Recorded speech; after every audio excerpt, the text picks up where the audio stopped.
Ladies and gentlemen, it is football time in Texas. On the Howe Enterprise Sports webcast from HoweEnterprise.com. This is Howe Bulldogs football. Howe Bulldogs football brought to you by Sonic of Howe, Scoggins Funeral Home, Howe Athletic Booster Club, Tech Wave, and Meacham State Farm. Kiss him goodbye. It is touchdown time in Texas. Also brought to you by Independent Financial, Michelle Castle Guild Mortgage, Baker Air Conditioning and Heating, GCEC, and Realty Group. Attorney Micah Belden. Call the nurse. It's 4th down and 1. Grab the Tylenol. Here we go. Also brought to you by Buffalo Wild Wings, Corfit's Gym, Quick Check Convenience Stores, Robertson Welding Services, Hit Exteriors LLC, Goodfellas Barbershop, Buck Snort Barbecue. Over the middle in the end zone, it's caught for a touchdown. Ryan Huff, it's touchdown time in Texas. Also brought to you by Knight Furniture, Don's Smokehouse, Rapid Electric, 4A Automotive, Douglas Propane, and the $1 Million Athlete.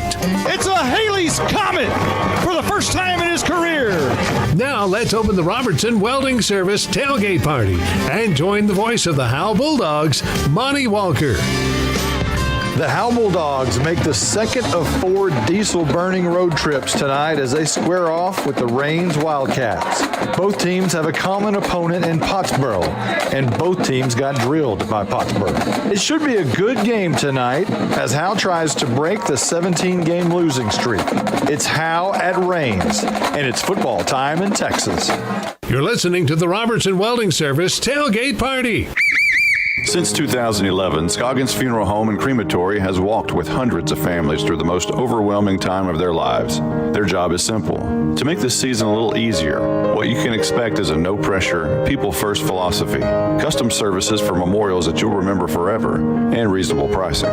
Tommy and Bobby K. Scoggins have built a reputation over the past 30 years in the funeral business for making every family feel at home. Visit ScogginsFuneralHome.com or call 903-482-5225. I'm attorney Micah Belden, an old-school black and white Howe Bulldog. In criminal defense, you need someone who fights like a bulldog.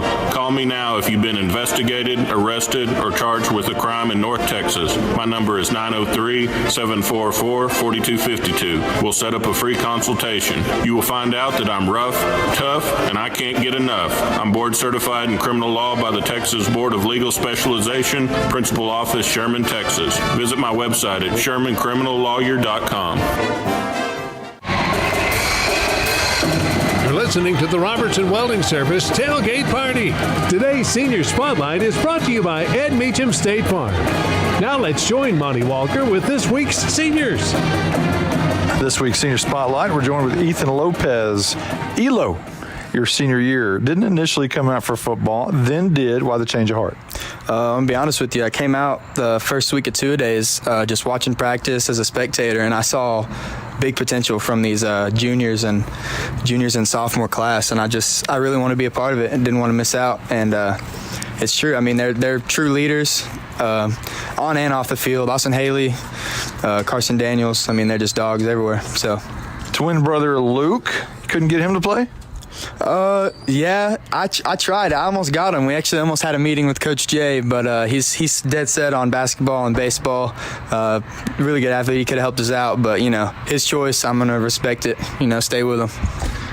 Your mother, she's like the godmother of Howe, Texas. Everybody depends on her for everything because she volunteers for everything. How awesome is she? I mean, she's amazing. I wouldn't be the man that I am today without her. And I really feel like she's touched a lot of people's lives, not just mine, and I can't thank her enough for that. It's a true blessing. When did you start playing football? I started playing football my 6th grade year, and my older brother, Sergio, actually talked me into it because he's a big football guy. And, we had a conversation, and I was like, you know what? Why not? I might as well get out there. Do you remember who your coach was? Rodney Huff. Okay, all right. Rodney Huff, yes, sir. Big year receiving the football. First touchdown a week ago. It's got to be fun in that offense. Yes, sir. I'm liking how we're spreading the ball out more. We're getting it to not just me, but everybody. Everyone's getting touches, so I'm really liking how we share the football around. We're going to take a quick break. When we come back, we'll visit more with Ethan Lopez. This is more than a bundle. This is way more than a combo deal. It's your sanctuary, your home field. It's where everything happens. This is your home, your car, your memories. And you want to be sure they're protected with home and auto insurance. As your State Farm agent, I get it. That's why I'm here to help life go right. My name is Ed Meacham, and I'm your Howe State Farm agent. Give me a call at 903-892-3923 or on the web at MrEdInsurance.com. Elo, what else are you involved with at Howe High School? I play both basketball and baseball, and it's pretty much it. I just try to be a leader for these guys in athletics, try to lead them in the right way so they keep their grades right. Your team has struggled getting over the hump this year. How difficult is that mentally? It's tough because you have these younger guys that aren't quite set because they had a really successful year in middle school, and it's just a different vibe because you got to get them to, hey, I know things are tough, but we got to keep working every day and don't lose focus on the real goal, and that's getting over the hump, starting a streak going. You still have half the season to go. Things could flip in a hurry with a win tonight.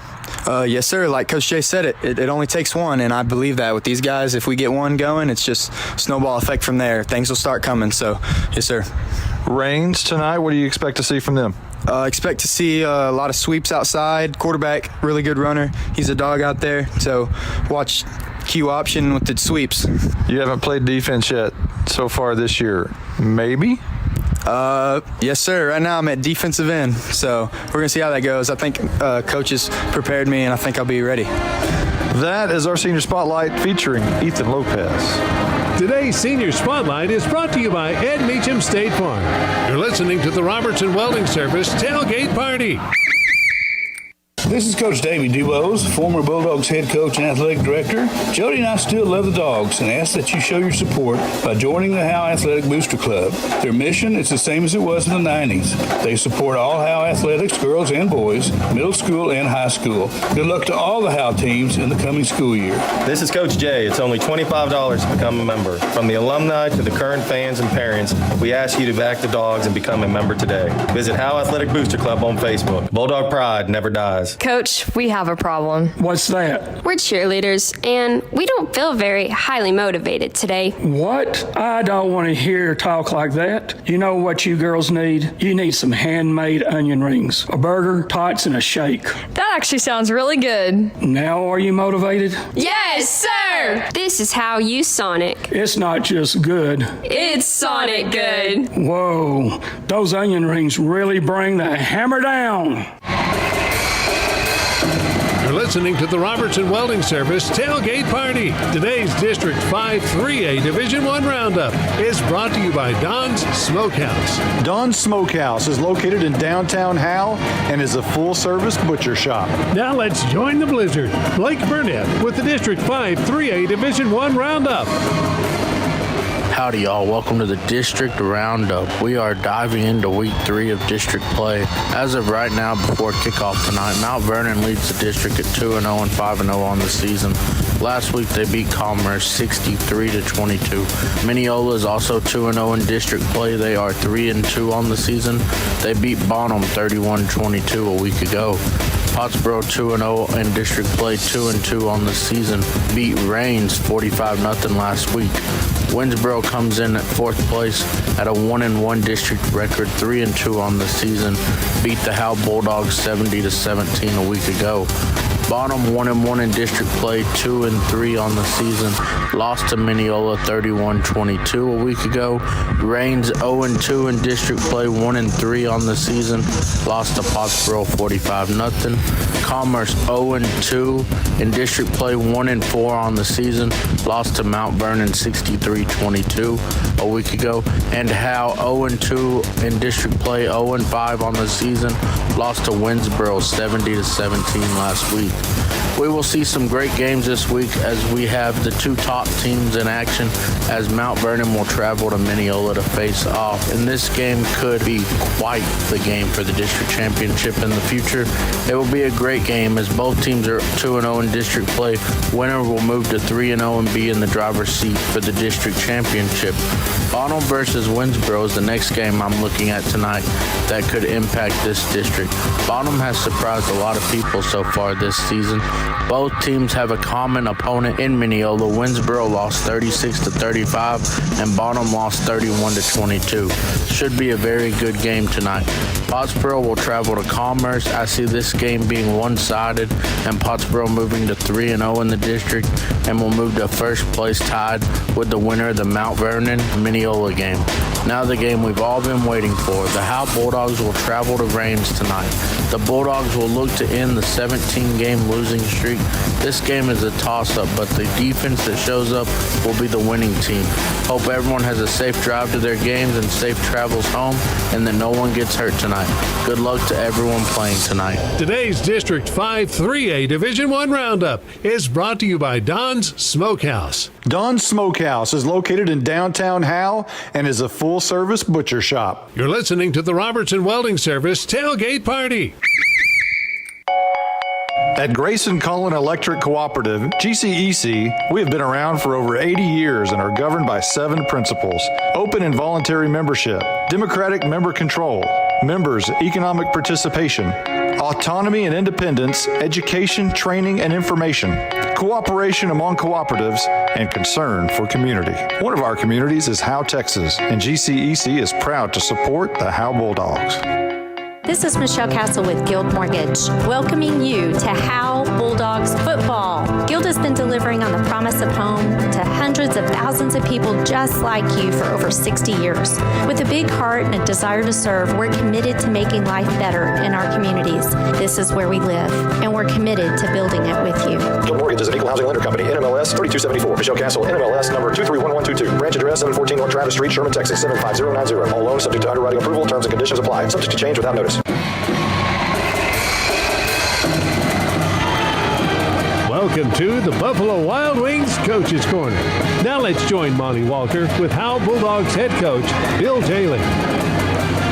All right, Coach, it's really hard to beat a really good football team like Winsboro, but it's especially difficult when you have 5 turnovers. Talk about that. Yeah, I mean, it doesn't matter if you're the Dallas Cowboys, the Alabama, or OU. If you fumble the ball 5 times in a game, it's hard to be competitive and it's hard to be successful. So, yeah, 5 turnovers Friday night really hurt us. I was in the middle of the second quarter, about 3 minutes into the second quarter, it was 14-3. I was like, okay, we're doing some good things. Things are maybe turning for us. And then, we fumble inside our 20. They go score. We get the ball back. I think we went 3 and out, and they scored. And then it's like I blinked, and it was 28-3, where we actually got a turnover from them, where if we could have capitalized on it, it could have been a 14-10, 21-10 game. But it kind of just, whenever you turn the ball over, you can't be successful, and especially 5 in a game, that can't happen. So ball security has been a priority this week, and making sure we're making right reads, good throws, and everything like that. I think fans and parents realize how many hours you guys are putting into this thing and trying to right the ship. What message do you have for them? I just always want to send to our parents, that our coaching staff is doing everything we can to put our kids in a position to be successful. We're putting in the hours, game planning. We always feel like we have a solid game plan going into a game. But the biggest message I just want to send is our coaching staff is always going to work our hardest to put our kids in a position to be successful. Austin Haley, your quarterback, came out of the game last week. He's taken some really big shots over the past several weeks. Got taken out of the game late in the game, I'm sure precautionary reasons. Our sideline guy said he was begging to get back in the game. That kid is tough as West Texas boot leather now. Yeah, Austin did not want to come out of the game last week at all. Between Pottsboro and them, he's taken some shots on some blitzes, and especially rolling out, he's taken some shots. But, we got to a point in the game last week where I said, hey, get him off the field. We know that we got some games coming up that are very competitive, and wanted to make sure we preserved him for the rest of the season. And then, you probably saw we started putting in a lot of guys that had been here all year and were waiting their time to get on the field, and we were putting them in the game as well. But yes, taking Austin out was totally precautionary, but no, that kid was in my ear on the sideline. Coach, I'm good. I want to go back in. But, we were just, the game got to a situation where we were like, let's get as much reps as we can, get some guys some reps, and get out of here as healthy as we can be. In 30 seconds, we'll talk about Rains. Get to B-Dubs on Thursdays for buy one, get one free boneless wings. Or as we like to say, 100% more wings. That's right. When you buy boneless wings on Thursdays, you get the same amount of wings for $0.00. Basically, the second order is 100% off. So get here for buy one, get one free boneless wings on Boneless Thursdays. Buffalo Wild Wings. Roar! Buy one, get one of equal value free. Dine in at participating locations. Takeout is limited and may vary by location. Size exclusions may apply while supplies last. Limit one offer per customer. Not valid with any other coupon. Coach, unexpected stomach bug seems to have popped up this week and other things. Talk about that. Yeah, I mean, I think I said to our coaching staff the other day, we can't catch a break right now because now we're getting hit with a stomach bug. We got 2 starters out right now with a stomach bug issue with Carson Daniels and Cooper Jones. Hopefully they'll be able to go Friday, but it's kind of a 50-50 right now.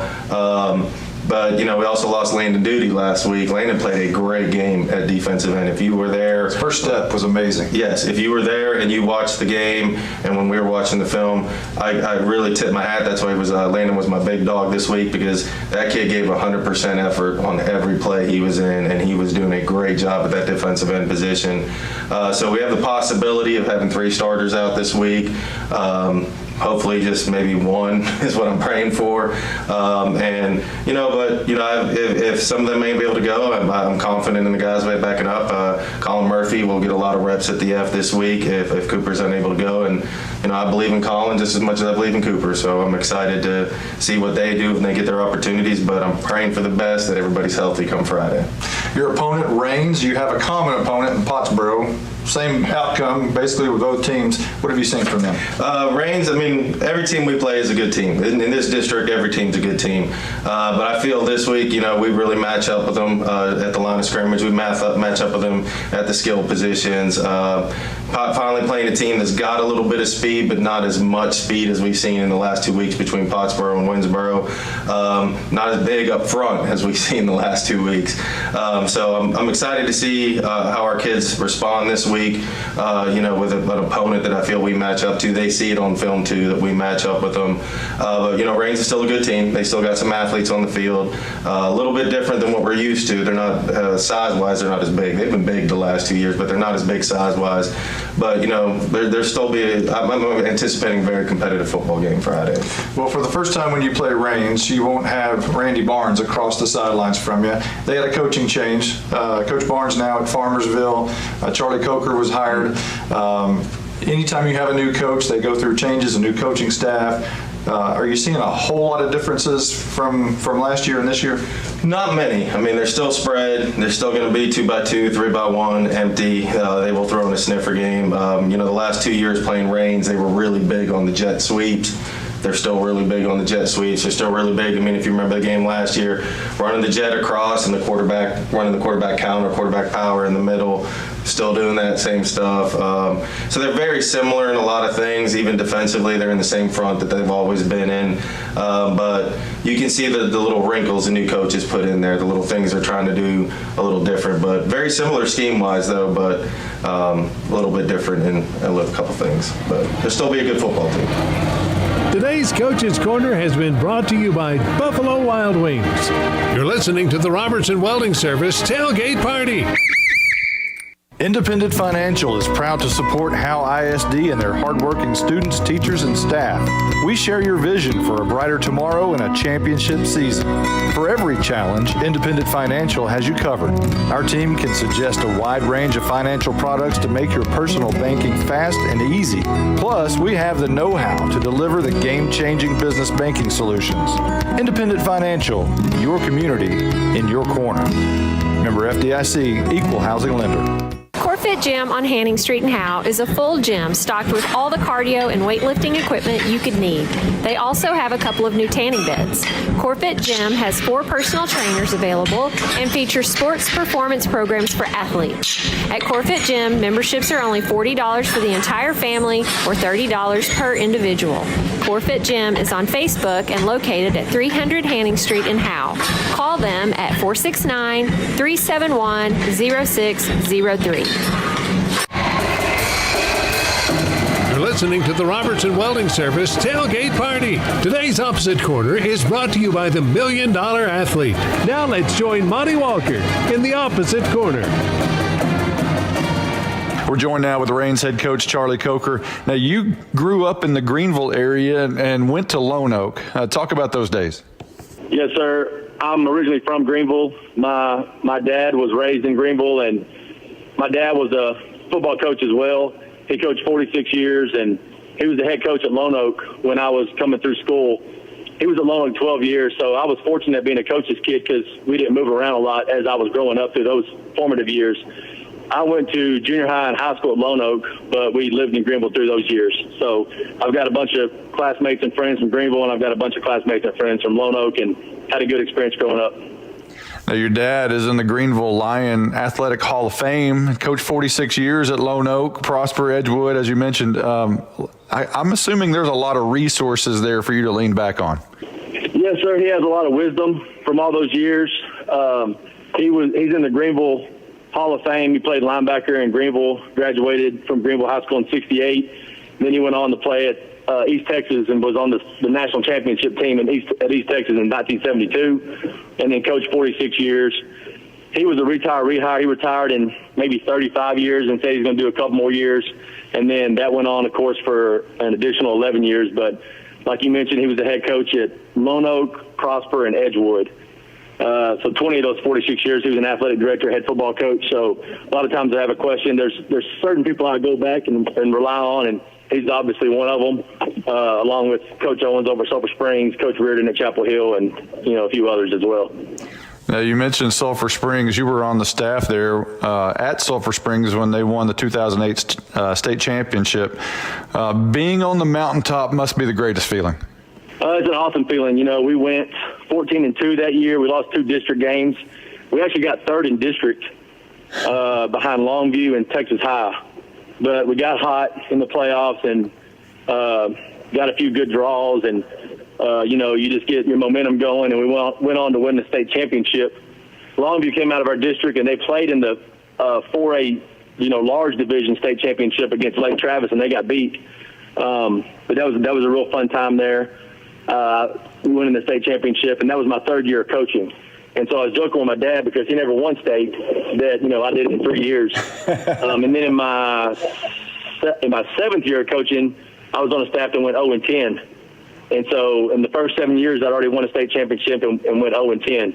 Wow. But, obviously I'm not in it for state championships. The reason why I coach is because, I love kids, love being around kids.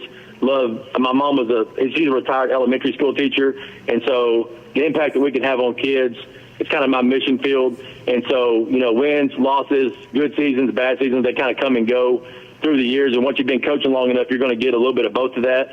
But you get to impact those kids, you get to be around those kids, and you get to, be a good mentor to the kids. And that's my main reason for being in this business. Now, your staff includes a defensive coordinator who was your teammate in high school, and your OC was your best friend from high school. That's got to be a cool feeling to be around that every day. Yes, sir. Coach Black is the offensive coordinator, and he played his name is Danny Black. He played at Greenville High School, class of 97. Was a good athlete there at Greenville High School, and we grew up together. We were best friends at Greenville. We're 5 days apart in age. We've been around each other our whole life. And then Brian Oakes is the defensive coordinator. We played linebacker. We both played inside linebacker at Lone Oak. He was 1 year ahead of me. And then, we ran the aisle on offense, and we both played fullback on offense, and we were the ones that carried the play in on offense. And so we've been around each other for a long time, and I've known both of them for my whole life pretty much. I was doing Denison games back in '97, so I probably broadcast your Coach Black there. Raines pulls kids from a wide area of county farmland. What kind of kids do you have over there? Yes, sir. We have country kids. That's one thing they all have in common. We pull kids from Emory, from Point, from East Tawakoni, and then also from Lake Fork. And there used to be 3 different schools. There was a Point High School, there was an Emory High School, and there was an East Tawakoni High School. And then it all consolidated. And when it did, the Point people didn't want it to be called Emory because they wanted representation. The East Tawakoni people didn't want it to be called Emory because they wanted representation, so it became Raines High School. That's the name of the county, of course. And so one thing big around here is we're not Emory Raines. We're Raines High School. I'll have to keep that in mind on the broadcast. Just Raines, not Emory Raines. Randy Barnes left last December, went to Farmersville. You were hired. Anytime there's a coaching change, the kids have to make adjustments. How was that transition for you? I think it's been good overall. You know, the offenses we run are similar. Defenses we ran are similar. There's been some adjustments as far as, you know, just our day-to-day schedules and the way that we do things. Coach Barnes has had a lot of success everywhere he's been. You know, he's coached for, I think, 40 years is what he was telling me now. So he's been around for a while. He's done this for a while. He knows what he's doing for sure. He's been a coach 40 years and a head coach and had success without kind of having a clue about what's going on. So he left this program in good standing. And then I came into a situation where kids knew how to work. Kids are respectful. You know, kids are eager. Kids get after it. So that's kind of how it's been as far as the transition. It has not been a hard transition. It's been a good transition. What do we expect to see from the Wildcats tonight? Wildcats, you expect to see maximum effort. You know, energy, effort, enthusiasm. It's our homecoming tonight, you know, so we expect a big crowd. We're excited. You know, the Howe Bulldogs have been down a couple years now, but they've been playing with some people, you know, staying in games a couple times here and there, and I know that they're doing a good job over there getting the kids coached up. I can tell by watching film that kids know what they're doing, you know, and so I expect to be a good game tonight, and I expect for our kids to get after it. Today's Opposite Corner is brought to you by the $1 Million Athlete. You're listening to the Robertson Welding Service Tailgate Party. You're invited to Bucksnort BBQ in downtown Van Alstyne, Texas. Your friends and neighbors say it's the best barbecue in North Texas. Now it's your turn to come taste the difference. Click on bucksnortbbq.com for complete information. That's BUCKSNORTBBQ.com. BucksnortBBQ.com has everything, including store location, menus, hours of operation, and much more. We'll see you there. Douglas Distributing is proud to sponsor the Howe Bulldogs. Douglas Distributing has been a diversified energy supplier since 1981. They offer fuel solutions for commercial, industrial, and residential applications through North Texas and southern Oklahoma. This family-owned and operated business strives to be your go-to company for all your fuel needs. From commercial fuels, DEFs, and lubricants, they've got everything to keep your business moving forward. Call Douglas Distributing today, 903-893-1181. You're listening to the Robertson Welding Service Tailgate Party. Today's Howe Bulldogs Flux Capacitor is brought to you by Quick Check Convenience Stores. Now let's join Monty Walker with the Howe Bulldogs Flux Capacitor. Howe has not fared well over the years in games played on October the 8th. The overall record is 3-6, but Howe has won 2 consecutive games, both in one-point thrillers. The Howe Bulldogs played North Texas State College in 1937, and you would figure they would lose 43-0 against the college. Can anyone imagine Howe playing the University of North Texas today? In 1959, Howe lost to Trenton 18-14, and then lost at Van Alstyne 45-6 in 1965. The 1971 team lost to Community 12-0 on this date before Howe finally won a game on October the 8th in 1976 with a 7-0 shutout of Aubrey.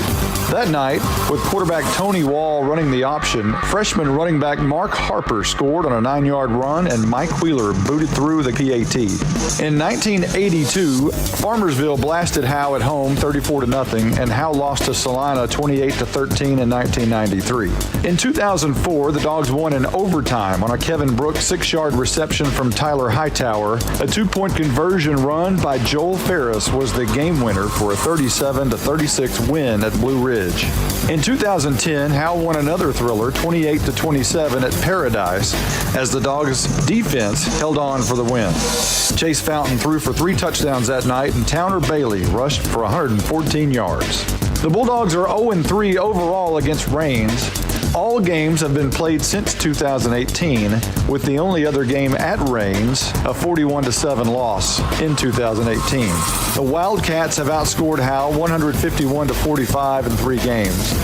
Howe's current losing streak of 17 games is the longest in the program's history. The previous longest stretch was a 12-game losing streak in the Woody Martin era, where the Dogs lost 22 of 25 games. Today's Howe Bulldogs Flux Capacitor is brought to you by Quick Check Convenience Stores. Quick Check Convenience Stores, moving small towns forward. Family owned and operated in North Texas since 1977. You're listening to the Robertson Welding Service Tailgate Party. Since 2011, Scoggins Funeral Home and Crematory has walked with hundreds of families through the most overwhelming time of their lives. Their job is simple: to make this season a little easier. What you can expect is a no-pressure, people-first philosophy, custom services for memorials that you'll remember forever, and reasonable pricing. Tommy and Bobby K. Scoggins have built a reputation over the past 30 years in the funeral business for making every family feel at home. Visit ScogginsFuneralHome.com or call 903-482-5225. If your air conditioner broke down, would you call an expert auctioneer? I open up the air conditioner, can I get a wrench? Looking for a wrench in the toolbox, looking for a wrench. Screwdriver! Got a screwdriver? Yeah, no. You'd call the real air conditioning experts, Baker Air Conditioning and Heating. If you've heard you need expensive repairs, get a second opinion with Baker Air Conditioning and Heating, who have over 50 years experience here in Howe. Call 903-532-6255 or see them at 215 Denny Street. License number 004693C. On the Howe Enterprise Sports webcast from HoweEnterprise.com. This is Howe Bulldogs football.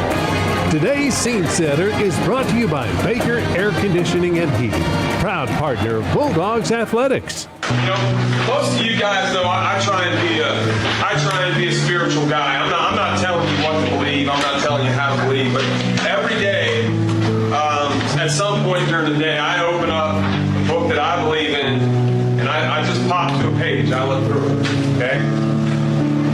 Sometimes that page gives me great insight. I'm going to tell you what I opened up to today. It's first term.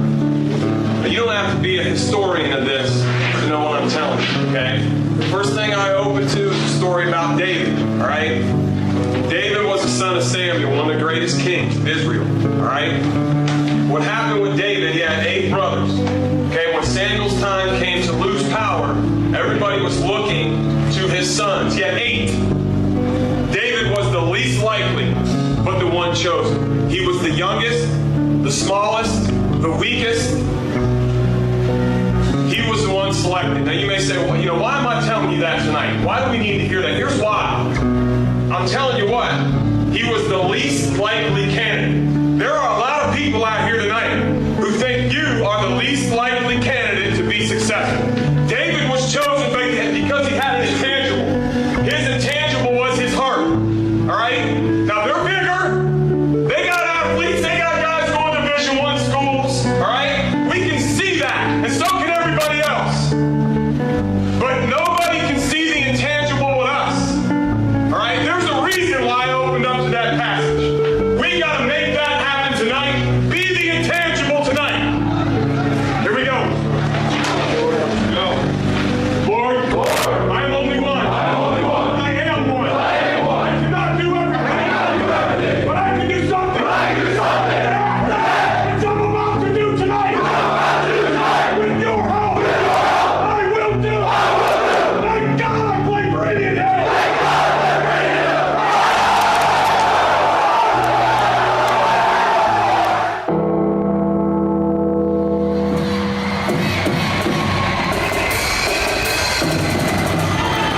Today's scene setter is brought to you by Baker Air Conditioning and Heating, proud partner of Bulldogs Athletics. You're listening to the Robertson Welding Service Tailgate Party.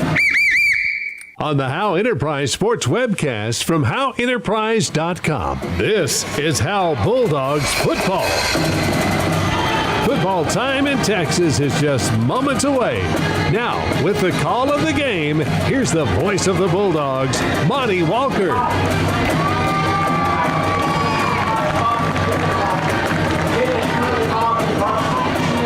Well,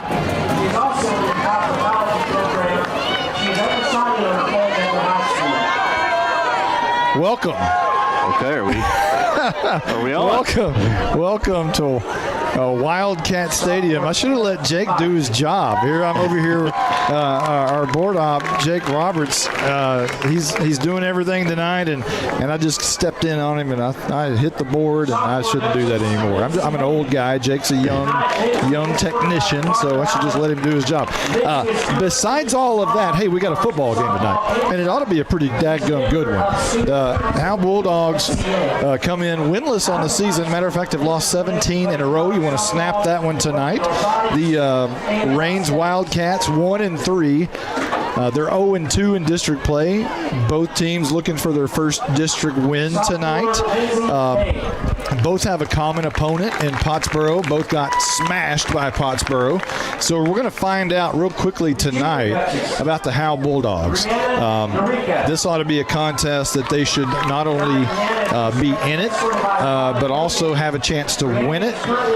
This one should be a really good one tonight, Justin White. Yeah, I think you feel good about this one. Again, of all the teams that are in this district, probably the favorites going in are Pottsboro, Winsboro, Mount Vernon, and Mineola.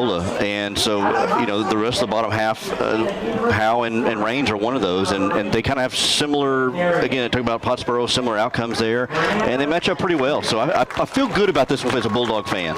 Our crew tonight, we mentioned Jake Roberts, our engineer, Justin White, our color analyst. You just heard from him. Blake Burnett will be our statistician tonight, and our sideline person will be Carson Grogan, and we'll talk to him at various times tonight. He'll be in the coin toss, and we'll get to hear all of that good stuff. Our officials for tonight's game are out of the SFA chapter, Stephen F. Austin, and the referee is Jason Leiker. The umpire, Joseph Hagler. The back judge is Jake Leiker.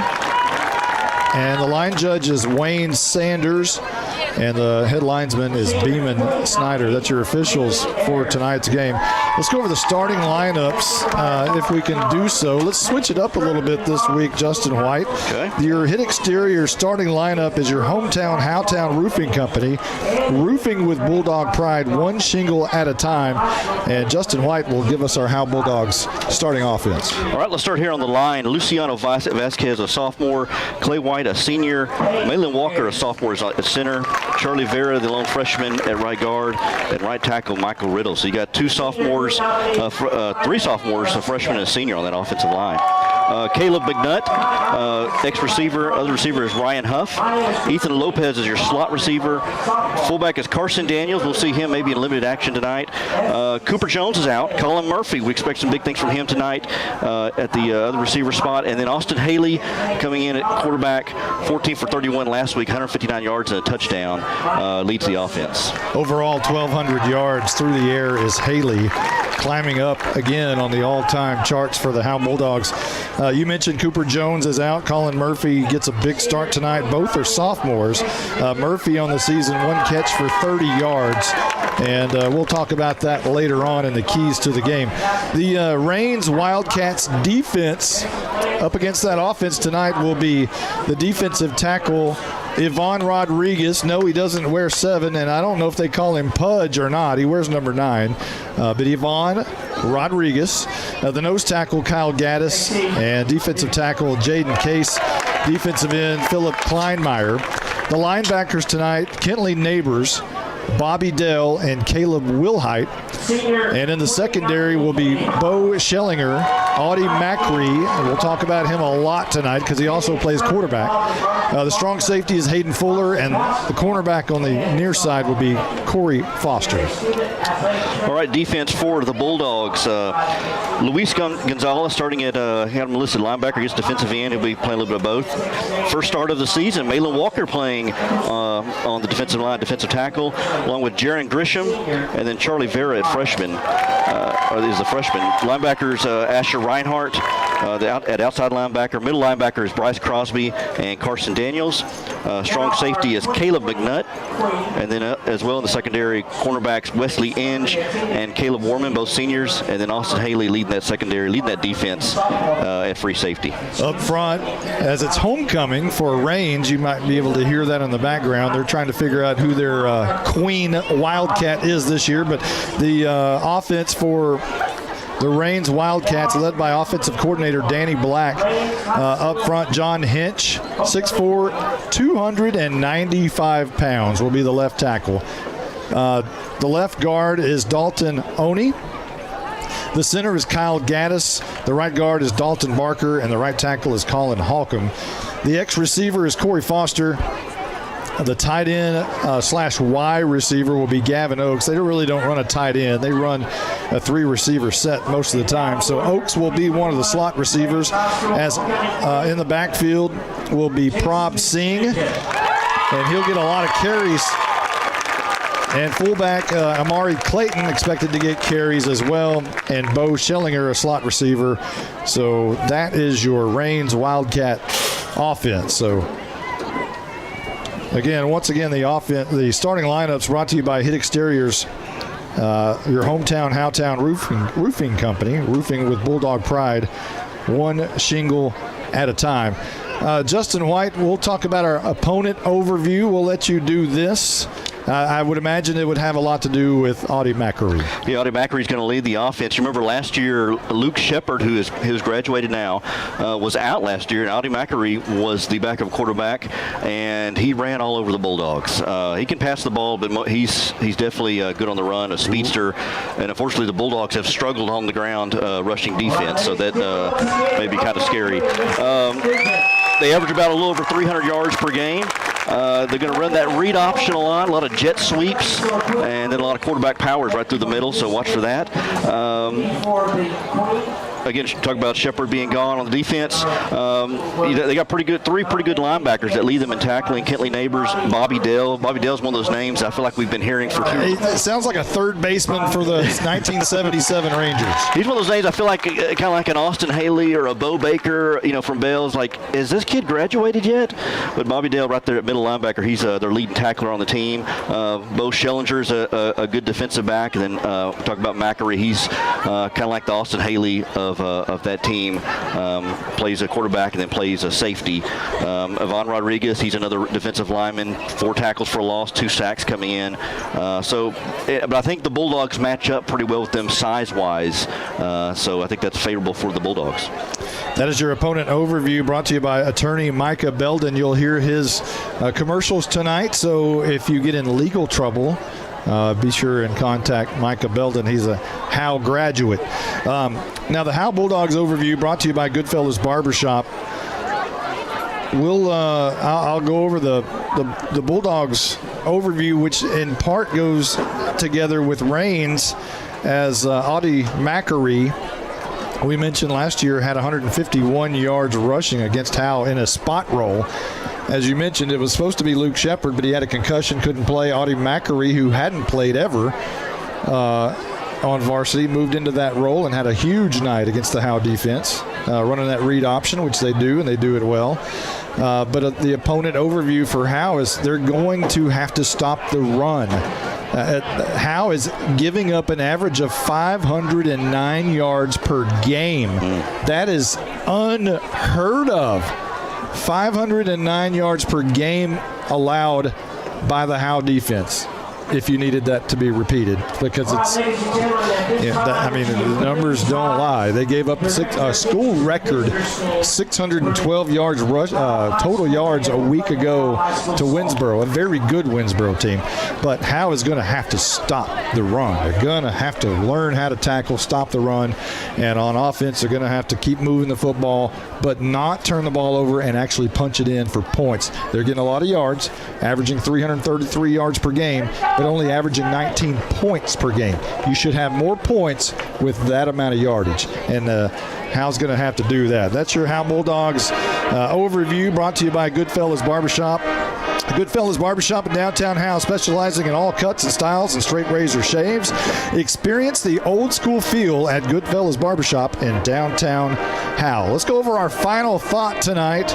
And Justin, we'll start with you. I think first, that's your Rapid Electric final thought. Go ahead. Yeah, first I think, and I've said this every week, you've got to continue to protect Austin Haley. Try to hold those blocks a little longer. Maybe he gets the ball out a little bit quicker, a little bit of both. You got to do that because, again, he's been getting hit week after week. He's just been getting knocked around, and kudos to him. He's been wanting to go back out there. They kept him out a little bit longer last week against Winsboro. Kind of gave some work to Caleb McNutt.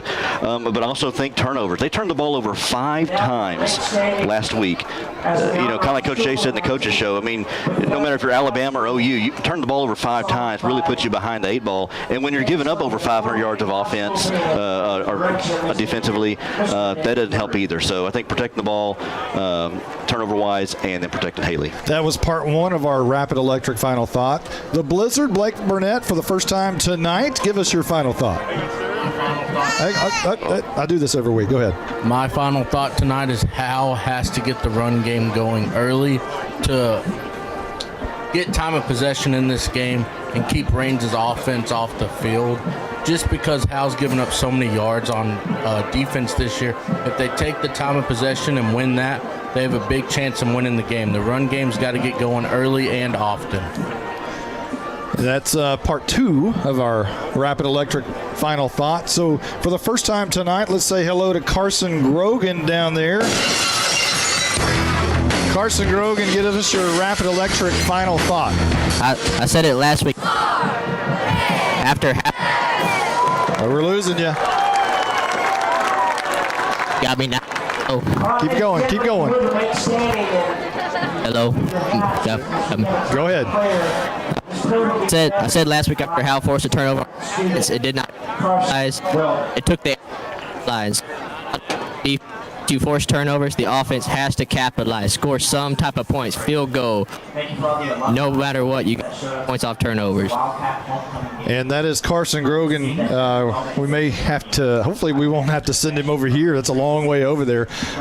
We got part of that, and that is, how about part 4 of our Rapid Electric final thought? I'm going to go with Colin Murphy replacing Cooper Jones. My final thought is Colin Murphy does not have to be Cooper Jones by any stretch of the imagination tonight. Colin Murphy just has to be Colin Murphy. And let me tell you a little bit about Colin Murphy. This got a report on him. This young man will go 900 miles an hour. He'll do whatever you ask. He'll run into a wall. He won't tap out. He won't ask to come out of the game. He will give you everything he has all night long and more. And if you want to compare him to someone like that in a baseball term, when I think of Colin Murphy, the football player, I think of Rusty Greer, the baseball player for the Rangers years ago. And who doesn't love Rusty Greer?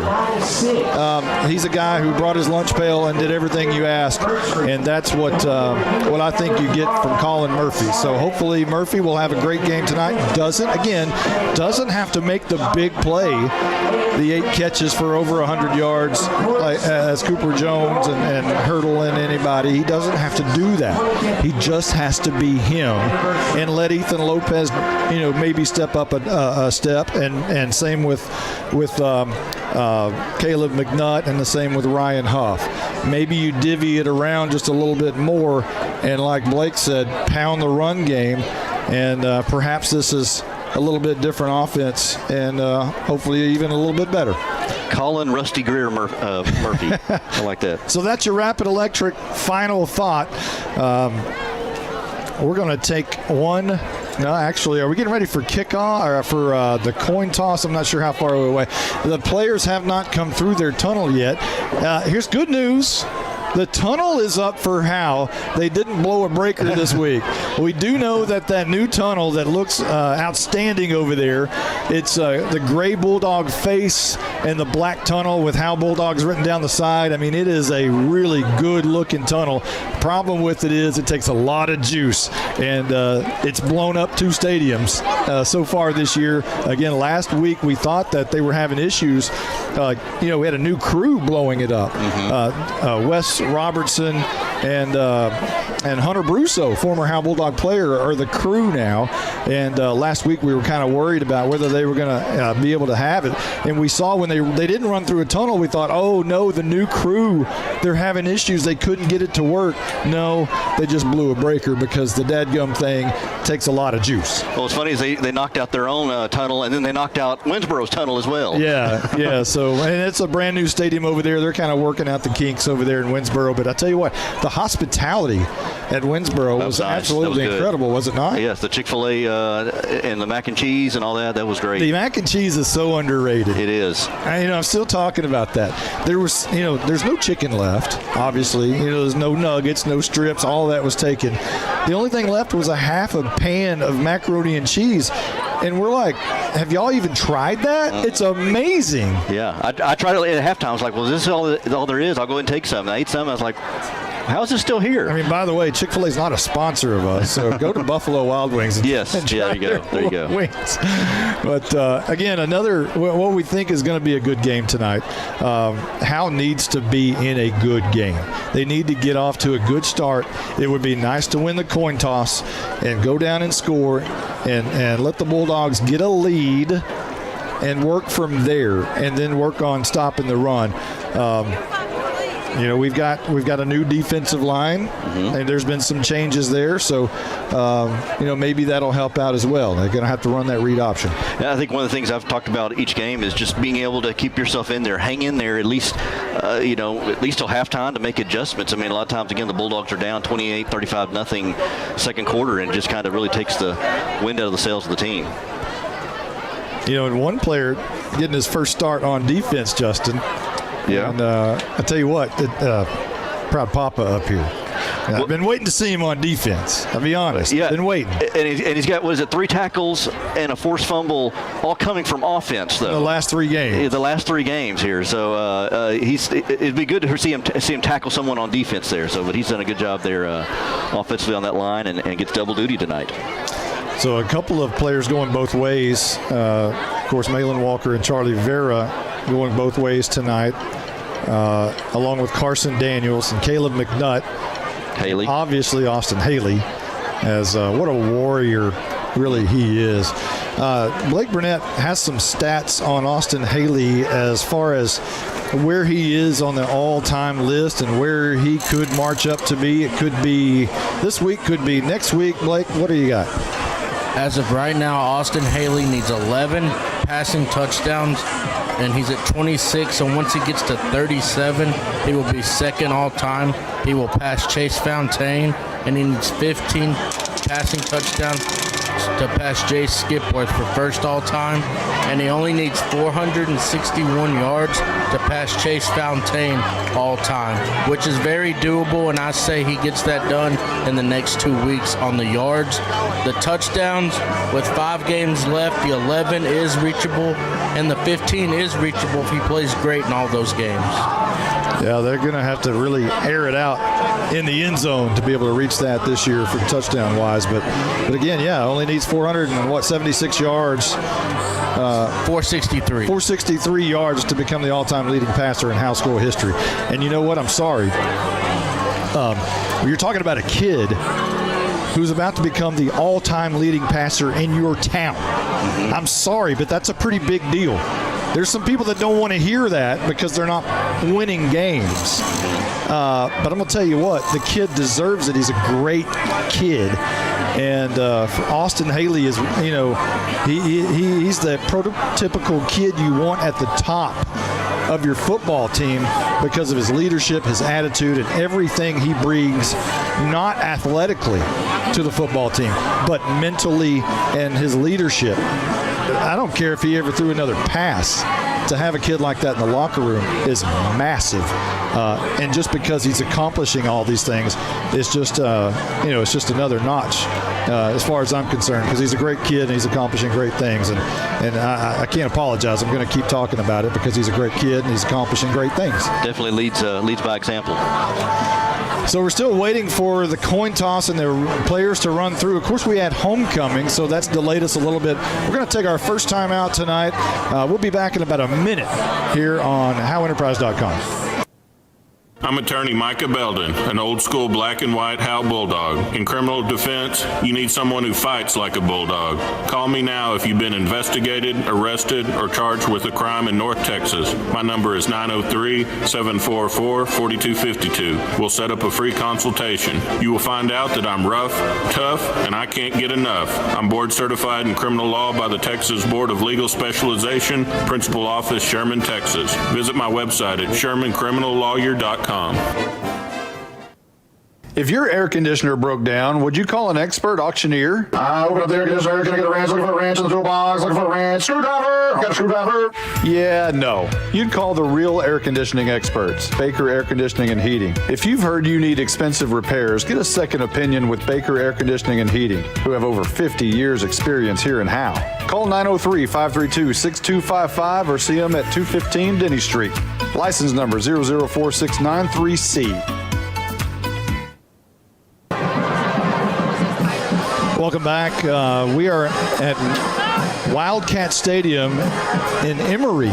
Now, if you were listening to the opposite corner with head coach Charlie Coker, he explained very well the situation over here. It's Rains High School. It's not Emory Rains, because that makes a lot of people mad. Because the Lake Tawakoni people don't like being called Emory, and it's just, they consolidated years ago, so they just use Rains County. So it's not Emory Rains, it's just Rains High School. So if you're talking about Emory Rains, stop it. Just say Rains, all right? Yeah, I think those are fighting words. You call them Emory Rains. So talking about, speaking of Charlie Coker, he's 10-14 overall as a head coach, 9-11 at Maud, and of course 1-3 so far here at Rains. He's from Lone Oak. Was an assistant at Sulphur Springs back in 2008 when they won the state championship.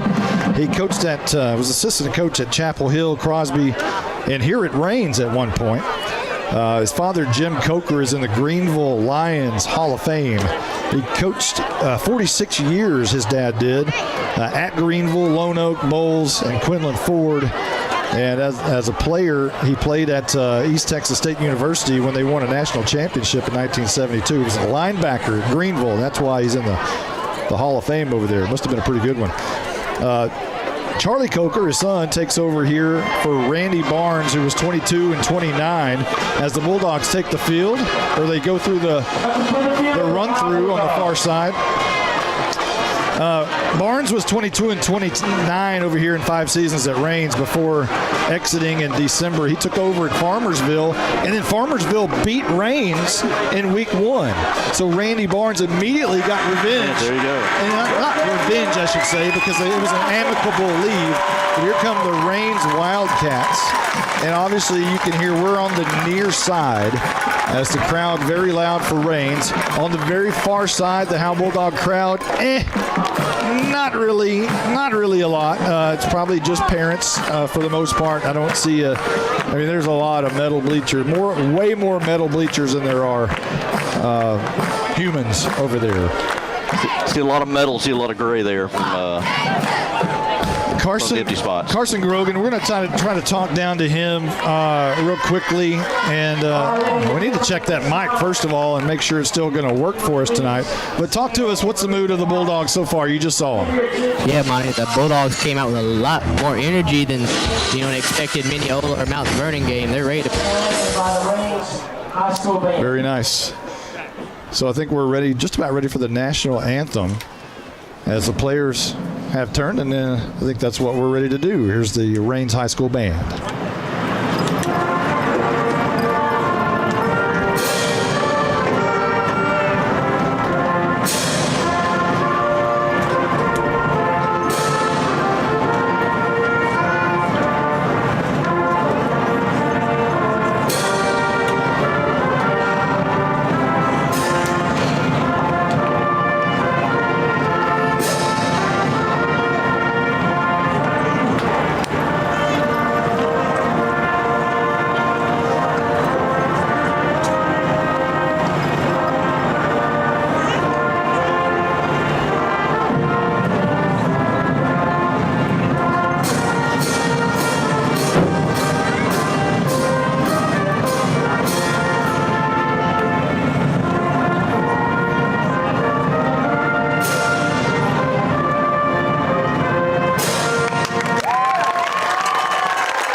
rendition of our national anthem played by the Rains High School Band. We're just about ready for the coin toss.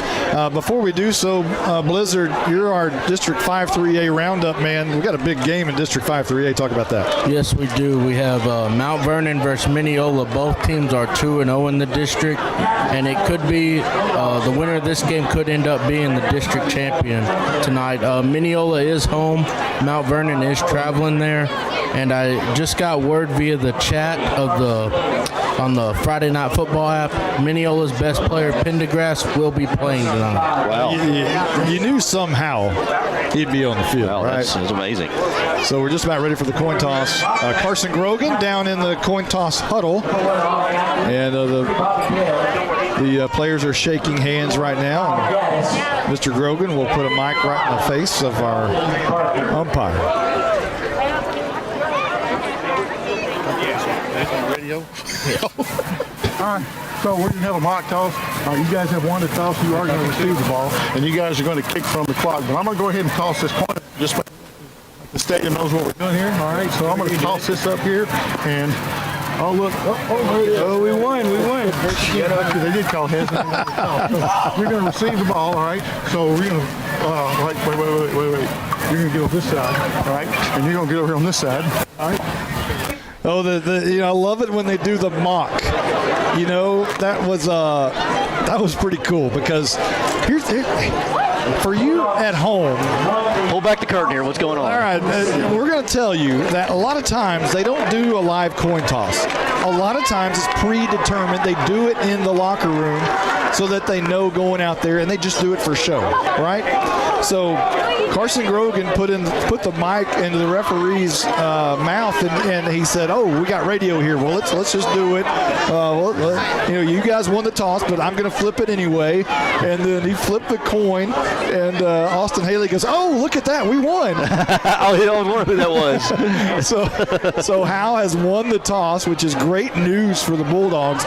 They need the ball first tonight, and it looks like they're going to get it so long as everything goes well on the kick return. So far, so good for the Howe Bulldogs, at least on the coin toss. We're just about ready for football action as the tee is being set in place at the 40-yard line by Rains, and it looks like back deep to return the kick tonight for the Bulldogs. Ryan Huff and Bryce Crosby will be flanked, but back deep, I believe, is Caleb Warman, and it will be, and he'll stand at about the 9-yard line. So spreading out is the Rains offense, and the kicker making his way to the ball is Thompson, and the kick is back. It's going to be taken by Crosby at the 22-yard line, coming up the near hash, left to right, runs into one of his own defenders, which is Charlie Vera, which slowed his progress a little bit, but he will return it up to the 37-yard line, and Howe will start there with pretty good field position, moving left to right from our vantage point. Yeah, that's good field position. Good job of the Bulldogs handling that kickoff. Sometimes they've had history of fumbling that or different things like that. Luckily, they were able to return it back for a decent return. Clean catch all the way by Crosby. And so here come the Bulldogs left to right. Haley and Daniels in the backfield along with Luis Gonzalez. He's changed numbers to 44. He'll be in the backfield for the first time this season. He has been in the backfield years past. And he will hand off, Haley will, to Carson Daniels, who might get a yard up to the 38. He was looking for a lead block from Gonzalez, but Daniels runs over a left guard and runs into a brick wall. It'll be up to the 38-yard line. Yeah, run right over left tackle there, and I believe that was Gus Rodriguez, I believe, kind of meeting him right there as he got to the line of scrimmage for a short 1-yard gain. So Crosby checks into the game, and Gonzalez checks out. There'll be a slot to the left side, which is Ethan Lopez. This will be a handoff to Daniels again, and he's met hard. Another 1-yard gain, but really punished after that one, and they may just actually give him the line of scrimmage. So it's going to be 3rd down and 8. Kind of same play, just different side on the right side of the line there. And again, Rodriguez, Gus Rodriguez for Raines linebacker came there and filled the hole. Howe looked like they were going to snap this one in a hurry, and now they look to the sidelines. 10:48 on the clock. It's rolling, and we're just underway. 3rd down and 8 coming up for Howe. Colin Murphy into the game at the right slot. And now whistles before this can get underway. It's going to be a false start against Howe. So back it up, and this is not a good start. The right tackle for Howe moved a little bit. So now instead of 3rd and 8, it's going to be 3rd and 13 for Howe. Well, it's going to be an obvious passing down for the Bulldogs. And they've had issues with the running game here, protection. Well, so let's see if the Bulldogs can pass protect here on this 3rd and long. Clock stopped at 10:36. 3rd and 13 for Howe on their opening possession.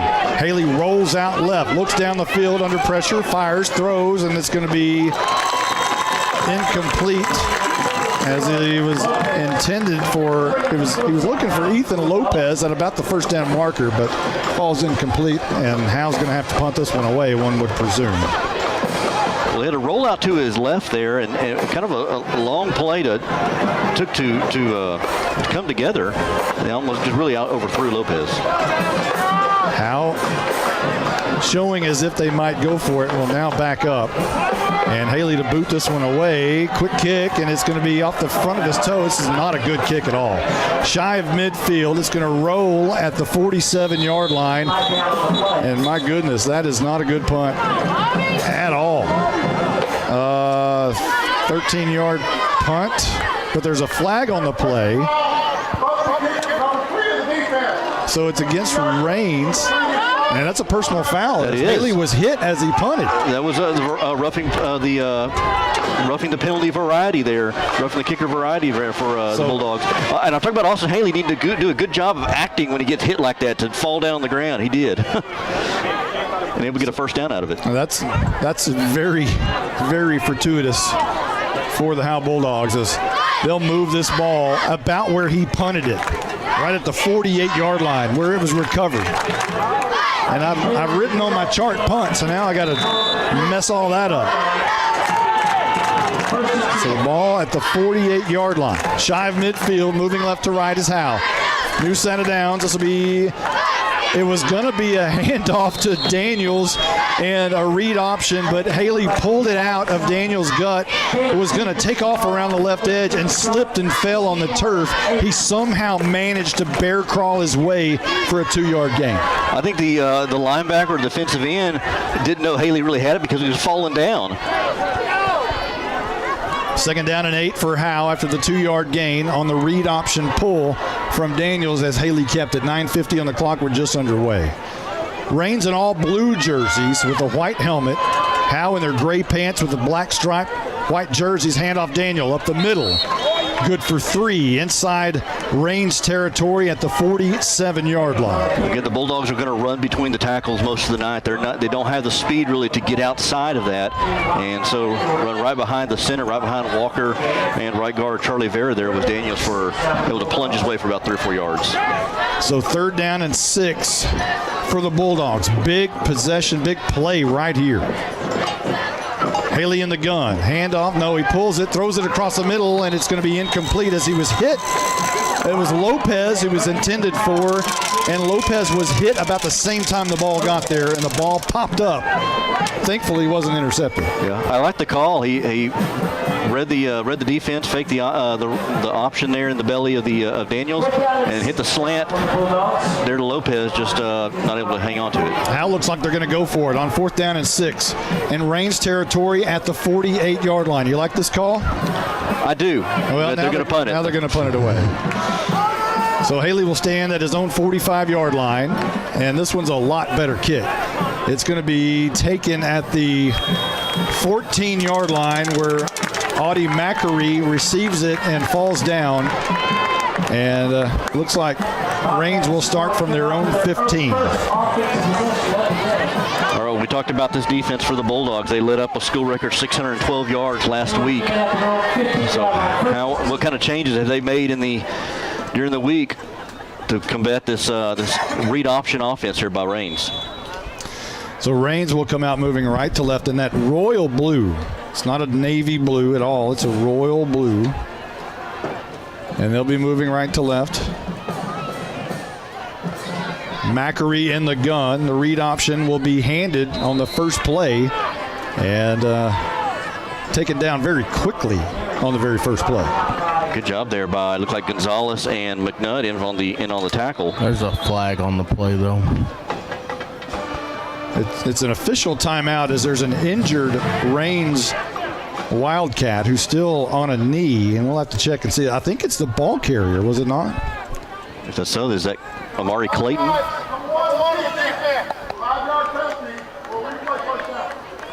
I didn't hear the penalty. Carson Grogan, can you tell us what that penalty was? I wasn't able to hear it. It was offsides on Howe. And the player down is Amari Clayton. Okay, it is Clayton. He got rolled up on that play. All right, 8:48 on the clock. 5 yards against Howe. So that'll move it to 1st and 5 for Raines at the 20. That's a big loss for them. Clayton, he's one of the leading rushers on this team. Well, he's gimpy. He's certainly favoring that left ankle, and he's off the field on the bench. So here's Macri, and play action. He's going to keep it around the near side. Throws it, and he's got Singh, and he makes the catch at about the 27-yard line. So quickly, Raines will run straight to the football after their first down of the night. And they'll move the sticks to the 27. They like to run the ball, but they will pass it on occasion. It was a read option where he just threw it out in the flat. Malin Walker not starting tonight. Apparently it's Caleb Hicks. And Macri will drop back in the gun. And he'll hand off right up the middle, and making a few men miss on his way to about a 7-yard gain is the running back. I believe that is that Bobby Dell? Is Bobby Dell? I believe so. That's Dell. It's going to be their second string running back. So Dell gets to carry in a nice gain of about 6. It'll be 2nd down and 4 coming up. 7:56 on the clock. And this will be Macri keeping it around the right edge. And it's going to be a 1st down run tackled by McNutt at about the 41-yard line. And here goes Raines on the move, and Malin Walker's checking in for Caleb Hicks. I don't know if that was a design play because Macri faked the handoff. There was nobody there, and then just found a little hole there and got him enough for the 1st down. He's very quick, very shifty. Bulldogs going to do a good job of tackling him. Right to left going the Wildcats. As Foster will come in a little bit as he's split out wide to the left. He'll stand at about the edge, and here is a jet sweep coming near side, and that's Burns or Schellinger actually. He's got the near corner. Being chased down, and Warman will save the touchdown at the 23-yard line. The jet sweep coming from Schellinger far on the right side, wide receiver all the way across the field. Boy, they made a living on that last year, and they're doing it again this year. Again, Bulldogs don't have a lot of speed on their defense here, and Schellinger able to take advantage of that, getting around the edge, and good blocking on the outside there by, looks like by Singh and by Foster. So 1st and 10, new set of downs for Raines in Howe territory at the 23-yard line. They'll send Schellinger in motion, and Macri wants it, rolls right, throws. It's going to be skipped but caught. No, it's incomplete. After that would have been a 3-yard gain. It was intended for Schellinger, but it hit the turf, and it falls incomplete. 2nd down and 10 coming up. Yeah, rolled to his right and just do a little off balance there, but skipped it into Schellinger. 6:50 on the clock. It stops after the incomplete pass. 2nd down and 10. Moving towards the Howe end zone. Dell in the backfield with Macri sending a man in motion. And Macri's going to keep it around the right edge. He had for a moment, he was slung down by Walker, who finally wrestles him down, but Macri was really trying to get away from him. Well, I tell you what, they faked the handoff there, and Macri got it, and Walker swung him around like a dance there. He just swung around until the cavalry came and almost was able to get away from Walker, but good job by the rest of the Bulldogs. Well, he ended up making the tackle. It's a 2-yard gain. So he actually had to make the tackle twice. Macari's slippery, hard to bring down. Good job by Walker to stay with it. A yard, maybe 2 on the play for Macari. 3rd down and long coming up. He's in the gun with Bobby Dell to his left, and Raines moves. Their right guard moved a little bit. So instead of being 3rd down and 9, they'll back it up, and it'll be 3rd down and 14 for Raines. Well, they got 4 down linemen, and they're trying to bring a blitz there of McNutt and Crosby, and that may have got the right guard to move just a little bit, trying to get ready to block before the ball snapped. 3rd down and 14 coming up for Raines. 6:07 on the clock. We're back to action. Macari in the gun. Dell to his right. Gets it, drops back 3 steps, looking to throw. A good block from Dell, deep down the field. Caught by Schellinger at the 14-yard line. Brought down immediately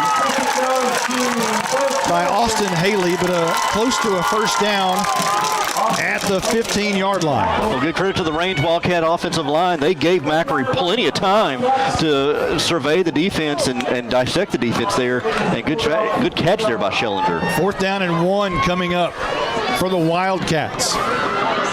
And Macari will move Bobby Dell to his right. They're going to go for it here on 4th and 1.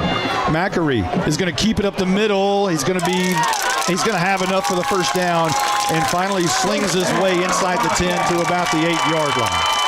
So now it's 1st and goal for Raines. And we're halfway through the 1st quarter. I've seen that before where Macari gets the snap, and I don't know if that's a design run for him or if he's there's nobody there he's faking the handoff to, and he just takes it right up the middle. Singh will move from the left slot to the right side, and it'll be Foster split out wide to the near side. Schellinger in the slot, near slot to the right. Macari wants it, and he hands off to Bobby Dell, trying to find the outside corner. Lots of room, and he walks in the end zone. Caleb McNutt was the closest one, but that was pretty easy pickings for Raines, as Bobby Dell just had to beat McNutt to the corner of the end zone, and he did. Yeah, that was a pretty easy. Nothing simple, nothing complicated about that. He was to the left of Macari, got the handoff, went around the right edge, foot race to the end zone. So it'll be Thompson on to try to bang through the PAT. And it's on the tee, and it's going to be a fake Macari to throw it in the end zone, and it's almost intercepted by Haley. It falls incomplete, so that could turn up to be good news. The Howe Bulldogs give up 6, but that's all they get. 4:51 on the clock in the 1st. We'll be right back. This is more than a bundle. This is way more than a combo deal. It's your sanctuary, your home field. It's where everything happens. This is your home, your car, your memories. And you want to be sure they're protected with home and auto insurance. As your State Farm agent, I get it. That's why I'm here to help life go right. My name is Ed Meacham, and I'm your Howe State Farm agent. Give me a call at 903-892-3923 or on the web at MrEdInsurance.com.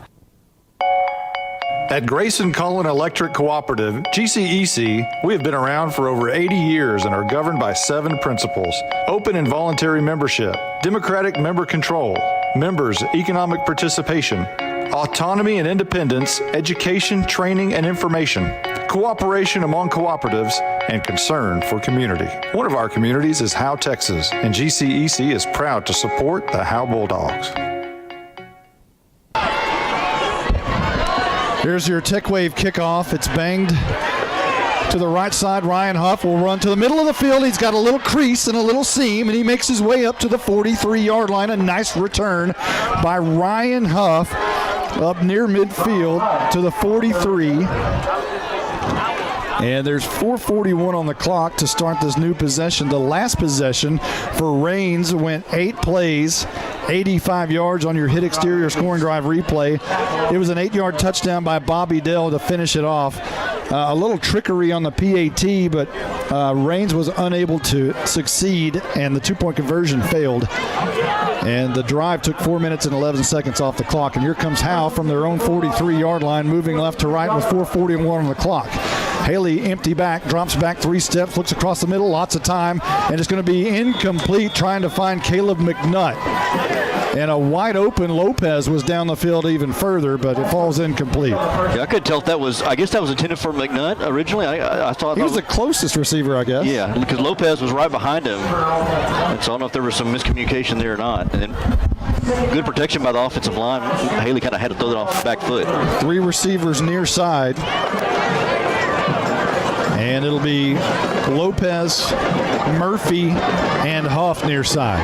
McNutt split out wide to the far side, and it's Daniels and Haley in the backfield. 2nd down and 10. This will be Haley throwing it quickly.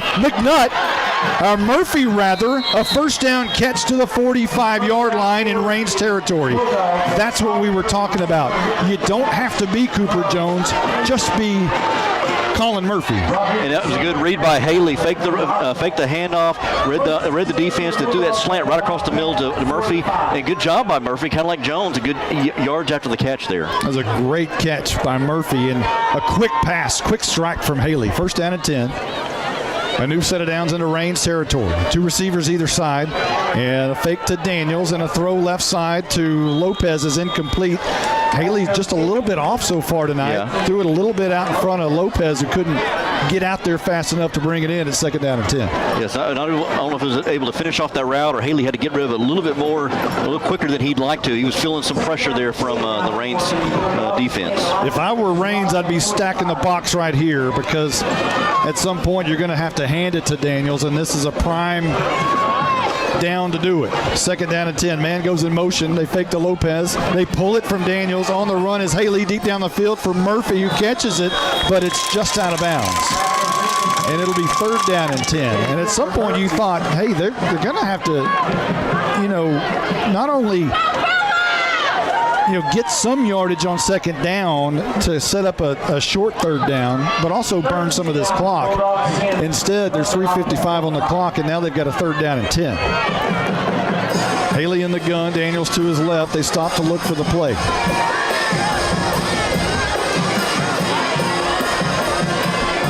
And now they have it. Daniels will flip sides from left to right of Haley. Who gets it? Drops back 3 steps, looking down the field, wanting to fire, throws, and it goes in and out of the hands of Murphy, who slams his left hand down on the ground as it falls incomplete. It would have been a nice 1st down grab, but Murphy had to kind of dive for it, and it falls up incomplete. A great protection by the offensive line. Gave him a nice little pocket. Good job by Haley to move up in the pocket there when he felt a little bit of pressure and just throw a dart there. Murphy should have caught that. That would have been a 1st down. 3:49 on the clock, and now it's 4th down and 10, and Howe's going to punt again. 2nd time they've punted so far in this football game, and they've done that a lot recently. Here's a low line drive kick and a bounce and roll. It's going to be picked up by Macri, who's brought down immediately. A nice job by Murphy to make the tackle at the 15-yard line. 16, rather. I think they'll give him a left-footed spot, maybe even 7. That's 2 left-footed spots. That's up to the 18-yard line. That was not even close. No, it wasn't. So Reigns will take it with 3 minutes and 39 seconds left to go in the first, with a 6-0 lead over Howe.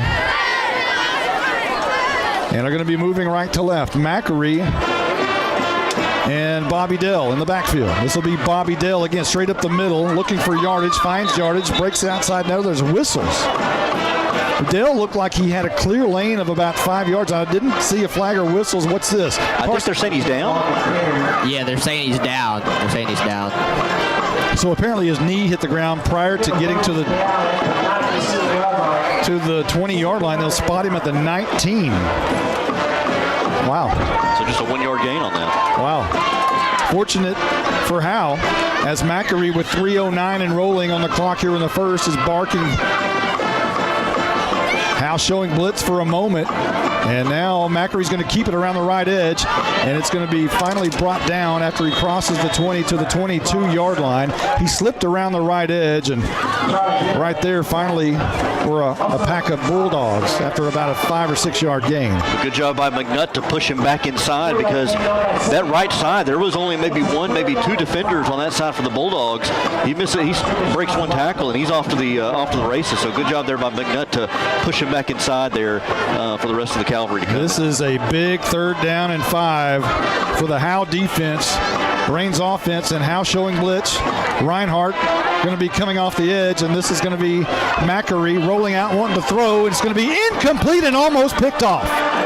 And Howe will at least face a 4th and 5 deep in the Raines in their own territory. So let's see what happens here. I'm sure they'll be punting this one away. It was a good job by the Bulldog defense. They were bringing everything in the kitchen sink there, and Mackery had to roll out and get rid of that, and just overshot his receiver, and almost I don't know whether that was the free safety coming up for the Bulldogs. Hey, was that Haley? Almost came with the interception. Howe held there and forced a punt. How about that? Ryan Huff will go back to return this punt. He'll stand at about his own 42-yard line. The kick by Mackery is a high wobbly one, bounces right at the midfield stripe and goes out of bounds. And Howe's going to have pretty good field position. Now's when you want the referee start taking that to start taking that walk and keep on walking. You know, the punters hate that. I hated that as a punter. But, of course, they're not going to do that here. They're going to mark it right at the 45. It just depends on which crew you get, apparently. I don't know. So Howe's going to have it after the punt with 2:07 on the clock remaining here in quarter number 1. Bulldogs have pretty good field position for these possessions. Start of these possessions, they've got to get something going here. Got to capitalize on this good field position. Need a big play. Lopez comes near side in the slot. Has 2 men in the backfield. Will be Daniels, and I believe that's Gonzalez. Lopez now goes in motion. And this is going to be a handoff to Bryce Crosby. Coming near side, bounces out of a defender, and is on his way for a good 8 or 9 yard run on first down. A nice run there by the junior running back and linebacker, Bryce Crosby. Crosby, good job of following his blocks. He kind of took it a little bit outside the in between the tackles, took it to the outside there. And good job by him hanging on to the ball, too. Crosby has had some ball security issues the last couple of games, but good job by him. Good run. 2nd down and 1. Do you go for the home run ball right here? In Raines territory, this will be a handoff to Daniels. Has the first down and more. Punishes a linebacker to the 42-yard line. Move the sticks with 1:28 on the clock here in the first. I like it. Short yardage back. Give it to your big back in Daniels, and Daniels able to plunge his way across for about 3 or 4 yards for that first down. Bulldogs maybe got some momentum going here on offense. Move the sticks, trailing 6-0 here at Wildcat Stadium in Emory against Raines High School. First down and 10. 2 backs remaining in. 2 receivers left. Haley wants to throw. Quick pass out. It's going to be caught by Lopez. Looking for a block by McNutt, and he gets a great block, which springs Lopez for a first down, and it looks like it might be a late hit on the out-of-bounds marker on the far side. Carson Grogan can tell us about that.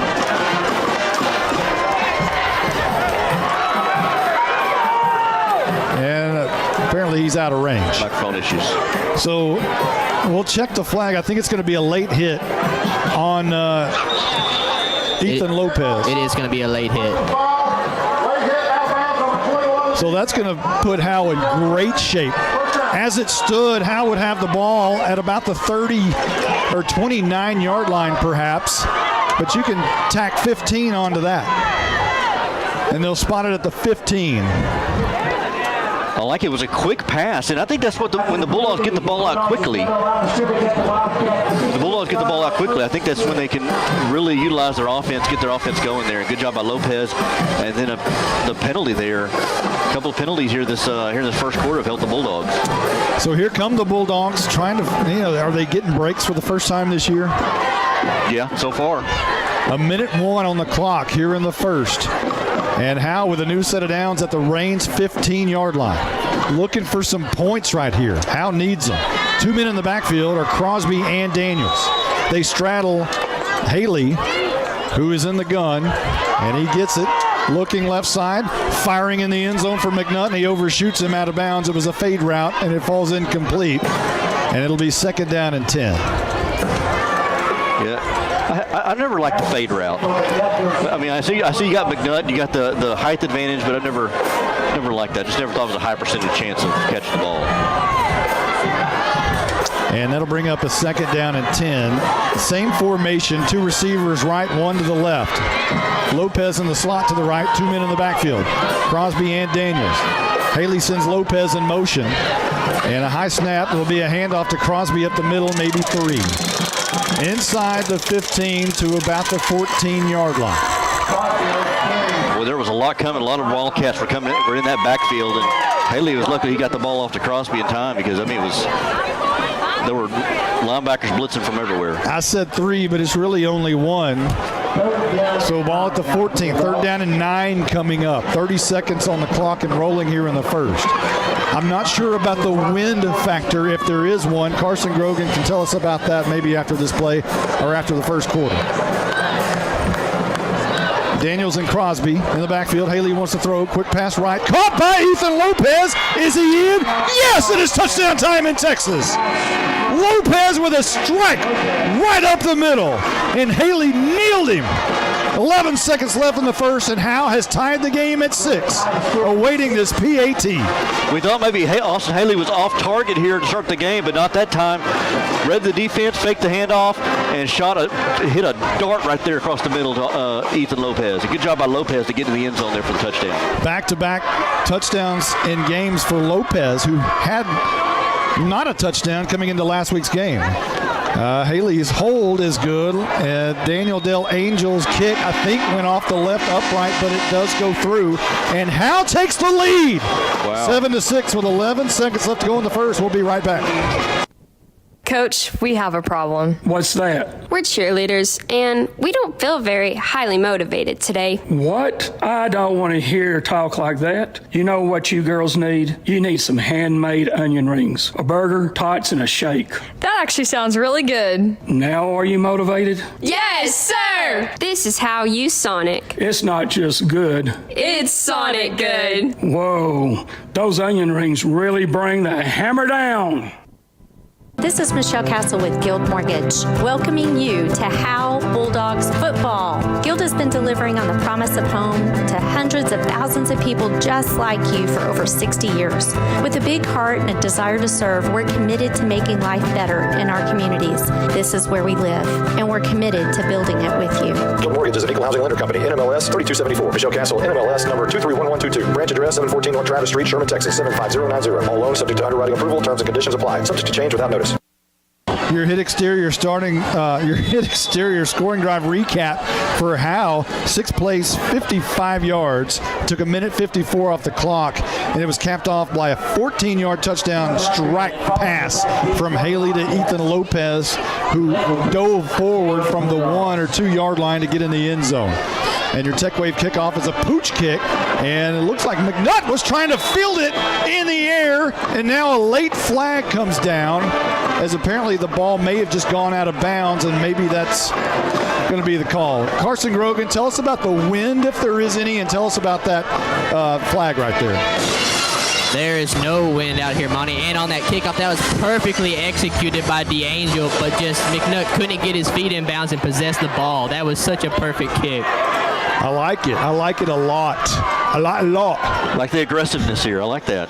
So Raines will have the ball just shy of midfield at their own 47-yard line to start. And hey, why not? I like it. And now after the penalty, however, they'll move it to midfield. So they'll spot it right at the 50.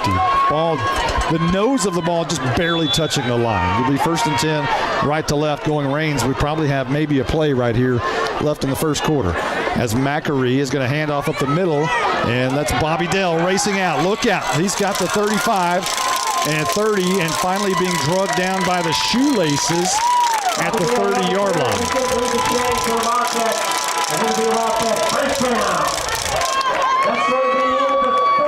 So that's the end of one. Howe leads 7-6. We'll be back right after this. Independent Financial is proud to support Howe ISD and their hardworking students, teachers, and staff. We share your vision for a brighter tomorrow and a championship season. For every challenge, Independent Financial has you covered. Our team can suggest a wide range of financial products to make your personal banking fast and easy. Plus, we have the know-how to deliver the game-changing business banking solutions. Independent Financial, your community in your corner. Member FDIC, Equal Housing Lender. CoreFit Gym on Hanning Street in Howe is a full gym stocked with all the cardio and weightlifting equipment you could need. They also have a couple of new tanning beds. CoreFit Gym has 4 personal trainers available and features sports performance programs for athletes. At CoreFit Gym, memberships are only $40 for the entire family or $30 per individual. CoreFit Gym is on Facebook and located at 300 Hanning Street in Howe. Call them at 469-371-0603. We begin the second quarter, and Howe has a 7-6 lead here in Emory at Wildcat Stadium against Raines High School. And Raines has it. As we switch sides, they'll be moving left to right now. And they'll have it at the Howe 28-yard line, it appears. Bobby Dale in the backfield. Man in motion is Singh. And Macri falls down. It was a bad snap. He had to go down for it, and when he did, his knee hit. So that's going to be a loss. They'll back up Raines to the 32-yard line. Another big break for Howe right there, and it'll be second down and about 13. I tell you, Raines does not look crisp on offense here now. They've had some misreads, it looks like. No jinxes. Snap. Maybe. Schellinger goes in motion. He gets it on the jet sweep. This time it was executed nicely by Caleb McNutt, who made a great play as Bill Jailing jumps over there like Air Sagleski used to. And that's a loss on the play back to the 35-yard line, and Raines has gone backwards so far here in the second period. 11-12 left to go here in the second. Howe with a 7-6 lead. Good job there by tackling by McNutt. Third down and 15. Left to right goes Raines. They give it to Dale. No, Macri keeps it around the right side, wants to throw. Wide open is Schellinger, and he's going to have enough for a first down to the 15-yard line. Wide open. Play action move, and Schellinger made Howe pay. Fake the jet sweep from right to left, and then Macri rolled out to his right, and then wide open was the receiver. Oh, third down and long. And here's quickly Bobby Dale on the handoff to the right side and going to be brought down by Jaron Grisham at the 11, maybe 10-yard line. And when they get a big positive play like that last pass there, they have to go quickly. That was actually, I think, Charlie Vera on the stop, and it was. 10:28 and rolling here in the second, and Raines knocking on the door. Handoff.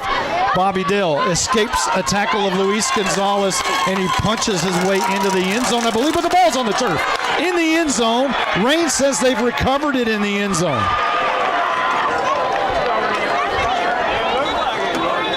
No indication of anything has been made yet. The officials are talking about this, but the ball came out of Bobby Dale in the end zone. And it's on the far hash, so a lot of bodies around there. It's hard for us to determine what just happened. The officials are still huddled up talking about this. And it was very bang right there at the goal line, too. Very close. Here comes the call. And Howe is celebrating. Howe has turned it over. They've stopped Raines dead in their tracks at the goal line. How about that? So Howe's going to have it first and 10 going the other way at the 20-yard line as they recover a fumble in the end zone. Wow. Huge bullet dodge by the Bulldogs, because Dale was going into the end zone. No question. They were about to take the lead right there, without question. Blizzard, did you see who forced the fumble? Looked like he just lost it when he tried to dive. There was no one around him. Looked like a walk-in. Wow. Love to see the play on film. 10-11 on the clock. Lopez goes in motion, same formation as a moment ago, and this is going to be a handoff up the middle. Crosby fighting for yardage and a pretty good gain of about 4 up to the 25-yard line. And yes, we hear that rattle. That rattling, and that's a noisemaker here that one of the fans have here in Rains. And we don't like it. It sounds like like the Wheel of Fortune spinning thing that goes around and around. That's kind of what it sounds like. Carson Grogan talked about his final thought was forcing turnovers, capitalizing on them. This is a chance for the Bulldogs to do that right now. Crosby and Daniels in the backfield. No, that's Luis. Yes. That's Luis Gonzalez in the backfield. Haley tells him what to do, and he gets it. And Haley rolls out right. Quick pass out. That's going to be caught for about 9.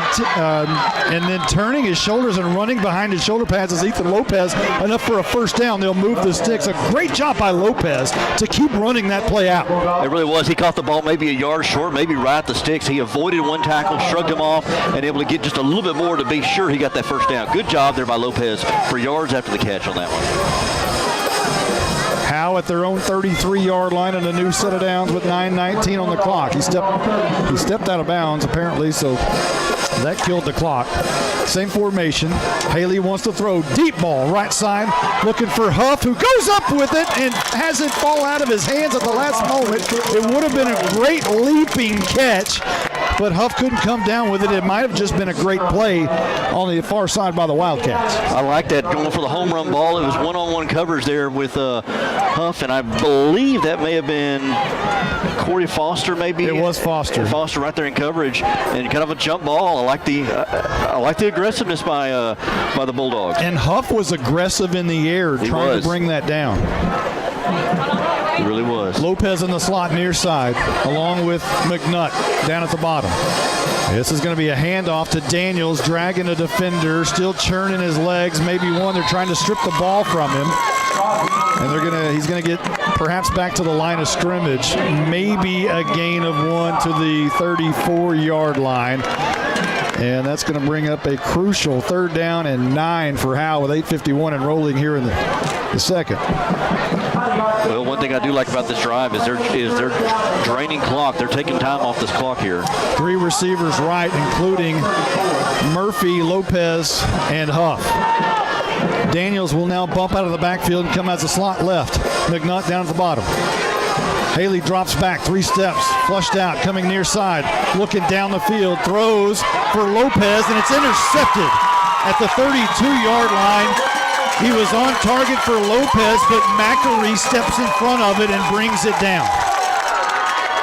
Just playing center field. Yeah. Roll to his left, and there were some blue jerseys there, but that's kind of a long punt. I'm kind of okay with that, going for a long ball. It's just kind of a long punt now, because that was 3rd down. It was 3rd and long, and it does send Rains on their side of the field pretty deep at their own 31. Blake, you going to say something? I think Haley got greedy there, and McNutt was wide open at the 50. Just wanted the home run ball. 8:22 on the clock. We turn possession over to Rains, and they'll come on the field here. Howe with a 7-6 lead. Low-scoring game to this point. You just want to hang around. That was one of the keys, was just being able to let the Bulldogs hang around the game. Mackery, and jumping across the line was McNutt, but Mackery is going to keep it on the read option and going to be dragged down after about a 2 or 3 yard gain at about the 34-yard line. I think that was actually Dell that got the handoff. A good job by Haley, kind of taking him at his ankles and bringing him down there for only a 2-yard gain. So 2nd down and 7 coming up for Rains, left to right. And this will be Dell again. Nope. Mackery pulls it. He wants to throw the home run ball deep down the field. Foster makes the catch, and he falls down doing so, but in Howe territory at the 37-yard line, a big gainer there. Threw that ball up, and he had to kind of come for it and wait for it. Had to kind of fight the defensive back there. Was that Huff that was in coverage? Had to fight the defensive back, whoever that was, and come back for it. Foster able to make the grab on the Bulldog side of the field. It was Wesley Inge in coverage. Wesley Inge. 39 yards on the pass and catch from Macquarie to Foster. Man goes in motion to Schellinger. Macquarie wants to throw again. Drops back 3 steps, looks across the field. He missed his receiver, who was wide open. And that was Singh coming across, dragging at about the first down marker. So about an 11-yard drag across, and he just missed him. Boy, Macquarie had plenty of time, too. Good protection by the Wildcat offensive line. They were only rushed 4, and they were able to give them good time for Macquarie to survey the defense. 2nd down and 10 coming up. Macquarie and Dell in the backfield. 3 receivers near side. Foster up top by himself. Macquarie rolls left. He's just going to keep it around the left edge. And he's got the first down and more. Makes a move, breaks a tackle. Finally brought down from behind on the far side by Charlie Vera, but not after a big run all the way down inside the 20. Yeah, Macquarie said, I'm just going to take this ball. Went right around that left end. Malin Walker almost got a paw on him there, able to bring him down, but he tied up that sideline and went down and got into the red zone now. 1st down and 10, left to right. 7:12 on the clock here before the half. Macquarie, handoff. Dell, no, he kept it. He's looking in the end zone for Singh, who makes a great catch. About 4 yards deep in the end zone on the tee in Wildcats. And Raines has taken the lead again here in this game, 12-7 with 7:02 left to go in the second. And an injured Howe Bulldog is down. And we'll have to check and see who that is. It looks like it might be McNutt, but it's Austin Haley. Austin Haley. And Haley's down. So we're awaiting the PAT. And let's look and see if I can calculate this drive real quick while we have some downtime. It was a 16-yard touchdown from Macquarie to Singh. Is that right? Yes. And that capped off a 5-play, 69-yard drive. On your hit exterior scoring drive recap, we have 7:02 on the clock. And so that means a minute 30 ran off the clock. And Haley gets up and he's walking off. He might have had hopefully just the air knocked out of him. Maybe. We'll check with Carson Grogan in a little bit and see if he can give us any update. 7:02 on the clock. Now we're going to wait and see if the Wildcats are going to try some trickery here. Right now, Thompson's lined up to try to boot this one through to make it a 6-point game again. Right now it's 12-7 awaiting the PAT. And Thompson, again, they look like they're going to go ahead and kick it through. Schellinger to hold. It's on the tee. The kick is up. The kick hits the crossbar and is no good. So it's a 5-point game. Howe trails 12-7. 7:02 left to go in the second. We'll be back. You're invited to Bucksnort BBQ in downtown Van Alstyne, Texas. Your friends and neighbors say it's the best barbecue in North Texas. Now it's your turn to come taste the difference. Click on bucksnortbbq.com for complete information. That's BUCKSNORTBBQ.com. BucksnortBBQ.com has everything, including store location, menus, hours of operation, and much more. We'll see you there. Douglas Distributing is proud to sponsor the Howe Bulldogs. Douglas Distributing has been a diversified energy supplier since 1981. They offer fuel solutions for commercial, industrial, and residential applications through North Texas and Southern Oklahoma. This family-owned and operated business strives to be your go-to company for all your fuel needs. From commercial fuels, DEFs, and lubricants, they've got everything to keep your business moving forward. Call Douglas Distributing today, 903-893-1181. 7:02 left to go in the second. And the Bulldogs about to receive this Tech Wave kickoff. Thompson with the pooch kick coming near side. Fair catch called for by Colin Murphy at the 31-yard line. And Howe will move right to left, trailing 12-7. Again, you wanted to hang around in a game like this, and Wildcats are giving them opportunities here. They've fumbled the ball. They've missed a couple extra points. Bulldogs defense has stood on some occasions. This Bulldog offense, if they can just get the ball, get something going here, get some points out of these drives, really put some confidence in this team.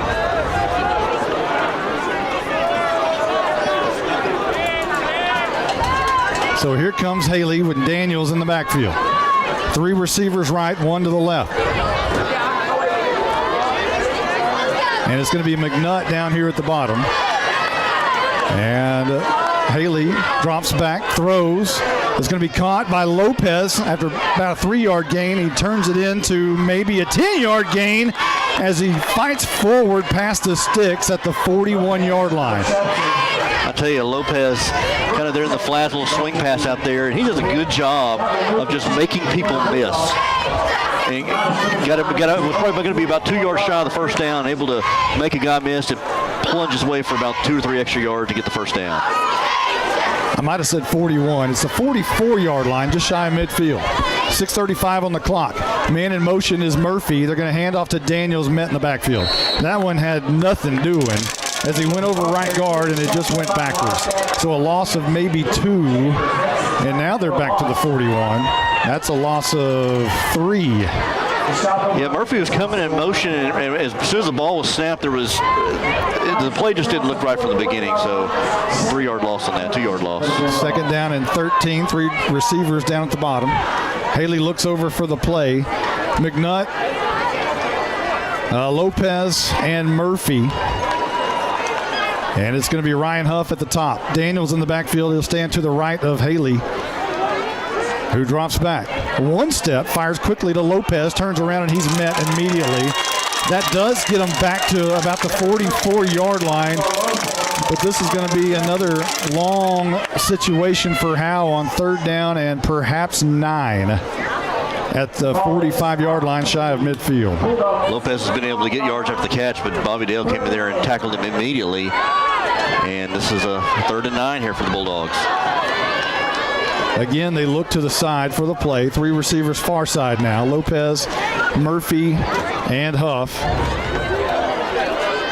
Near side, McNutt. 5:12 on the clock. Haley rolls out right.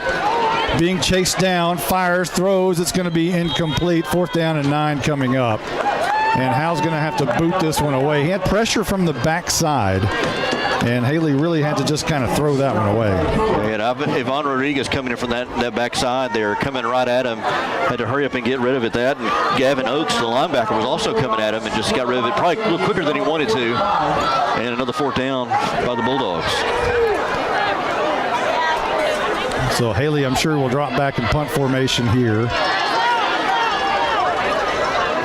And he will. And he'll stand at about the 37, 38-yard line. Pressure comes, almost blocked, but he gets it away. It's going to bounce at the 30, take a good roll. Still rolling inside the 15 and will be brought dead at the 12-yard line by Lopez. So a nice punt by Haley. And Raines will have it with 4:53 from their own, 12-yard line? Yes. Moving left to right. Howe needs a stop right here. Another turnover, perhaps? They need something right now. I mean, the last 2 possessions, Wildcats have moved the ball. Now, they fumbled at the end of that possession, that couple of possessions ago, but they've been able to move the ball downfield. Bulldogs need to tighten it up here. So here come the Wildcats, rather. And it'll be Mackery, and this time, I'm not sure that's Bobby Dale in the backfield. Mackery wants it. He fakes the hand. He's going to roll out left, being pressured by Gonzalez, and Singh makes the catch, and he's going to be tackled and brought down. A nice open field tackle there on the far side after about a 2-yard gain. And I believe that might have been Warmond on the tackle, or was it was McNutt. So about a 3-yard gain, and they'll spot it right at the 15-yard line. The Bulldogs haven't been blitzing as much. They were bringing Crosby in the middle there a couple of times, brought McNutt there from cornerback, but only been rushing 4 down linemen. Here they come. 2nd down and 6. Here's Mackery wanting to roll out. Now he throws deep down the field, Schellinger, and he just overshoots him, and Warman might have got a finger on it, but it wasn't the perfect pass to Schellinger. as he had to dive for it, and Warman was in coverage. Yeah, he lofted in the air enough time for Warman and McNutt to come in there and maybe knock it away, and it would have been a hard catch for the receiver to make anyways. So third down, man, this would be a good time if you get a stop right here and you get favorable field position if they punt it. Big play here. 3rd down and 7. Macri wants it. Drops back. 2 steps, 3 steps, throws. Incomplete. He missed his receiver, Schellinger again, and Raines is going to have to punt. And now Howe has to do something with this. Walker was able to come up that middle and kind of provide a little bit of pressure, put a big paw in his face there, but off target there by Macri. And that was a big defensive stand. That's what the Bulldogs needed right there. And now they'll get good favorable position on the Raines side of the ball, on the Raines side of the field, with 4:33 to go in the first half. It'll be Huff to stand just inside midfield at his own 49. Macari's punt is a high wobbly one, which will bounce just shy of midfield and go backwards a little bit. And will roll dead at the 43-yard line, shy of, or just on the Raines side of the field.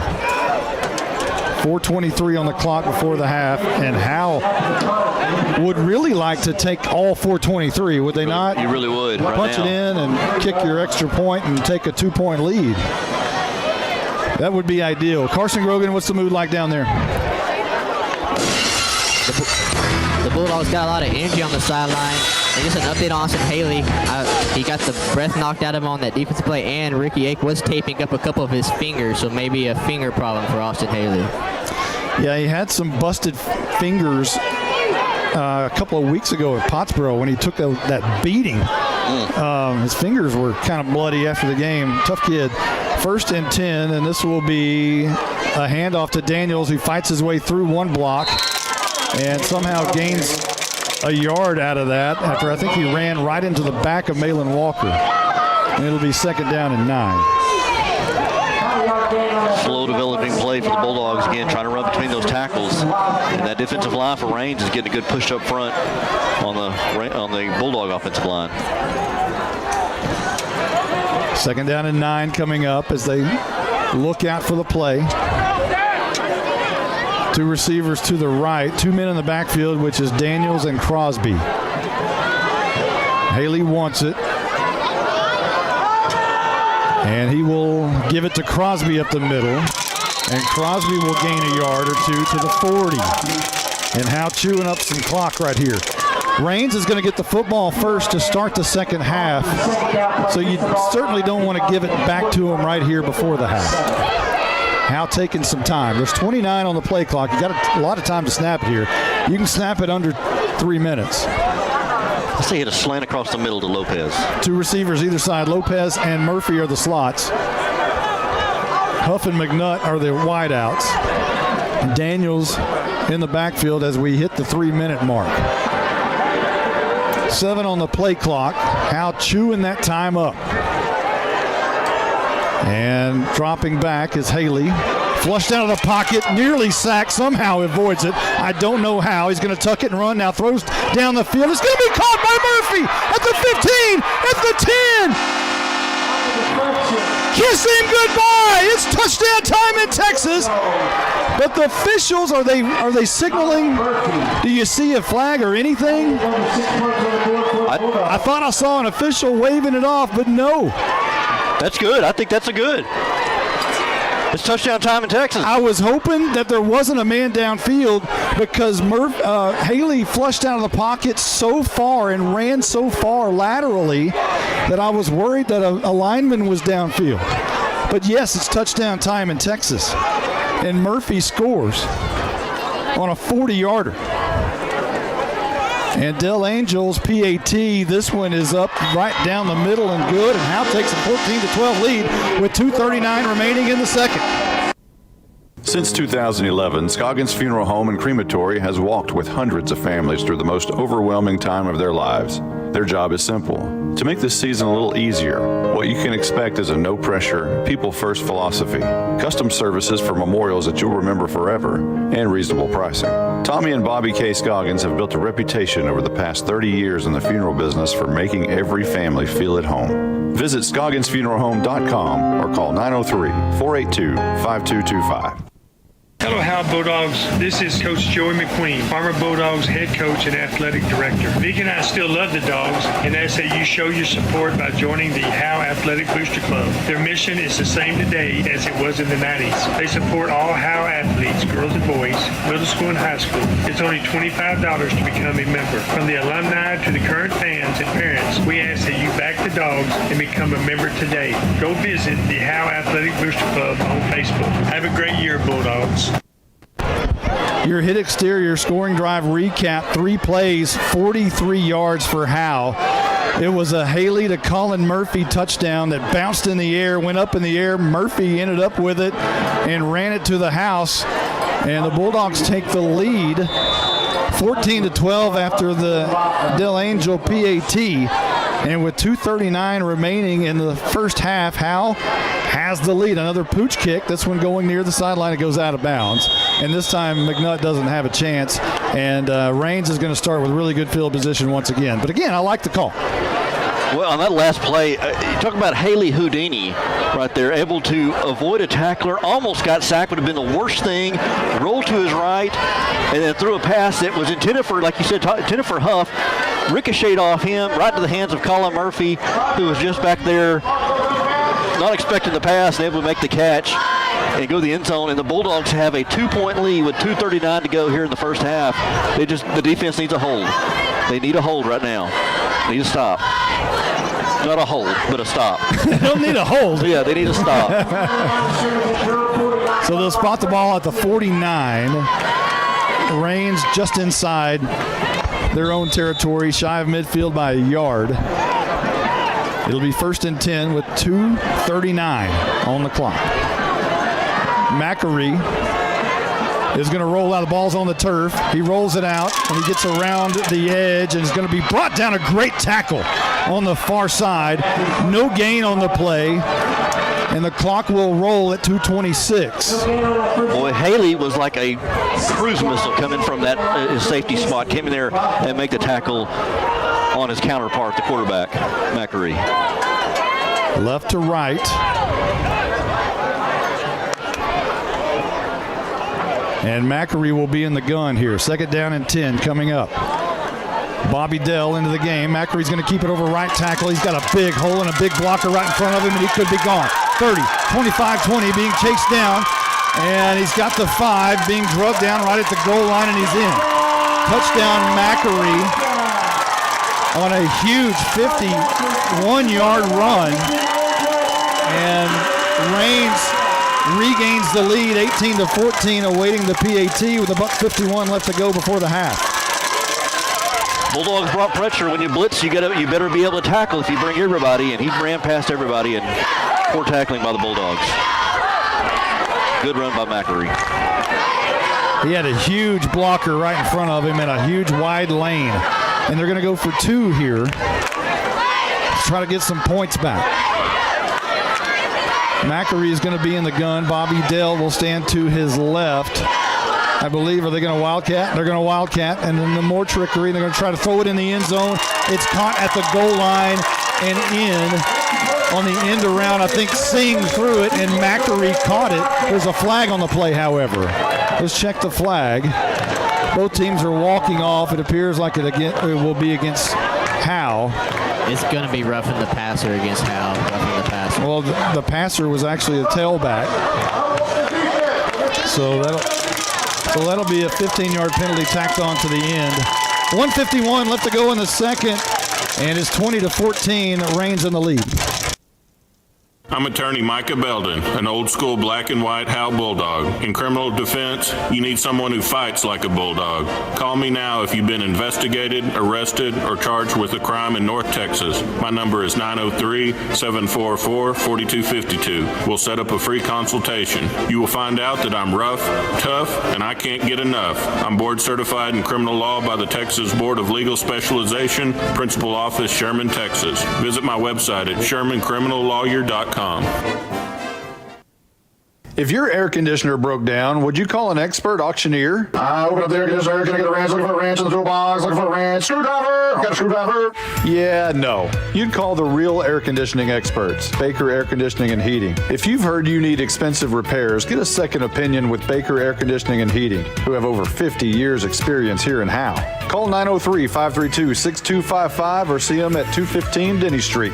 License number 004693C. A minute 51 left to go before the half, and Raines has scored again. We had a low-scoring game for a moment. Now it's kind of opening up a little bit. 20-14, the Raines lead over Howe. The hit exterior scoring drive recap was only 2 plays for 51 yards, and it was Macquarie who went to 51, and it only took 48 seconds to score on that drive. The 2-point conversion was good.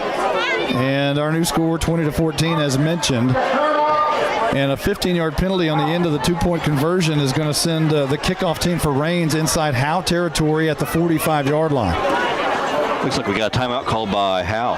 And that's your hit exterior scoring drive recap. So the Tech Wave kickoff will be deep in Howe territory, and we'll see what they elect to do here. They may want to just go ahead and onside or pooch this. I wouldn't blame them with this kind of field position to kick.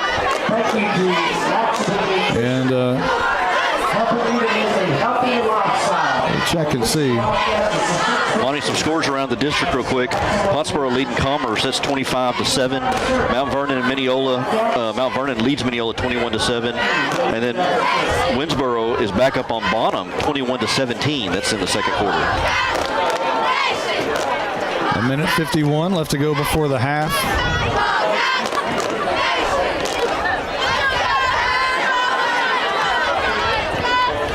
And Thompson's going to tee it up at the 45. And Haley is back deep here on this kick return. Lord help us, don't catch this. Oh, boy. Carson Grogan, talk to us. What do you got down there? Yeah, Monty, on that crazy touchdown by the Bulldogs, actually, the sideline was so pumped up. Jordan Troxler, who went out with an injury at the Sanger game, actually, I guess, got ran over by his teammates because the sideline was so excited. Oh, no. So your Tech Wave kickoff is just about underway. They're lining up. Let's see what happens here. I imagine it won't be just a typical kick. And now a player moves over from the left to the right. And it looks like they're going to try to onside this, it appears. But no, they pooch it to the left, and it goes out of bounds, thankfully for the Bulldogs. And that'll give the Bulldogs some yardage here with a minute 51 to try to regain the lead before the half. And now you're not into clock burning time. This is going to be totally different than the last drive. You're not trying to kill the clock and run it. You're trying to score really quickly. But you don't want to score too quickly. Yeah. But you want to try to take as much of the clock, but you only have a minute 51. And I'm sure Raines is going to be trying to kind of play more of a prevent defense and kind of keep everything in front of them, if possible. Kind of try to prevent the home run ball. First and 10, right to left goes Howe from our vantage point. There will be 2 receivers to either side. And Haley gets it. He's going to fake the hand and toss out to Lopez, looking for a block. He couldn't get the block from McNutt, and Lopez will go down after about a 5-yard gain to the 35. So 2nd down and 5 coming up for Howe. The clock is ticking at 1:30. Lopez will be a slot right, and Bryce Crosby, or is that Daniel? Slot to the near side. And that's Daniels. Haley wants to throw deep down the field, and wide open is Ryan Huff. Makes the catch at the 40.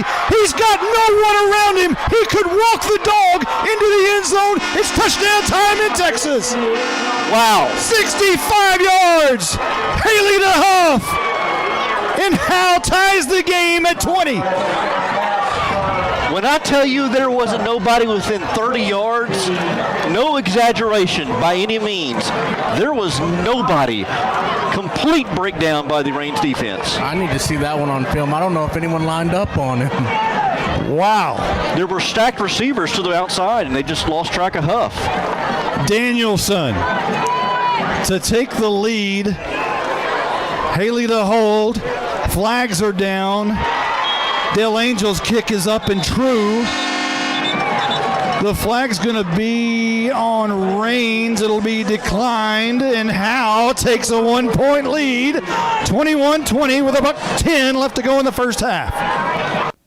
This is more than a bundle. This is way more than a combo deal. It's your sanctuary, your home field. It's where everything happens. This is your home, your car, your memories. And you want to be sure they're protected with home and auto insurance. As your State Farm agent, I get it. That's why I'm here to help life go right. My name is Ed Meacham, and I'm your Howe State Farm agent. Give me a call at 903-892-3923 or on the web at mredinsurance.com.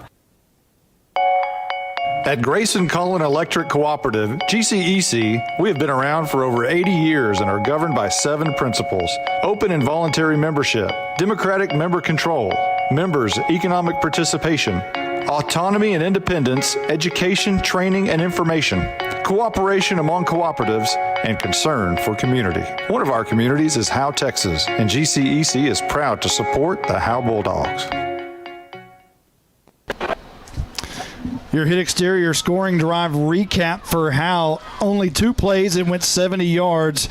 The biggest, maybe the biggest touchdown of the year. I think so. To this point is a 65-yard pass from Haley to Huff.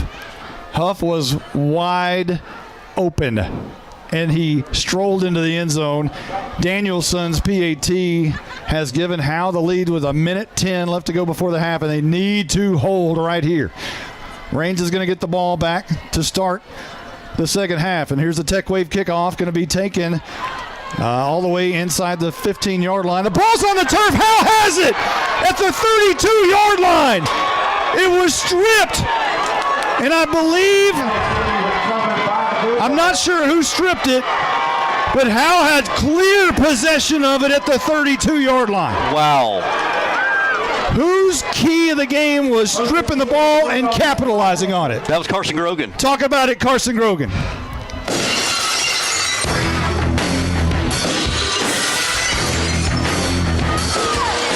Carson can't hear us. There's probably too much noise down there.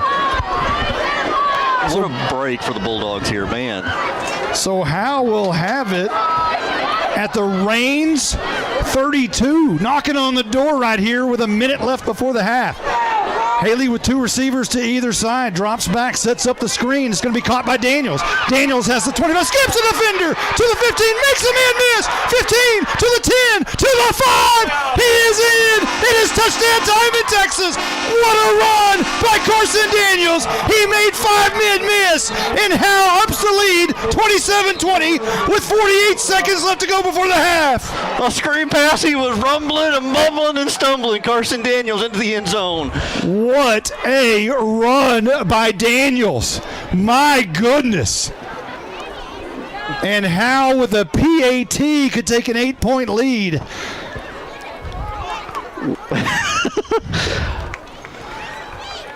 Wow. 1 play, 33 yards. And the Bulldogs did exactly what Carson was saying in his pregame thoughts, was capitalizing on the turnovers. The Bulldogs have done that on back-to-back, scored here on back-to-back possessions, and not leaving Reigns very much time here with 48 seconds to go. My goodness, what a run. That's a classic run of all time by Daniels right there. I wonder how many tackles he broke. How many, Blake, did you keep up? How many tackles? It was 5, and that cutback at the end, and he just ran through a guy. And then somebody blew up somebody on a block, too. And by the time it was over, he could have just strolled and walked into the end zone. He had made so many people miss. They were all in his tracks. So a PAT could make it an 8-point game. Danielson. Haley wanting it, gets it. It's on the tee. Danielson's kick is very high, and it is good. And Howe has put 28 up on the board, which is 8 more than Raines. 48 seconds left to go before the half. Coach, we have a problem. What's that? We're cheerleaders, and we don't feel very highly motivated today. What? I don't want to hear talk like that. You know what you girls need? You need some handmade onion rings, a burger, tots, and a shake. That actually sounds really good. Now are you motivated? Yes, sir! This is how you Sonic. It's not just good. It's Sonic good. Whoa, those onion rings really bring the hammer down. This is Michelle Castle with Guild Mortgage, welcoming you to Howe Bulldogs football. Guild has been delivering on the promise of home to hundreds of thousands of people just like you for over 60 years. With a big heart and a desire to serve, we're committed to making life better in our communities. This is where we live, and we're committed to building it with you. Guild Mortgage is an equal housing lender company. NMLS 3274. Michelle Castle. NMLS number 231122. Branch address 714 North Travis Street, Sherman, Texas 75090. All loans subject to underwriting approval. Terms and conditions apply. Subject to change without notice. Well, the Howe Bulldogs scored very quickly. There's been 3 scores within the last 2.5 minutes or so, as the Bulldogs went one play, 32 yards on the drive, and it was a screen pass from Haley to Daniels, who made 5 people miss. And my goodness, there's a Tech Wave kickoff going to go out of bounds. But, man, we can't tell you enough what kind of run that was by Carson Daniels. We just can't tell you enough. Carson Grogan may have a look at it, and he also got a look at some of the players over there. Talk to us over there. Yeah, Monty. After a 65-yard bomb from Haley to Huff, a turnover forced by Max Crosby on special teams, and then an all-time run by Carson Daniels, I think we have a new visitor on the sideline over here. It's Mr. Momentum. Howe has momentum, and they're using it very well. I haven't really felt momentum all year long. Has anybody else? No. If there was a camera inside this press box, all the how animated we get in this press box, I mean, it was just, there's fist pumping up here, and we're officiating the game here with the first downs and touchdowns. After the Daniels run, the air conditioner cranked on because the heat in here went up so fast. I know. But you need to stop. That's like a Stephen Ogle run of 1985. It's one that people will talk about for a long, long time if they can hang on and win this football game. First down and 10 for Raines, going left to right. Mackery wanting to throw way back on the other side. Dale all alone by himself, being chased down by Wesley Inge, who thankfully makes a shoestring tackle to save a touchdown at the 26-yard line. They faked it to Dell, rolling right. He snuck out of the backfield. They threw it back to him on the backside. Yeah, he leaked out, and he was wide, not as wide open as Huff was earlier, but he was pretty open there, and good job by Inge to save that touchdown. So here's Mackery with 32 seconds, wants to throw. Flushed out of the pocket. No, not any pressure whatsoever, and a missed tackle comes flying in on the far side, and Mackery will just kind of sidestep Carson Daniels and go out of bounds after about they'll say he stepped out right at the marker, at the line of scrimmage. 24 ticks on the clock, and Mackery and company will have it at the Howe 26-yard line. Second down and 10, as 2 receivers will come near side, 2 on the far side. Dell in the backfield, and a timeout has been called by Howe, I think it was. Was it not? I think so, too. We're going to take a quick one. We'll be right back right after this. Independent Financial is proud to support Howe ISD and their hardworking students, teachers, and staff. We share your vision for a brighter tomorrow and a championship season. For every challenge, Independent Financial has you covered. Our team can suggest a wide range of financial products to make your personal banking fast and easy. Plus, we have the know-how to deliver the game-changing business banking solutions. Independent Financial, your community in your corner. Member FDIC, Equal Housing Lender. Howe with a 28-20 lead. It's right before the half, 24 seconds before the half, and Mackery and the Raines Wildcats are knocking on the door at the Howe 26-yard line. Howe wants to turn them away, go to the locker room with an 8-point lead. Mackery will be in the gun. Bobby Dell will stand to his right. 2 receivers to either side. Mackery wants to throw. Looking left side, throwing in the end zone and incomplete or shy of the end zone. It falls incomplete. And it'll be 3rd down and 10 with 20 seconds left on the clock. I think that was miscommunication by him and Singh. Singh was going up the sidelines and went behind him, but Inge was right there to tackle him if he would have caught that ball. So it's 3rd and 10. More importantly, there's 20 seconds on the clock. As Mackery drops back 3 steps. Little pressure from the left side, throws it across the middle, looking for the end zone. Schellinger had it in the end zone and dropped it. It went right around his hip and fell out. That would have been 6 for sure. It hit him in the hands. He juggled it. It went around his left hip, and it fell to the turf. And it's 4th and 10. I mean, he had McNutt beat there across the middle, and Mackery had time to throw that. All he had to do was catch it. Caught it, hit him right in the hands. And now Mackery will have Dale to his right. They'll do it again, and now another timeout's been called by Howe with 17 seconds left. We'll keep it right here. As, boy, this has been the most electrifying 3 or 4 minutes that we've had so far in Howe Bulldog football. The last 2 years. Well, maybe Bonham, but other than that, this is pretty electric. Yeah, I mean, for a quarter and a half, it was kind of a defensive battle. But, yeah, the last couple of possessions, back and forth here, the Bulldogs able to get a turnover and then capitalize on that, trying to hold here. I mean, you just wanted a chance. You just wanted to be able to hang in there and just give them a chance, and they're giving themselves a chance right here. You know, this is going to be one of the most crucial plays of the entire football game right here. It's 4th down and 10 for Raines. There's 17 seconds on the clock. And if Howe can hold right here, they'll get the ball back and take an 8-point lead into the half. Mackery wants it. He drops back 3 steps, looks across the middle, under pressure, almost sacked, gets out of it somehow, and now a flag is down. Mackery rolls and throws, and it's incomplete, and I think it's going to be a hold against Raines. There's 7 seconds left to go before the half. As I believe it might have been Walker who was held. His shirt's hanging off of his shoulder pad. Dylan is losing half his shirt out there. It was held pretty bad. So Howe will hold right here. They hold, and they got held. They got held, and they held. So it'll be 1st and 10 for Howe. Take a knee, go to the locker room, and take advantage of this momentum. Feel good about yourself. And to tell you how, like you said, how important of a play that was, if they would have scored here, got the ball back in the second half and a chance to score again, but the Bulldogs able to take an 8-point lead here into the locker room.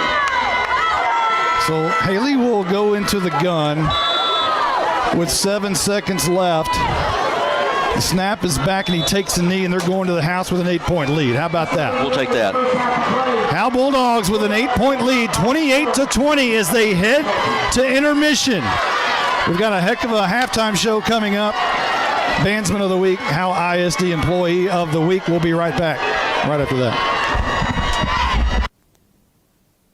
I'm attorney Micah Belden, an old-school black and white Howe Bulldog. In criminal defense, you need someone who fights like a bulldog. Call me now if you've been investigated, arrested, or charged with a crime in North Texas. My number is 903-744-4252. We'll set up a free consultation. You will find out that I'm rough, tough, and I can't get enough. I'm board certified in criminal law by the Texas Board of Legal Specialization, Principal Office, Sherman, Texas. Visit my website at shermancriminallawyer.com. If your air conditioner broke down, would you call an expert auctioneer? I open up the air conditioner. Can I get a wrench? Looking for a wrench in the toolbox. Looking for a wrench. Screwdriver. Got a screwdriver. Yeah, no. You'd call the real air conditioning experts, Baker Air Conditioning and Heating. If you've heard you need expensive repairs, get a second opinion with Baker Air Conditioning and Heating, who have over 50 years experience here in Howe. Call 903-532-6255 or see them at 215 Denny Street. License number 004693C. This is more than a bundle. This is way more than a combo deal. It's your sanctuary, your home field. It's where everything happens. This is your home, your car, your memories. And you want to be sure they're protected with home and auto insurance. As your State Farm agent, I get it. That's why I'm here to help life go right. My name is Ed Meacham, and I'm your Howe State Farm agent. Give me a call at 903-892-3923 or on the web at MrRedInsurance.com. At Grayson Cullen Electric Cooperative, GCEC, we have been around for over 80 years and are governed by 7 principles: open and voluntary membership, democratic member control, members' economic participation, autonomy and independence, education, training, and information, cooperation among cooperatives, and concern for community. One of our communities is Howe, Texas, and GCEC is proud to support the Howe Bulldogs. Listening to the Rapid Electric Halftime Show. Don't get shocked. Call Rapid Electric at 903-421-8100. Today's Pride of Howe Bandsman of the Week is brought to you by 4A Automotive. Now let's join Monty Walker with this week's Spotlight member of the Pride of Howe. This week, our Bandsman of the Week is Cameron York. Now, when did you start with the band program? I started in 6th grade. I went to Plano. It was at Carpenter Middle School, and then I moved here in 8th grade, and I've been here since 8th grade until now, senior. Were you anywhere before Plano? No, we only started in 6th grade, so this is here in Plano, that's all. You're a first trumpet player this year. What's your role in the performance? I don't really have that big of a role. It's really just I think it's mainly to be a leader and just to lead the trumpets and just keep us all together and make sure we're all doing the right thing together. Just, playing as a team. So you work at Panda Express also. How do you juggle that time? I just, I tell my boss and I tell Miss Liz what I can do, what I can't do, but it's pretty easy to juggle it, And then plus, I feel like juggling both the job and band is making me more responsible. And I don't really know how to explain it. It's kind of easy for me to do. I don't know how to explain it. Now, Miss Liz says you have some of the best marching feet in the band. Yeah. Talk about that. It just comes naturally, I guess. I'm pretty good at marching. Is that something you practice while you're at work? Yeah, I like to do it at work. It's fun. I just randomly like to do it for fun, out of nowhere. Like when the floors are wet, I just like to do it for fun. All right, let's talk about the performance this past weekend. How'd that go? And we did good, but it's not as good as I wanted it to be, and I want to improve. I want to, make that level further. I want to get better because I want to compete, and I want to be, I want other bands to be scared of us. That is the Bandsman of the Week, Cameron York. Everybody's scared of him and the band. Today's Pride of Howe Bandsman of the Week is brought to you by 4A Automotive. You're listening to the Rapid Electric Halftime Show. Don't get shocked. Call Rapid Electric at 903-421-8100. Coach, we have a problem. What's that? We're cheerleaders, and we don't feel very highly motivated today. What? I don't want to hear talk like that. You know what you girls need? You need some handmade onion rings, a burger, tots, and a shake. That actually sounds really good. Now are you motivated? Yes, sir! This is how you Sonic. It's not just good. It's Sonic good. Whoa, those onion rings really bring the hammer down. This is Michelle Castle with Guild Mortgage, welcoming you to Howe Bulldogs football. Guild has been delivering on the promise of home to hundreds of thousands of people just like you for over 60 years. With a big heart and a desire to serve, we're committed to making life better in our communities. This is where we live, and we're committed to building it with you. Guild Mortgage is an equal housing lender company, NMLS 3274. Michelle Castle, NMLS number 231122. Branch address 714 North Travis Street, Sherman, Texas 75090. All loans subject to underwriting approval. Terms and conditions apply. Subject to change without notice. Independent Financial is proud to support Howe ISD and their hardworking students, teachers, and staff. We share your vision for a brighter tomorrow and a championship season. For every challenge, Independent Financial has you covered. Our team can suggest a wide range of financial products to make your personal banking fast and easy. Plus, we have the know-how to deliver the game-changing business banking solutions. Independent Financial, your community in your corner.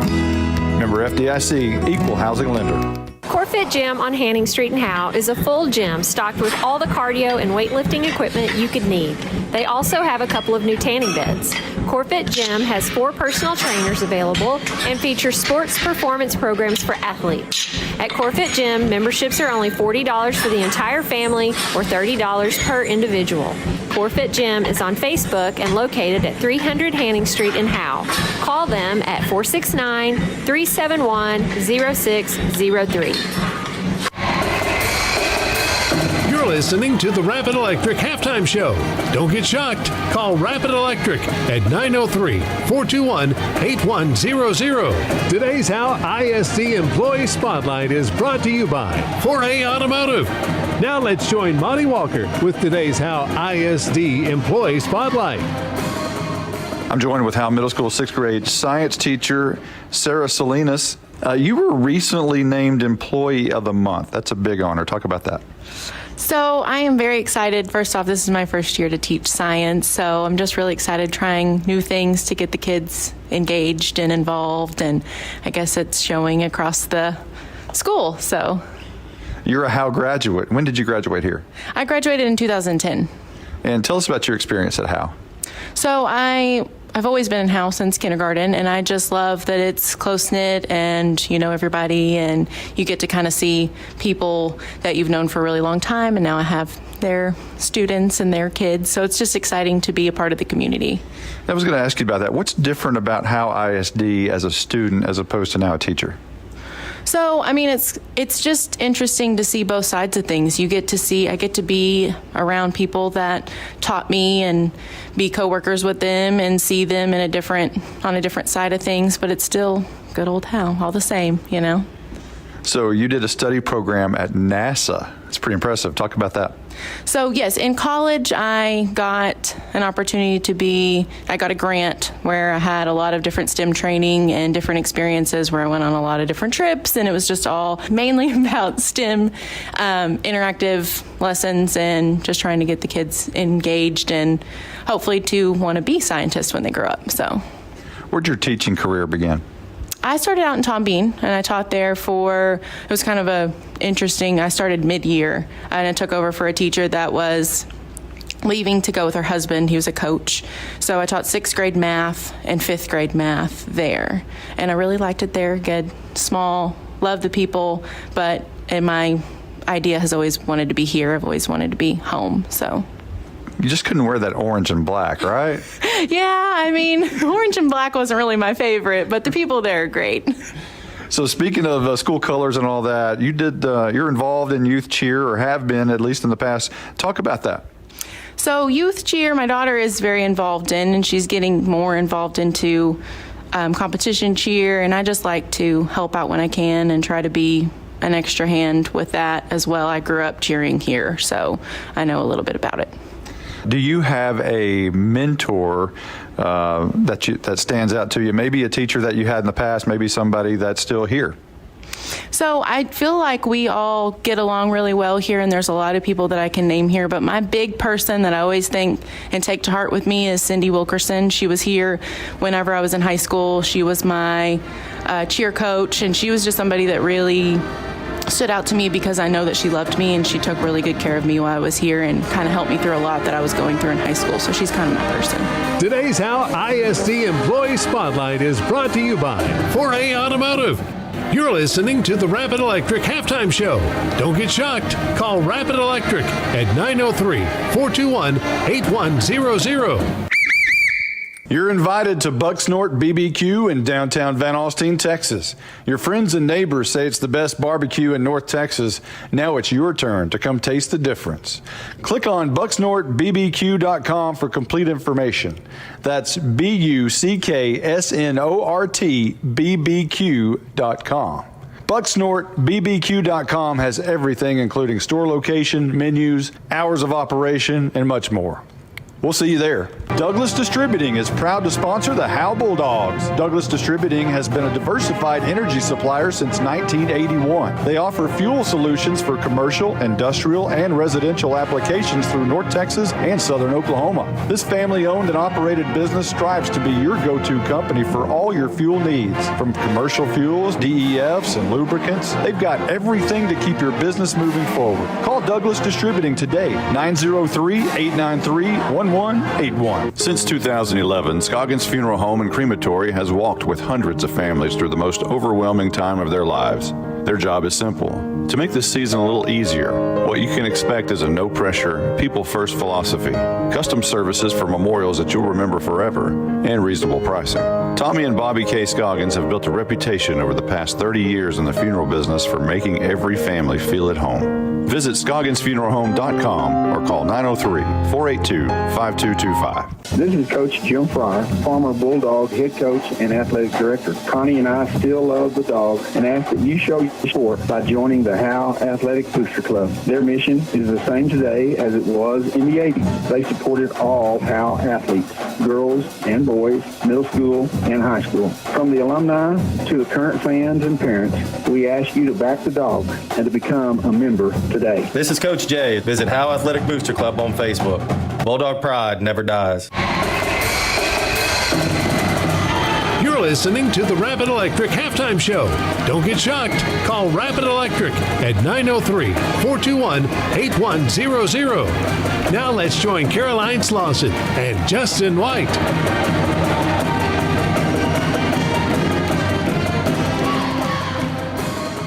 All right, well, welcome back here to Emory, Texas, Raines High School. I'm Justin White alongside Carson Grogan and Blake Burnett. Score right now, the Bulldogs lead 28-20 here at the half. It's been a kind of a fun first half there. It was kind of a defensive battle the first quarter and a half, and then things kind of opened up there midway through the second quarter. Had back-to-back touchdowns by each team, and Bulldogs able to get a big stop at the end. And that leads us to 28-20 here. Blake, talk about the first half. What kind of things you saw there? You stated it right. The first quarter was a defensive slugfest, and it was very surprising up here with both teams being able to move the ball and score. And then the second quarter happened. Well, really the last 4 minutes of the second quarter happened when there was 4 total touchdowns, maybe 5 actually. But what I like about this game is there's been turnovers. There's been taking advantage of turnovers. Both teams are playing sound football besides the turnovers, but when they get the opportunity, they're making the right plays, both teams. I think we have quite the ball game here tonight. You know, and one thing, Bulldog defense has been okay at decent times. They've had some breakdowns in coverage, but they've been tackling pretty good, I felt like. Yes, Caleb McNutt and Caleb Warman have made some incredible open field tackles tonight. And Austin Haley has made some, like that one where he came from his safety position and got Macri at the line of scrimmage was an amazing tackle. Carson, what's it felt like down there on the field there on your side? A lot more energy on the Bulldog sideline. Just like y'all said, both sides of the football are playing relatively well. And just like I said in my final thought, capitalizing off of turnovers really does help the Bulldogs. Well, one of the things I was saying was protecting Haley. I feel like Haley's got pretty good protection. I really haven't seen him knocked down. He's been hurried a few times, but he hasn't been just pummeled or been under major duress a lot tonight. So the offensive line's done a decent job of protecting him, and I don't think they've turned the ball over tonight, have they? The Howe offense has not turned the ball over. So no turnovers Haley here. had an interception. Oh, yeah, Haley did have an interception. You are right. Okay, yeah, I had one. So, but it was like a punt. And so, quick scores around the district. Pottsboro is leading Commerce. These are all at the half. Pottsboro lead Commerce 31-7. Bulldogs will play Commerce next week back at Bulldog Stadium. Mount Vernon leads at the half 28-7. Mount Vernon may end up running away with this district. That was probably the district championship there tonight. And then Winsboro leads Bonham 21-17. That's at the half. You want to do stats here, Blake? We'll jump into stats real fast. Howe on offense is led by Austin Haley, who is 10 of 20 passing with 201 yards and 4 touchdowns, as I call them, tutties. Carson Daniels has 7 rushes for 6 yards and 1 catch for 32 yards, and he got the tutty on that one. It was an amazing run after the catch. Bryce Crosby adds 5 carries for 18 yards. Ryan Huff, 1 catch, 65 yards, and a tutty as he was wide open on the throw from Haley. Ethan Lopez, 6 catches. He's been the security blanket tonight for Austin Haley. 6 catches, 52 yards and a touchdown. And Colin Murphy, 2 catches and 52 yards and a touchdown, and showed great concentration on the tip ball by Huff to get the 40-yard touchdown in the first half. On defense, the Bulldogs are led by Austin Haley with 6 tackles, Luis Gonzalez with 3, McNutt 4, Wesley Eames 2, Charlie Vera 2, Caleb Warman 4, Colin Murphy 1, Malin Walker 1, Aiden Burns 1, and Bryce Crosby had one heck of a forced fumble on a kickoff. They got the Bulldogs the ball back, and it's actually the reason the Bulldogs are up 28-20 instead of 21-20. After that play, the Bulldogs scored the next play. We'll go to Range's stats. Audie Macari is 9 of 17 passing, 156 yards, 1 touchdown. He also adds 9 carries for 89 yards and a touchdown. Bobby Dale has 7 carries for 52 yards, a touchdown and a fumble, and he has 1 catch for 37 yards. Boo Schillinger has 4 catches for 64 yards. Cy has 3 catches for 26 yards and a touchdown, and Corey Foster has 1 catch for 29 yards. And on defense, Reigns is led by Gus Rodriguez with 5 tackles, Bobby Dale with 3, Neighbors has 3, Ivan Rodriguez 2, Kyle Gaddis 2, Audie Macari 2, also adds an interception, Corey Foster has 2, and Kreck has 1. I do want to talk about some Austin Haley stat lines. He has 201 passing yards tonight so far at the half and 4 touchdowns. He only needs 262 yards to become Howe's all-time leading passer tonight. And with the 4 touchdowns, he only needs 7 more to become second place on the touchdown passing list. All right, he's climbing up the charts. Do we want to do highlights next, Monty? Yes, sir. Let's do some highlights. Okay. We're going to do that. Okay. Howe took the ball first to start the game as they won the coin toss, as they've been lucky to do for a lot of the year so far, but they were unable to capitalize on having the ball first and had to punt. Therefore, Reigns took it at the 9:02 mark at their own 15-yard line and drove 8 plays, 85 yards, and capped it off on an 8-yard touchdown by Bobby Dell. He wants it, and he hands off to Bobby Dell, trying to find the outside corner. Lots of room, and he walks in the end zone. Caleb McNutt was the closest. So that gave Reigns the lead 6-0 if they tried some trickery on the PAT and were unsuccessful. So the 6-0 lead with 4:51 gave the ball back to Howe, who had to punt again. And that gave the ball back to Reigns at their own 18-yard line. But Howe held and forced Reigns to punt, which gave Howe the ball at their own 45-yard line. They drove 6 plays, 55 yards, and it was a 14-yard touchdown from Haley to Lopez. He wants to throw a quick pass right. Caught by Ethan Lopez. Is he in? Yes, it is touchdown time in Texas. Lopez with a strike right up the middle. And it was, and that made it 7-6 after the Daniel Del Angel PAT that left 11 seconds on the clock in the first quarter. Reigns took it at midfield and then fumbled the ball away in the end zone, which gave Howe the ball at their own 20. And they drove it down the field to the 34, and Macari picked off a Haley pass, which gave them the ball at their 31-yard line.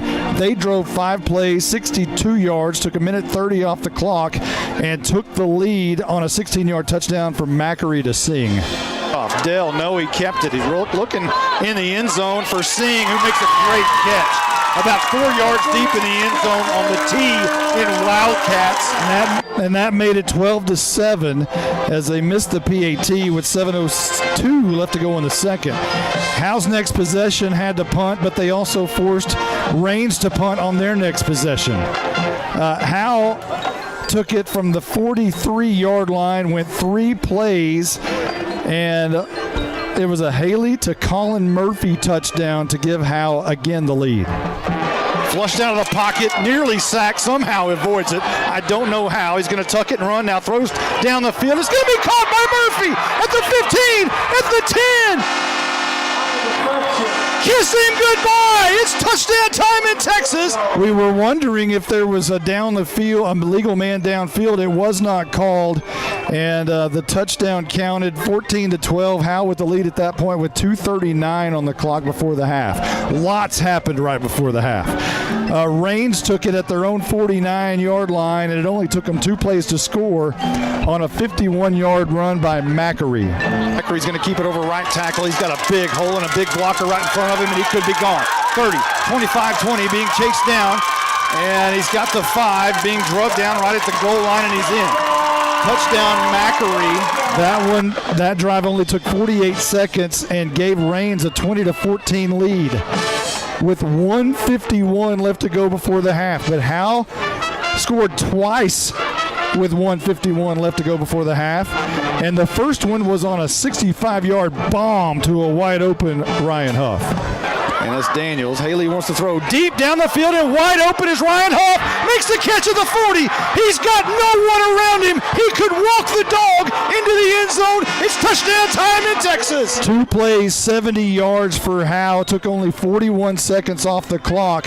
And we thought, oh, we hate to give it back to Raines with that much time left. So what they do, they took it away from Raines. Here's the Tech Wave kickoff, going to be taken all the way inside the 15-yard line. The ball's on the turf. Howe has it at the 32-yard line.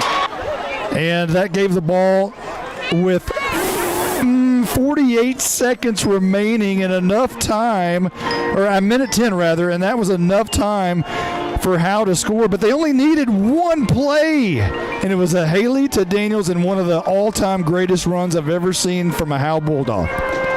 Haley with 2 receivers to either side, drops back, sets up the screen. It's going to be caught by Daniels. Daniels has the 25, skips the defender to the 15, makes the man miss. 15 to the 10 to the 5. He is in. It is touchdown time in Texas. What a run by Carson Daniels. The roof came off of the press box at that time as Daniels, the call there doesn't do justice to the run. It was amazing. He left all kinds of blue jerseys in his tracks. That with the PAT gave Howe a 28-20 lead with 48 seconds left to go before the half. They were able to hold Raines right before the half ended on a 4th down and 10 play, and Howe has taken a 28-20 lead into the locker room. We've got about 5.5 minutes left before the half. We're going to take a 1-minute timeout. We'll be right back. CoreFit Gym on Hanning Street in Howe is a full gym stocked with all the cardio and weightlifting equipment you could need. They also have a couple of new tanning beds. CoreFit Gym has 4 personal trainers available and features sports performance programs for athletes. At CoreFit Gym, memberships are only $40 for the entire family or $30 per individual. CoreFit Gym is on Facebook and located at 300 Hanning Street in Howe. Call them at 469-371-0603. You're invited to Bucksnort BBQ in downtown Van Alstyne, Texas. Your friends and neighbors say it's the best barbecue in North Texas. Now it's your turn to come taste the difference. Click on bucksnortbbq.com for complete information. That's BUCKSNORTBBQ.com. BucksnortBBQ.com has everything, including store location, menus, hours of operation, and much more. We'll see you there. I think in the pregame, we were talking, guys, about maybe having a pretty good game, and we thought this would be a pretty good one. Had a chance to be a pretty good one, we thought, and here we are, 28-20. It is a good one, especially if you're a Howe fan. Yeah, you wanted to be able to hang around, and you're doing that, and Raines keeps giving them opportunities, Bulldogs opportunities. They've turned the ball over a couple of times. Bulldogs, they've had some personal fouls, Raines has, and Bulldogs have taken advantage of it. I mean, there have been some times the Bulldogs probably could have done more on offense and make this game even a bigger deficit. That is something I want to talk about. The Bulldogs have not had many penalties tonight, which is very surprising because on the season they average about 8 to 9 penalties a game. Hopefully that doesn't jinx us there. No jinxes, guys. My bad. So yeah, I tell you what, this has been a fun first half. That's what we wanted. We drove this way all the way over here. We do understand that the starting center and defensive tackle Malin Walker has a broken finger. But from what I understand, they're taping it up, and he will not miss any action tonight. They'll just try to put that sucker back in place the best they can, and Ricky Ake's going to tape it up, and hopefully he won't miss any action. He's been taping up knees and fingers, I guess, for the Walker family for a while. Huh? He's got a track record of the Walkers there. Yeah, second generation. Yeah, but I'll tell you what, it's been a good first half, Justin. It's kind of what you wanted. Yeah, you really did. I mean, and the offense looks good. The defense, again, I was talking about the halftime show. There have been some lapses there, but overall they've been but did not break. They held when they needed to. Tackling has been probably the best tackling I've seen so far this season for the Bulldogs.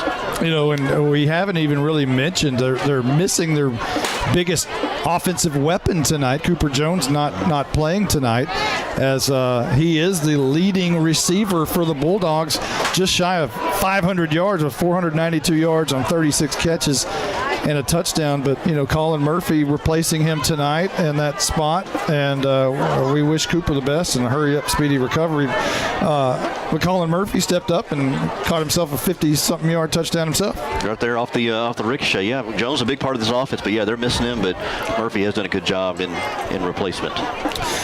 So I think we're just about ready. The band is clearing the field, and let's take a moment to brag on the pride of Howe. What an outstanding performance over here. We don't ever really get to see the pride of Howe. We're always doing our stuff up here, but I took a picture, and I'm about to post it on my Facebook page. As it's a great opportunity for at road games. Michelle Carney's not getting a lot of pictures of the band on road games because they're facing the other way. Mm-hmm. The train, the banners and everything are kind of blocking the view of the Howe crowd, but the Reigns crowd gets to see the performance of the Pride of Howe, and it's a pretty remarkable performance.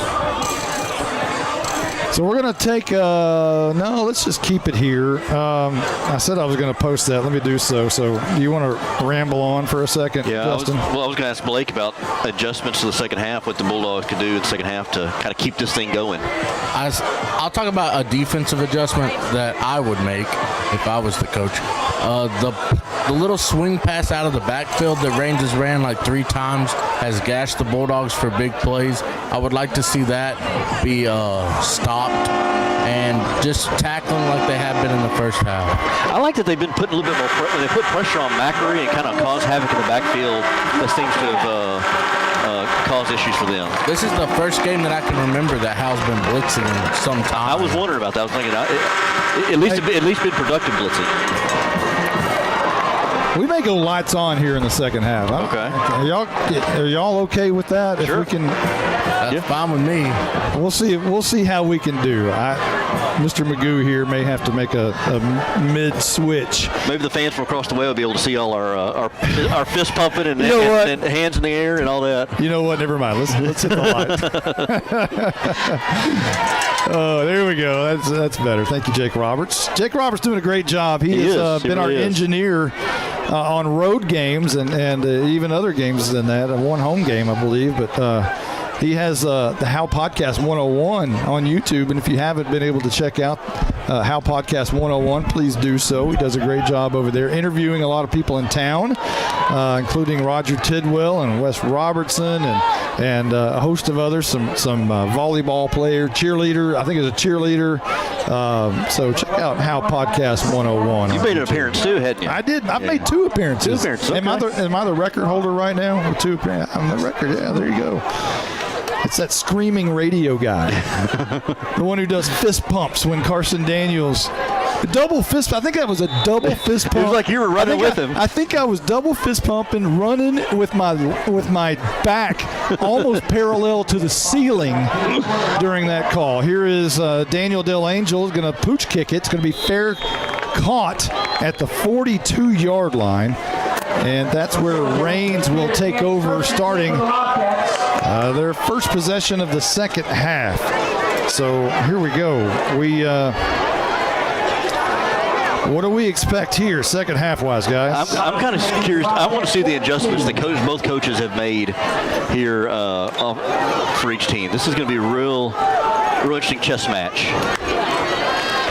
So let's see who comes out on defense. You guys may have to check and see. We told you during halftime that Malin Walker has a broken finger, and I do not believe he's out there on defense. 1st and 10, left to right, and this is going to be Macri, going to hand off to Dell around the left side, and he's going to gain probably an 8 yards, close to the first down at midfield. Good job run there by Dale. I wonder if Raines will try to go a little bit quicker here in the second half. They didn't do that very much. Did a little bit in the first half. So 2nd down and 2 with 11:36 on the clock, just underway here in the third. And this will be a handoff to Dell up the middle. Breaking tackles, spinning out of a tackle, spinning out of 2 tackles, a first down run.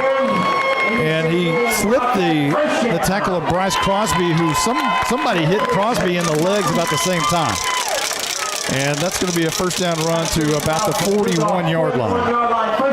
Yeah, I saw Crosby kind of working that leg out there. When somebody came and blocked him, you can tell he's working his leg out right now.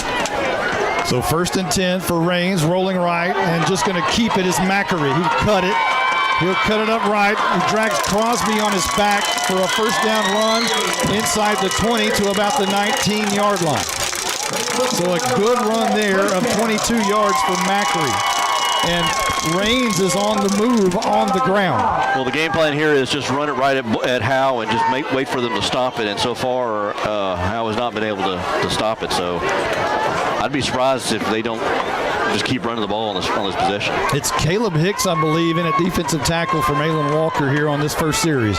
And this is going to be Macri handing off on the outside. Dell getting away for a moment but can't. And the Howe Bulldogs swarm to the football for a 3-yard loss right there. Well, I believe McNutt was the first one to get to tackle him, or at least stop him and slow him down enough for the rest of the Bulldogs, who just kind of, as you said, swarm and rush to him and able to bring him down behind the line of scrimmage there. They'll give him the 22-yard line, a 3-yard loss, 2nd down and 12 coming up. Macri hands Dell. No, he kept it around the left edge. And a great open field tackle on the far side by Wesley Inge. About a 3 or 4 yard gain sets up 3rd down and about 8 yards right here. Macari's kind of got up a little gingerly on that run there. Big 3rd down here for the Raines Wildcat offense. 9:44 on the clock. Howe needs to get a stop right here. Matter of fact, it's probably 2-down territory. Macri to Dell. He keeps it. He wants to throw in the end zone. Wide open. 8 yards deep in the end zone and a touchdown to Foster. The wide receiver, Corey Foster, hauls it in. And now Howe only leads by 2, 28-26. With surely a 2-point conversion coming up right here with 9:29 left to go on the clock. Macri faked the handoff, kind of rolled out to his right a little bit, and just lofted it in the air, just right back of the end zone for Foster to go underneath it. And this is going to be Macri trying to keep it around the left edge, and he's in. We got a tie ball game. 28-28, 9:29 on the clock here in the third. We'll be right back. Douglas Distributing is proud to sponsor the Howe Bulldogs. Douglas Distributing has been a diversified energy supplier since 1981. They offer fuel solutions for commercial, industrial, and residential applications through North Texas and Southern Oklahoma. This family-owned and operated business strives to be your go-to company for all your fuel needs. From commercial fuels, DEFs, and lubricants, they've got everything to keep your business moving forward. Call Douglas Distributing today, 903-893-1181. Since 2011, Scoggins Funeral Home and Crematory has walked with hundreds of families through the most overwhelming time of their lives. Their job is simple: to make this season a little easier. What you can expect is a no-pressure, people-first philosophy, custom services for memorials that you'll remember forever, and reasonable pricing. Tommy and Bobby K. Scoggins have built a reputation over the past 30 years in the funeral business for making every family feel at home. Visit ScogginsFuneralHome.com or call 903-482-5225. On the hit exterior scoring drive recap for Raines, it was 6 plays, 58 yards. Took 2 minutes and 31 seconds off the clock. It was a 21-yard touchdown from Macquarie to Foster, and Macquarie's two-point conversion ties the game at 28. Your Tech Wave kickoff is going to be taken at the 32-yard line. A fair catch called for by Colin Murphy. And Howe will have possession at their own 33 with 9:28 on the clock. Let's see what the adjustments here the Bulldogs have done here on offense. We talked about kind of off air here. We would like to see Bryce Crosby get the ball a little bit more running the ball. Well, we're about to find out about their offensive center, too. Again, he has a broken finger, but Malin Walker is coming out. They've taped it up, and he will snap the football here. Obviously, it's his left finger, not his right. He snapped with his right. I believe that's the case. It appears to be that way. We'll find out pretty soon if the snap is bad. And it's a snap back, handoff to Daniels over right tackle, and he bruises the defensive end for about a 5-yard gain near the 40 up to the 37-yard line. It's a simple handoff to Daniels, got behind his right guard there and just pounded his way for 5 yards. Crosby and Daniels both in the backfield with two receivers up top, McNutt down here at the bottom. It's Lopez and Huff up top, and it's McNutt, the receiver, as Howe's moving right to left. White jerseys, black helmets, gray pants, black stripe. Haley wants it, and he hands off to Daniels. That's Crosby, rather. And a first down run across the 50 into Raines territory at the 46-yard line. Move the sticks. You wanted Crosby. There he is. Got him right there, right between the tackles there. He's a little bit quicker back there, and he's able to just work his way through blocks and through holes. Lopez will come near side and will be paired with McNutt, leaving Huff all alone at the top. And that's one thing when Cooper Jones was out, they went in they added this package with two backs in the backfield. Crosby and Daniels. This will be Daniels, or Crosby rather, on the carry. This time he's going to lose yards. Back to the 48-yard line, a loss of 1. Philip Kleinmeyer, the linebacker defensive end, their hybrid playing on that defensive end, able to come in there and on the backside, able to take down Crosby. Even before he got to the line of scrimmage, lost 1 on the play. 7:52 on the clock. Howe facing a second down and 11, moving right to left. Haley and company look to the sidelines. And they have the play and they're ready. Two receivers near side, two backs in the backfield. Haley discussing something with Bryce Crosby. And now he moves Daniels out of the backfield. Haley wants to throw deep down the left side. All alone is McNutt, and it goes through his hands. It was thrown on the back shoulder, and McNutt couldn't make the adjustment, and he slaps the ground with his right hand as he's frustrated he didn't make that catch. And it's 3rd down and 11. McNutt got behind the covers there and beat his man, and it was a good pass. It should have been caught. Just run over that left shoulder, and that's a missed opportunity by the Bulldogs. 3rd down and 11, 7:27 on the clock. It stops as the ball went out of bounds and complete. 3 receivers now to the right. 1 man in the backfield is Daniels. It's Murphy, Lopez, and Huff on the right side. Austin Haley's going to run near side, looking for lots of daylight. The 40, 35, 30, and he slips out of bounds after a first down run to about the 30. Man, great awareness by Haley. Dropped back, the pocket collapsed on him, and he had green pastures all in front of him, able to get deep into Wildcat territory here and get out of bounds. Not getting hit, too. 18-yard run for for Austin Haley. He picked up a great block by the ref, too, on that run. Great pick by the ref. So here's Haley going to look right, throw right, caught right, and that's Lopez makes the catch in traffic. Close to a first down, a little bit short, maybe 7 or 8 yards to the 21, 22-yard line. And a big, tough catch right there by Lopez. I like that. It was quick, got it out of there, saw Lopez kind of right there in the middle of the defense, maybe a hole in the zone there or wherever, but it was he just kind of sat there, and good job there by Haley to feed it into him quickly. Again, a bad spot, I thought. I thought he got to the 22. They're going to mark it at the 23. It'll be 2nd down and 3. Daniels in the backfield with Haley, and Daniels will get the carry here, and he's met immediately in the backfield trying to churn. Can't do it. He's going to lose a yard. The ball popped out at the end, but they said Daniels was down, and they'll spot it at the 24-yard line.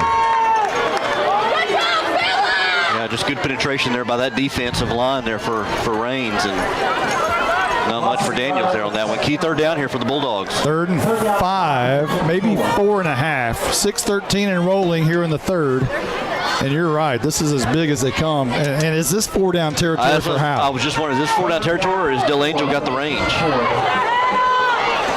3rd down and a long 4.5. Haley drops back 3 steps, setting up the screen to McNutt. He makes the catch. He's got a first down on the left hash inside the 15-yard line. Big catch right there by McNutt coming across the middle. We haven't seen that all tonight. That wide receiver, that jailback break screen, kind of let the defensive line come in and hit the receiver across the middle. It's usually Cooper Jones. Tonight it's Caleb McNutt. Good job by McNutt to get the first down there. They'll spot it at the 13-yard line. A new set of downs for Howe with 5:36 on the clock.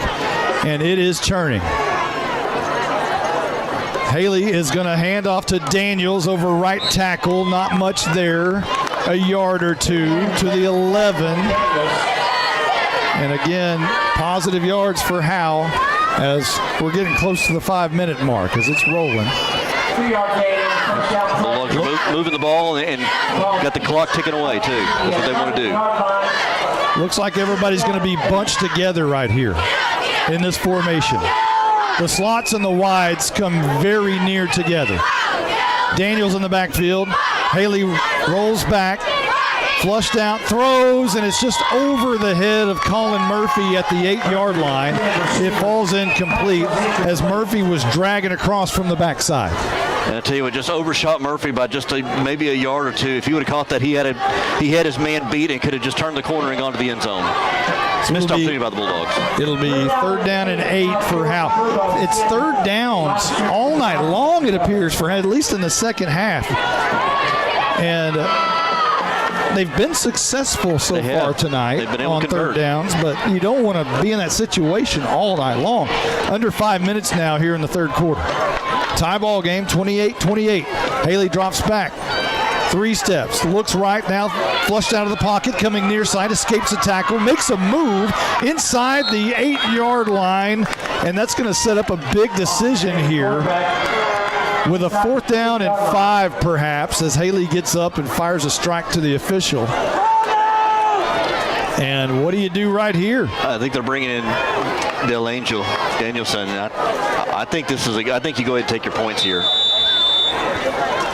So the ball will be spotted on the near hash, on the left hash, right at the 15-yard line, setting up a 25-yard field goal attempt.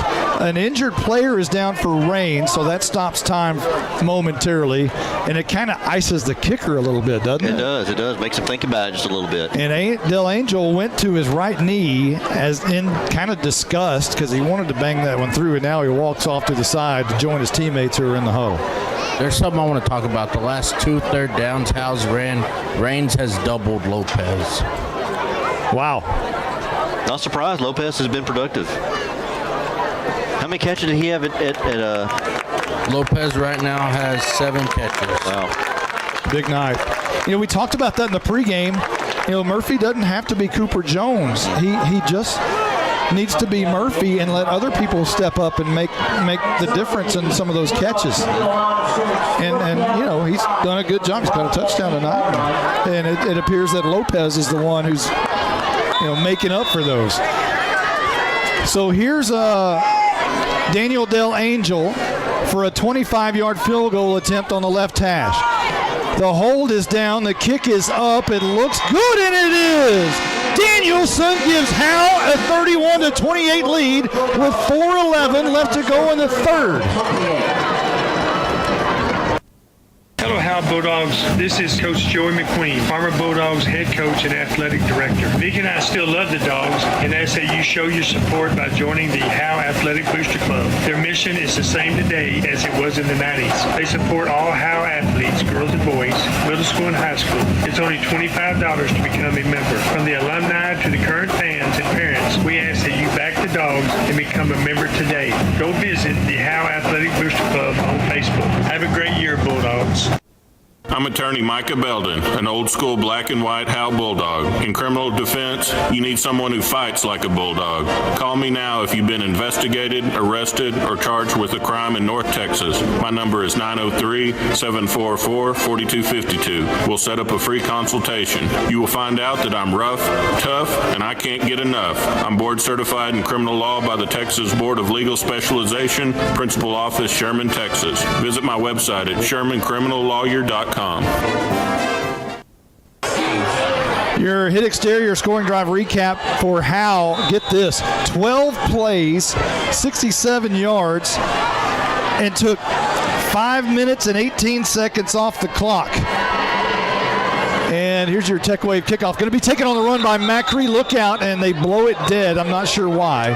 Macri could have gone to the house. That was scary. That was. But the finishing touches on the drive was a 25-yard field goal by Danielson. And that gives us our new score, 31-28. And I'm not sure, the Range crowd's a little bit upset over whatever happened there. The player in front of Macri actually called for a fair catch, but he didn't catch it, so I guess they gave him the fair catch. And Malin Walker now checking in on defense. Caleb Hicks checks out. So broken finger or not, he's in the game. 4:08 left to go in the third. And Raines comes back out on the field for their second possession. They scored on their first possession on a 6-play, 38-yard drive, and now come back out. Macri in the gun. We'll send two receivers, and he's going to run to the right. And he's got a lot of room in a wide open lane down the sidelines and slips out of bounds after about a 16-yard gain outside the 40. It's more than that. It's about a 19-yard gain to the 44-yard line. I said on the last possession, I think the game plan going into the second half was just run at the Bulldogs, run it down their throat, and make them stop it. Maybe throw a pass in there here and there, but primarily keep the ball on the ground. And that's what they're doing there. Get a big gain on that first down. First down and 10. 4 minutes exactly on the clock here in the third. Macri wants it, slaps his hands, gets it, hands off to the first man through, who's dragged down after about a 2-yard gain. And on the carry is Neighbors, and Bobby Dell is checked out. Bobby Dell going both ways also, playing a lot of linebackers, so Neighbors gets the carry here. Again, the starting running back for Raines, Amari Clayton, went out on the very first series of the game and has not returned. Second down and 7 rather. Macri wants to throw deep down the field, wide open and incomplete as he was trying to hit his wide receiver Singh down the field. It's not Singh. Gavin Oaks. Gavin Oaks on. So third down and 8 coming up for Raines. 3:24 on the clock, shy of midfield at the 46-yard line. Oaks had warm and beat there on that one, so good. Just overshot Oaks. Bulldogs dodged one there on that one. Need a stop right here. Third down and 8 for Howe. Leading by 3 with 3:24 on the clock in the third. Macri drops back, wants to throw, looks left side, throws. It's going to be, I believe, caught and dropped by Foster, and it's 4th down and 8, and I think Howe has held, as I'm sure the punt team will come on for Raines, and it does.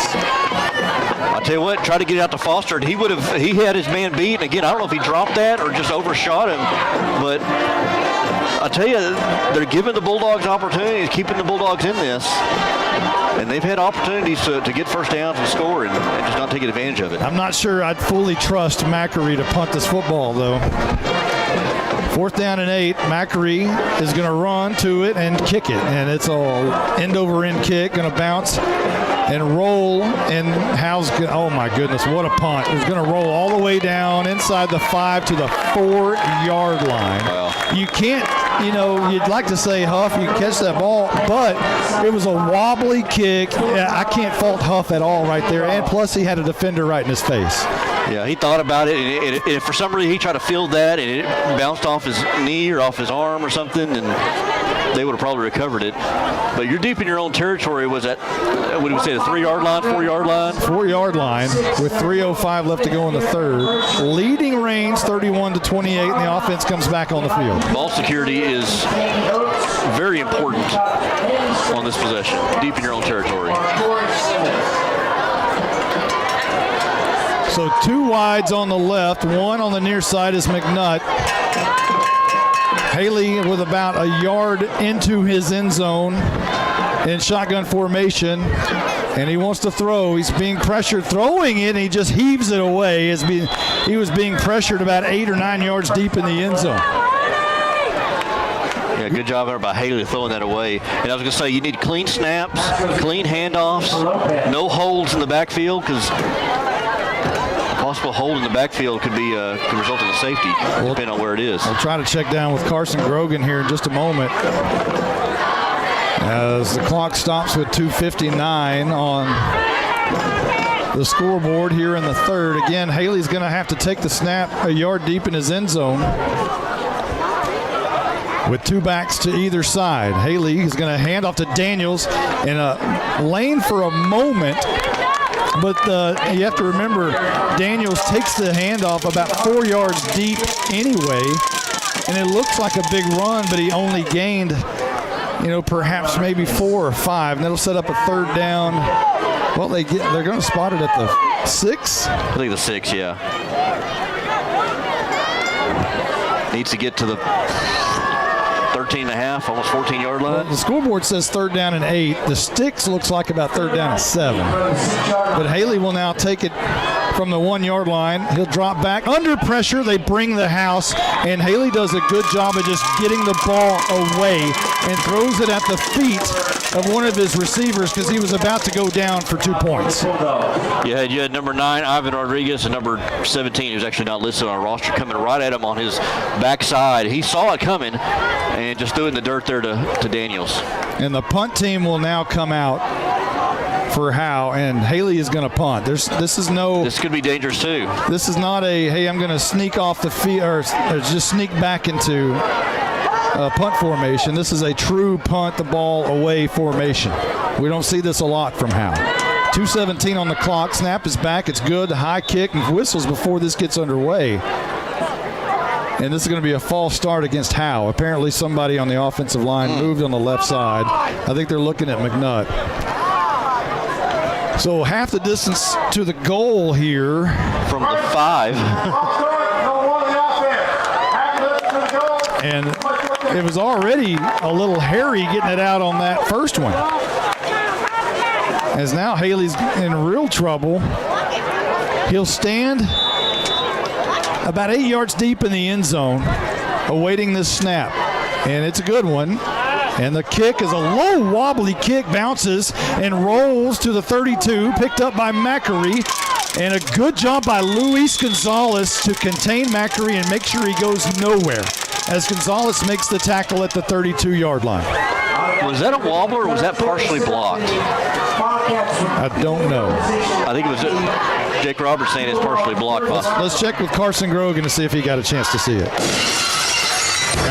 No, Monty, that punt was not blocked. And also, y'all pointed at the house stands, not that full, but man, they were making noise on 3rd downs for the defense and big gains on the offense. This crowd over here is loud. They must be at full throat because there's not very many of them. Yeah, small in number, big in heart. Yeah. So ball will be spotted at the 30 in Howe territory for Rains. Not a long way to go here for points. Macri, or is that Bobby Dell on the snap, gets it, and he's going to be brought down after a minimal gain of a couple by Carson Daniels and Jaron Grisham. Maybe 3 yards to near the 27-yard line. 26 is where they'll spot it, so give him 4. And they always get a great spot, it seems. They really do. And Howe never gets a great spot, it seems. It just seems that way. The board says 2nd down and 7. We'll go with that. As Macri gets the snap, he's just going to run, and he cuts it up near side. He's got a lane and a long pile of dirt in front of him. He's finally going to be tackled inside the 5, setting up a 1st and goal for Rains at the 5. 21-yard gain by Macri as he just tucked it and ran. Macri's kind of putting this game on his shoulder. He's not handing off to Dell or Kleinmeyer or any of the other guys. He's just taking it himself and just going around the corners, cutting back. Macri with Dell to his left. He hands off to Dell over left tackle. It's going to be close, and he's in. Touchdown Rains as they regain the lead for the first time since the latter parts of the first half with 59 seconds remaining in the third. It's 34-31 awaiting the PAT. Well, after that big run by Macri, they got quickly to the line and give it to Dale and just let him plow his way up the front through the line for the touchdown, and got the Bulldogs on their heels now. Up by 3, and Thompson in for the PAT. The kick is up. This one looks like it's good, and it is.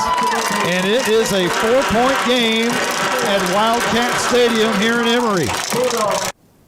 I'm attorney Micah Belden, an old-school black and white Howe Bulldog. In criminal defense, you need someone who fights like a Bulldog. Call me now if you've been investigated, arrested, or charged with a crime in North Texas. My number is 903-744-4252. We'll set up a free consultation. You will find out that I'm rough, tough, and I can't get enough. I'm board certified in criminal law by the Texas Board of Legal Specialization, Principal Office, Sherman, Texas. Visit my website at shermancriminallawyer.com. If your air conditioner broke down, would you call an expert auctioneer? Open up the air conditioner. Can I get a wrench? Looking for a wrench in the toolbox. Looking for a wrench. Screwdriver. Got a screwdriver. Yeah, no. You'd call the real air conditioning experts, Baker Air Conditioning and Heating. If you've heard you need expensive repairs, get a second opinion with Baker Air Conditioning and Heating, who have over 50 years experience here in Howe. Call 903-532-6255 or see them at 215 Denny Street. License number 004693C. Your hit exterior scoring drive recap for Rains, as the Tech Wave kickoff is going to be banged down, taken by Ryan Huff at the 26-yard line. Makes a cut coming near side, breaks a couple of tackles, and is going to go down just outside of the 40 at the 41-yard line. And apparently that's where Howe will take over from their own 41 with 50 seconds remaining before the fourth period. Back to the hit exterior scoring drive recap. 3 plays, 30 yards as they got great field position after playing, trapping Howe back at their own 4, and then Howe's punt only went to the 30. And it only took them a minute 3 to score. And they take the lead for the first time in a while here, 35-31. So the Dogs come back out on the field from their own 40-yard line. Moving right to left in the final moments of the third quarter. Haley in the gun with Daniels right behind him in a pistol look. 2 receivers bunched together near side. Daniels the carry over right guard, and he can't escape the defensive end and defensive tackle on the right side of the offensive line, and he's going to lose a yard or 2 back to about the 39-yard line. The defensive line is just getting a good push there again on the Bulldogs. Daniels is getting caught behind the line of scrimmage here and just really having to fight for yards when he is able to find a hole. Trips to the near side. As Haley looks to the side, it's McNutt at the bottom, and then Lopez, and then Colin Murphy. Daniels in the backfield with Haley, and then Huff all alone up top on the right side of the offense. As Haley drops, throws, quick pass out to Murphy, who couldn't hang on to it. It was a low throw. Murphy had to try to catch it at about his knees in a squat position, and he couldn't bring it in. It's going to be 3rd down and 11. It was almost too quick of a throw because it was a little off target. You said it was right at his knees, and it was right between a cornerback and a safety. He would have got popped as soon as he would have caught that. So it's 3rd down and 11. And the offensive receivers are asking what the play is. They finally get it. Again, 3 receivers near side. Daniels moves out of the backfield to a slot to the right, along with Huff. Haley drops back. Pressure coming. He throws it on the run, and it's going to be high and incomplete. Oh, he made the catch. What a catch on the far side. And that was Huff. That's Huff again with a big catch. And move the sticks on another first down. Is that Huff or Daniels? Well, it was intended for Daniels, but Huff made the catch, though, I think. Did Huff make the catch? Hang on, we're getting blizzard. Made the catch. I think it was intended for Daniels, and it was overthrown, but Huff was there to snag it. And that ends the 3rd quarter. We've got a great football game. Howe trails by 4. We'll be right back.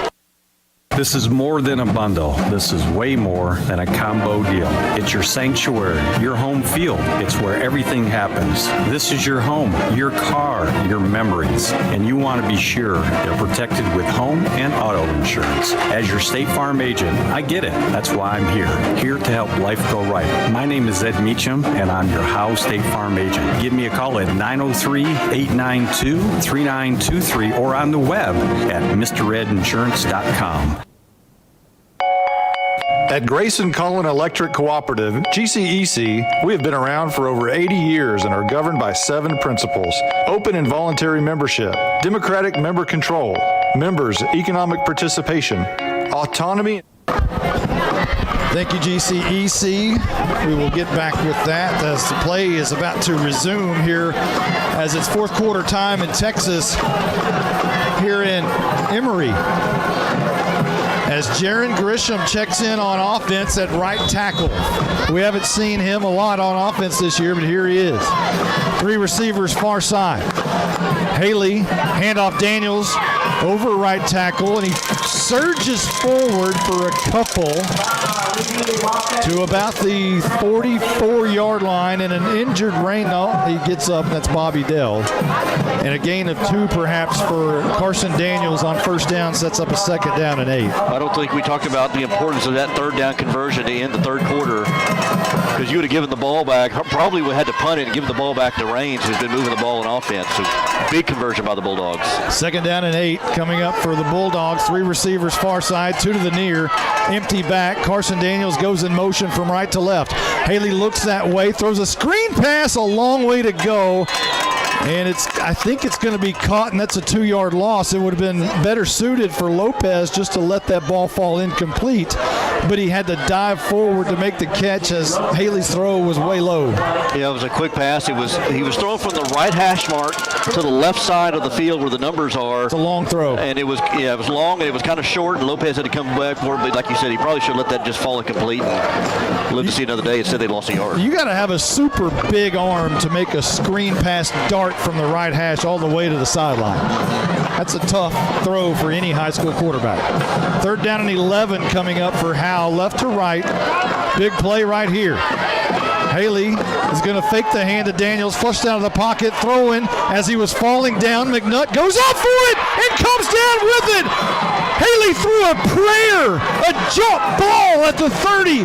McNutt went up for the rebound and grabbed it. It's Slamma-Jamma. He did exactly that, went up for it at its highest point, had his arms just outstretched over his head, blocked out Macquarie like a rebound, and went up and grabbed it and pulled it down on a 3rd down. My goodness. 10-16 on the clock, and a new set of downs for Howe as Haley, give him credit right there. He just heaved it up as he was being about to be laid out. He changed the marker on the other side of the field to first down. First down and 10, left to right. Howe, new set of downs. Daniels in the backfield. He'll get the carry up the middle. Again, not much doing there. A loss of a yard or two.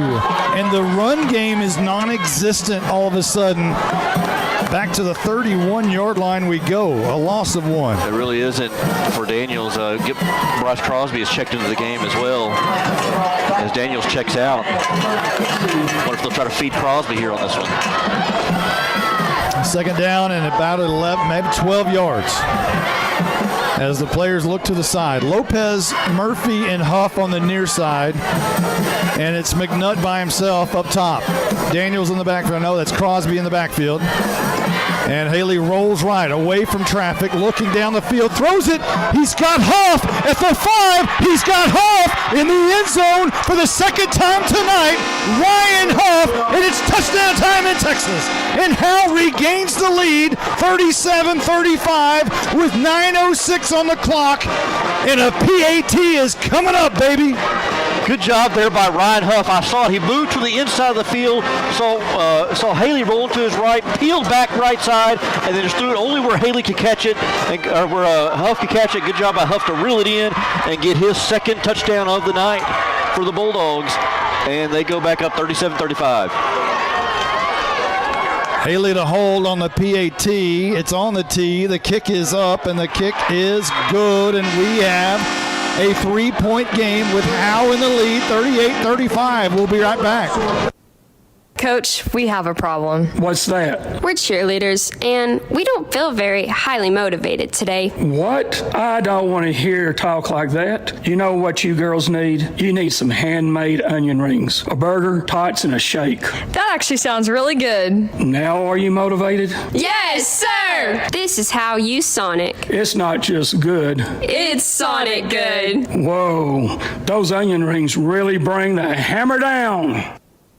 This is Michelle Castle with Guild Mortgage, welcoming you to Howe Bulldogs football. Guild has been delivering on the promise of home to hundreds of thousands of people just like you for over 60 years. With a big heart and a desire to serve, we're committed to making life better in our communities. This is where we live, and we're committed to building it with you. Guild Mortgage is an equal housing lender company. NMLS 3274. Michelle Castle. NMLS number 231122. Branch address 714 North Travis Street, Sherman, Texas 75090. All loans subject to underwriting approval. Terms and conditions apply. Subject to change without notice. Austin Haley just threw his 5th touchdown of the night. And it was a 7-play, 60-yard drive on your hit exterior scoring drive recap. Howe regains the lead on a 31-yard touchdown from Haley to Huff. That second touchdown combo tonight. And here's the Tech Wave kickoff, going to be taken by Macri. Shot out of a cannon coming near field, breaks another tackle, breaks another tackle, and Ryan Huff is going to bring him down at the 43-yard line. So Raines will have good field position, and Macri is kind of their little scutter bug, if you will, on their offense. And he does everything. You know, going back to the Haley touchdown, it's his 5th. Put you on the spot here. Do you know the record for most touchdowns in a game? I do not. Okay. And Lord knows I don't want to talk about it. As Raines will come right to left here from their own 43-yard line. And who's doing the tomahawk chop? Is that the Bulldogs or the Wildcats? And how does that... Who's an Indian and who's a... So here's a handoff up the middle, and that's going to be a tackle by Luis Gonzalez on, I believe that's Bobby Dale, and it is a gain of a yard, maybe back to the line of scrimmage. They'll spot it at the 44-yard line, so give Dale a yard, but a great job by Gonzalez to contain him right there. Yeah, good job by that interior defensive line there. Macari's been the main stalwart of that running attack, but other than that, they've been able to contain Dale so far. Second down and 9 coming up. And Macari rolling near side, just wants to run it. He escapes the tackle of Wesley Inge. Inge went for his feet, and Macari just sidestepped it. On a first down run inside Howe territory to the 33-yard. No, they're going to spot it at the 40, 41. Another quarterback design run, just snap it to him, and he just follows his blockers around the left side, pulling guards and receivers out there blocking on the edge. You can't duck your head and put your head down and look at the ground and expect to make a tackle. You've got to wrap up right there. First down and 10, right to left. And it'll be Macri and Dell in the backfield. What a game we have tonight. Singh goes in motion. He gets the carry on the jet sweep from left to right, spinning out of a tackle, looking for everybody to help, and he finally does get help, and that's going to be a loss. A great job of Thomas Troxell used to talk about this all the time. Swarm to the football. We need all 11 guys to swarm to the football, and right on that play, the Howe defense swarmed to the football and picked up a 2-yard loss to Raines with 7:47 left to go in the game. As you said, it needs to be almost a race to the football. Who can get there first? Who can make the tackle first, and the rest of them come in? Second down and 12. And Dell gets the carry, running right guard, bounces it out a little bit, escapes the tackle, leaving people in his dust, racing along the right sidelines. A desperation tackle to save a touchdown is made, almost a horse collar, inside the 10-yard line or right at it. Dell, probably one of his biggest runs of the second half. They're going around the edge, and Bulldogs avoid a horse collar. I thought there would have been a flag there, but no flag call on that. 32 yards on the carry by Dell around the right edge. And a fresh set of downs on a first and goal for Raines from the 10-yard line. Macri is going to keep it around the left edge, just trying to find a hole. And he escapes a couple of tackles, but just moves inside the 5, and it'll be second down and goal from the 5. That time when he took the ball, he went right back inside, and he just got hammered pretty good. They're probably one of the biggest hits he's taken all night long. Again, Walker on that defensive line with a broken finger. Here's a handoff to Dell. Just swallowed from behind by Jaron Grisham, but he escapes the tackle. He's at least the one if he didn't get in. And they're going to give him the touchdown. Grisham had him around the back at the 4, but he somehow got away from him. And Raines is on the board. Yeah, good second effort there by Macri. Grisham, had him around his waist and just kind of pulled him into the end zone as much as he could and put the ball over the plane and able to get in. I don't know if I heard that right, but it sounded like the Raines crowd was chanting Bobby Dell, Bobby Dell. And Raines is going to go for 2 right here. Macri's going to keep it around the left edge. And a shoestring tackle cannot stop him from getting in as Caleb Warman puts his hands over his helmet in disgust as Macri has put the 2 points on the board, and Raines has a 5-point lead, 43-38, with 6:36 left to go in the game. Independent Financial is proud to support Howe ISD and their hardworking students, teachers, and staff. We share your vision for a brighter tomorrow and a championship season. For every challenge, Independent Financial has you covered. Our team can suggest a wide range of financial products to make your personal banking fast and easy. Plus, we have the know-how to deliver the game-changing business banking solutions. Independent Financial, your community in your corner. Member FDIC, Equal Housing Lender. CoreFit Gym on Hanning Street in Howe is a full gym stocked with all the cardio and weightlifting equipment you could need. They also have a couple of new tanning beds. CoreFit Gym has 4 personal trainers available and features sports performance programs for athletes. At CoreFit Gym, memberships are only $40 for the entire family or $30 per individual. CoreFit Gym is on Facebook and located at 300 Hanning Street in Howe. Call them at 469-371-0603. Your hit exterior scoring drive recap for Raines. 6 plays, 57 yards on the drive. Took 2 minutes and 24 seconds off the clock, and it was Bobby Dell on a 5-yard touchdown who slipped the tackle of Jaron Grisham to get in the end zone, and the crowd chants Bobby Dell, Bobby Dell. And here's a little pooch kick. It's going to be taken by Howe. A little fumble, I think maybe by Crosby, but Howe's going to get on it at the 40-yard line. And we'll actually have pretty good field position starting, as I think that was Huff and Gonzalez who come up with it right there. Howe from their own 40 on the Tech Wave kickoff. I tell you what, this is going to be a shootout at the end. Let's talk down to Carson Grogan. What do you got for us? Huge drive coming for the Bulldogs, Monty, and also to keep in mind as this game goes into the final minutes, Ethan Lopez, a big security blanket for Haley. Every chance he gets when he comes to the sideline has been getting stretched out, so I believe he's dealing with cramps. Not good. He's on the field here, moving left to right, and he goes from one slot, comes near side. Crosby in the backfield with a pistol look. Two receivers to the right. Crosby the carry left side, trying to bounce it out. Juke and jive a little bit. Goes down at the line of scrimmage at the 40-yard line. A lot of dancing and moving, not much upfield. Yeah, he was trying to get away from some defenders, but good discipline there by the Wildcats, able to stay with him and drop him at the line of scrimmage. 2nd down and 10 coming up. Huff comes near side. Murphy comes near side. McNutt and Lopez on the far side. Howe moving left to right from our view.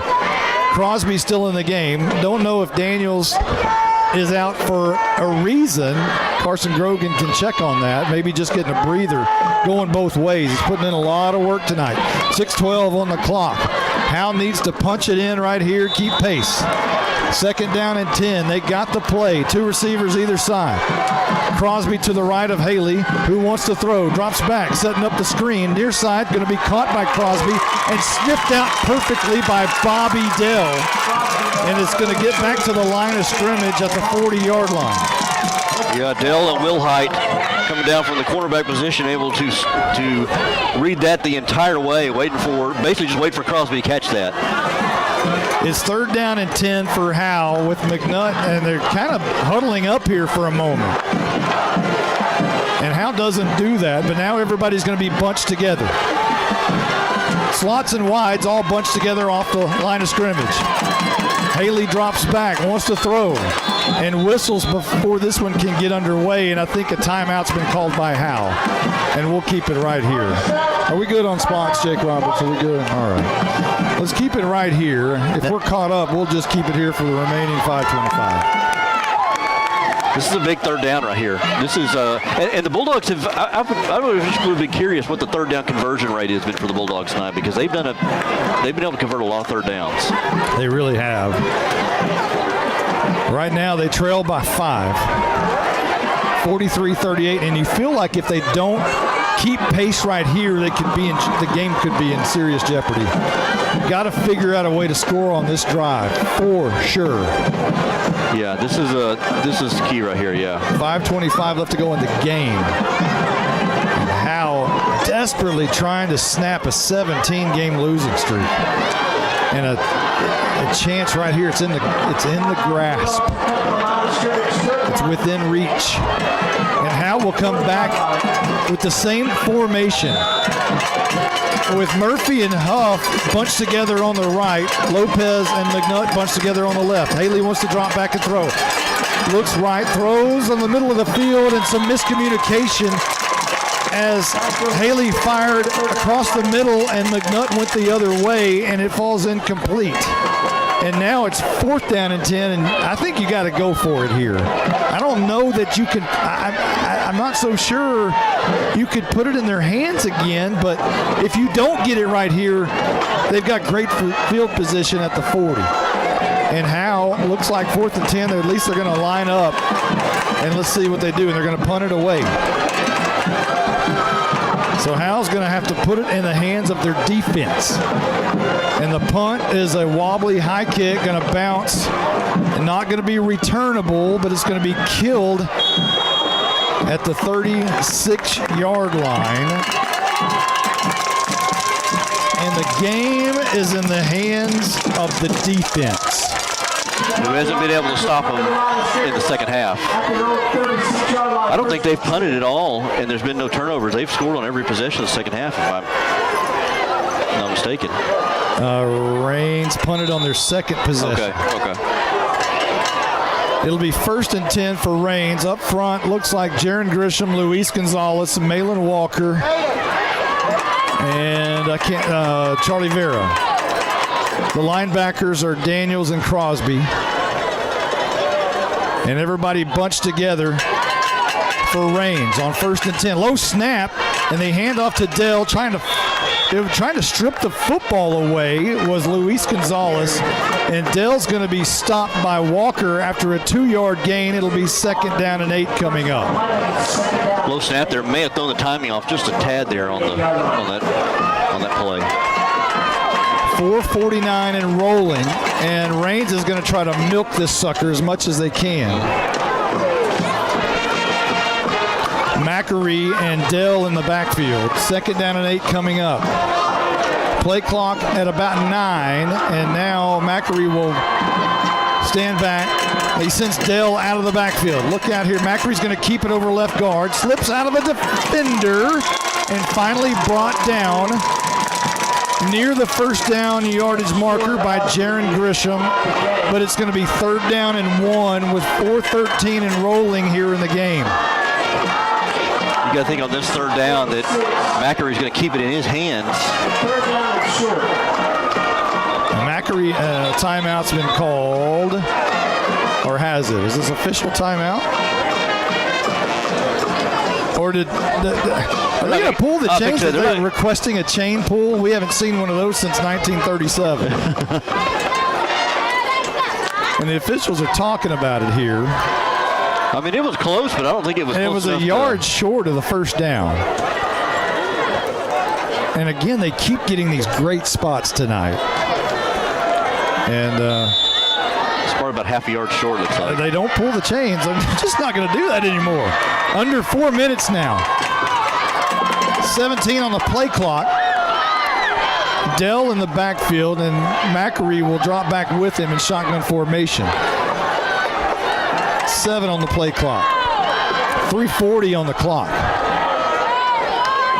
And they snap it. Another low snap, and Macri's going to keep it up the middle, and he's going to be dragged down by Walker, but he has about a 4 or 5 yard gain right there, and Walker gets up grimacing over his broken finger. And Wesley Inge fixes his jersey, puts a jersey back into his cover his shoulder pads. But a 1st down and a new set of downs for Macri and Raines on the Howe side of the field at the 49-yard line. What a heartbreaker this would be if Howe's not able to pull this one out. And Howe only has 2 timeouts here, so you got to think at some point they'll try to use those.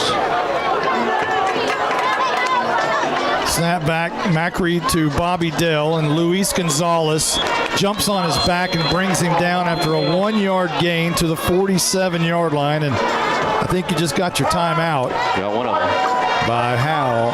There's 2:51 on the clock, and that's going to bring up a 2nd down and about 9 or 8, a long 8 for the Bulldogs.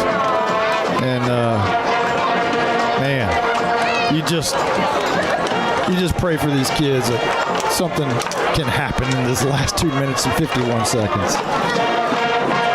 Well, if you're Raines, you want to hold on to the ball. If you're the Bulldogs, you want to probably start looking, if you hadn't already, start kind of stripping the ball and trying to punch that thing out.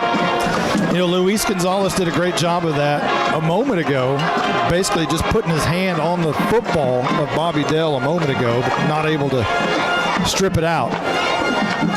And the Bulldogs getting a breather right here and perhaps trying to figure out what they're going to do and when they're going to call their next timeout. But you're right, they need a strip of the football. Carson Grogan, what's it look like down there? This Bulldog sideline very tense, knowing they need to get a stop, and I think Raines, they got to go like one more 1st down here. That ices the game for Raines. 2nd down and 8, a long 8. Macri in the gun. Bobby Dell to his left. There's 20 seconds on the play clock. They're going to chew this one down. They're going to wait till it gets to about 3. Well, no, the clock's not running. They don't have to do that. It's 2:51 on the clock, but Macri's trying to milk it anyway. And he'll hand off to Bobby Dell. No, he's going to keep it around the left edge. And Macri has the 1st down. And I believe he goes out of bounds, which could stop the clock. There's a flag down at the 39-yard line. It's a hold against Raines, and that's huge. Wow. Whoa. They have not committed very many penalties tonight either. That's a big one, though. That's a huge penalty as it brings the ball back to the 49-yard line. Just shy of midfield or in Howe territory by a yard. 2:44 on the clock. It's going to be second down and 10. And that is a huge break for Howe. And put a star by that. If Howe's able to get out of this game with a win, it doesn't happen unless that is called, that hold happens right there. You know, and I thought maybe Gonzalez was the one who had made the tackle. I thought he would make a call for a face mask when that penalty came up, that flag came up, but it was a hold. And second down and 10 here for the Wildcats. Game is not over yet. So it's second down and 10. And there's 2:44 on the clock, and Macquarie will stand with Dell. They're still acting like they can take a lot of time off the clock, but it's not winding. And now Macquarie wants it. He's going to run near side, looking for the edge. He's got a big block from Dell, and he slides down at the first down marker at the 39-yard line. He thinks he has the first down, and I think he does. And that's going to be enough to probably finish this thing out. Yeah, he just put this thing on his shoulders, the second half on him. And it's just basically just ran the middle, ran the left, ran the right. Just pretty much all Macquarie, pretty much the second half. So the Bulldogs, you know, they put it on the back of the defense when their offense couldn't come up with the final push. And it was just too much. Even with Haley's 5 touchdowns tonight. Man. And they're going to milk this one down. Play clock at 3. They'll snap it. And Macquarie's going to keep it up the middle. And he's brought down hard after about a 5 or 6 yard gain. And there's 1:44 on the clock. Timeout called by Howe.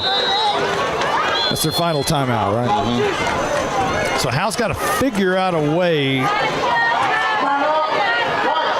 to strip the football here. And I don't know how you do that.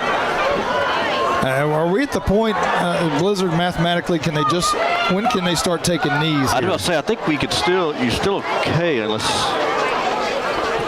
They still need a first down. Yeah.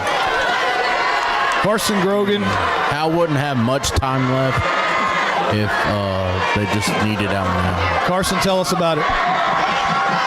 Yeah, one first down away from icing the game for Raines. But if I'm Raines here, I mean, you can knee it down and then take one of your timeouts and give Howe literally with 15, 10-ish seconds left to go, basically the whole field to score. So the defense limps back on the field with a $1:44 left to go in the game. It's second down and 5 for Raines, and they're all bunched together. And this is where Macquarie likes to run it. And this is going to be a handoff. He's met at the line of scrimmage and brought down immediately at the 35-yard line. And I think that was Grisham, perhaps, who on the stop. And it's going to be third down and 5. That was the entire kitchen sink coming. It was Grisham along with Daniels. I think Crosby was coming in there. They brought everybody in there on that blitz. So ball at the 35. The clock churns at 1:18, 17, 16. There's 16 on the play clock. When they snap it, there's going to be about a minute left. And I bet they're going to call timeout. They're going to let this thing get down and then call a timeout. Yeah, I think you're right. Raines will call timeout. And they do. With a minute left, it's third down and 5 coming up. And this is the ball game right here. They're going to run quarterback sweep. They're not going to let the ball out of Macquarie's hands. No. Macquarie's hands, I wouldn't believe. Whichever side the back lines up on, he's going to follow him. They've ran it about 16 times tonight and got about 8 yards of carry on it. And the quarterback, whether it's a read option or just straight quarterback runs against Howe has been the nemesis of this defense all year long. It's been the quarterback running the football in each game that's really put the Bulldogs on their heels. Yeah, I mean, you think about, we started with Colton Montgomery from Callisburg, Smart from Sanger. So here we go, a minute on the clock. Huge play right here if Howe's going to have a chance to win the game. A minute left to go in the game. It's 3rd down and 6 for Raines, and Macri wants it. He's just going to run left. Need a big stop here, and you're not going to get it. Macri's going to score. Or is he? He's going to stop and go out of bounds at the 7-yard line. He could have scored right there, but instead chose to just stop and go out of bounds with 58 seconds on the clock. That only took 2 seconds. I don't know if the clock started on time. I don't think but we all knew what play was coming. We knew what was coming. Yeah. And all they have to do now is take a knee a couple of times, and this one is in the books. And they will go in victory formation. What a heartbreaking loss for Howe. It was right there for him. And victory formation for the Wildcats, and Macri turns around and he takes a knee at the 15-yard line after taking some more time off the clock. He got no pressure from Howe, as if he's going to do that again. Somebody come rush and knock him out. Somebody needs to get through the line there and actually make an effort if he's going to run around like that. They're going to have to snap it again one more time with about 7 seconds on the clock. Maybe 8 seconds on the clock when they snap it. Maybe 9, but thereabouts. And they snap it right here. Macri turns around and runs, and he hands it to the official with 15 seconds left. And that's your ball game. And Howe is taking it on the chin again, and it's 18 consecutive losses for the Howe Bulldogs dating back to season 2019. And you gotta tell you what, you can't hang your head in this football game if you're a Howe Bulldog, because they gave it everything they had, every last ounce of energy. I tell you what, you got to tip your hat to these kids, and you just feel heartbroken for them. You want them to get over the hump and feel, some kind of reward for all the work they're putting in week to week to week. But again, they come up just short, 5 points short tonight. And you just feel bad for kids like Ethan Lopez, and Jaron Grisham, the seniors who have put in so much. It's just difficult, and it's hard to keep watching them struggle to not get over the hump, and you want it for them. You want it for them so badly. But you know what? What they learn through adversity, you can learn about kids a lot more than you can learn sometimes through a lot of success. And they're going through adversity right now, and that'll help them when they're adults and they face that adversity as adults. Things aren't always going to go great in life. There are going to be times in life where you lose 18 in a row in the world, and you can look back and say, hey, I've done this before. We got to figure out a way to right the ship, and that's what they're trying to do. And they face the crowd right now, and salute the crowd with the school song. So I'm going to go down there real quick. I'm going to try to get, I'm going to see about Malin Walker's broken finger and see what's going on with that. But I'll be back. The Ange Realty Group post-game show is coming up. All right, let's go and take a break. You're invited to Bucksnort BBQ in downtown Van Alstyne, Texas. Your friends and neighbors say it's the best barbecue in North Texas. Now it's your turn to come taste the difference. Click on bucksnortbbq.com for complete information. That's BUCKSNORTBBQ.com. BucksnortBBQ.com has everything, including store location, menus, hours of operation, and much more. We'll see you there. Douglas Distributing is proud to sponsor the Howe Bulldogs. Douglas Distributing has been a diversified energy supplier since 1981. They offer fuel solutions for commercial, industrial, and residential applications through North Texas and Southern Oklahoma. This family-owned and operated business strives to be your go-to company for all your fuel needs. From commercial fuels, DEFs, and lubricants, they've got everything to keep your business moving forward. Call Douglas Distributing today, 903-893-1181. Since 2011, Scoggins Funeral Home and Crematory has walked with hundreds of families through the most overwhelming time of their lives. Their job is simple: to make this season a little easier. What you can expect is a no-pressure, people-first philosophy, custom services for memorials that you'll remember forever, and reasonable pricing. Tommy and Bobby K. Scoggins have built a reputation over the past 30 years in the funeral business for making every family feel at home. Visit ScogginsFuneralHome.com or call 903-482-5225. This is Coach Jim Fryer, former Bulldog head coach and athletic director. Connie and I still love the dogs and ask that you show your support by joining the Howe Athletic Booster Club. Their mission is the same today as it was in the 80s. They supported all Howe athletes, girls and boys, middle school and high school. From the alumni to the current fans and parents, we ask you to back the dogs and to become a member today. This is Coach Jay. Visit Howe Athletic Booster Club on Facebook. Bulldog pride never dies. I'm attorney Micah Belden, an old school black and white Howe Bulldog. In criminal defense, you need someone who fights like a bulldog. Call me now if you've been investigated, arrested, or charged with a crime in North Texas. My number is 903-744-4252. We'll set up a free consultation. You will find out that I'm rough, tough, and I can't get enough. I'm board certified in criminal law by the Texas Board of Legal Specialization, Principal Office, Sherman, Texas. Visit my website at shermancriminallawyer.com.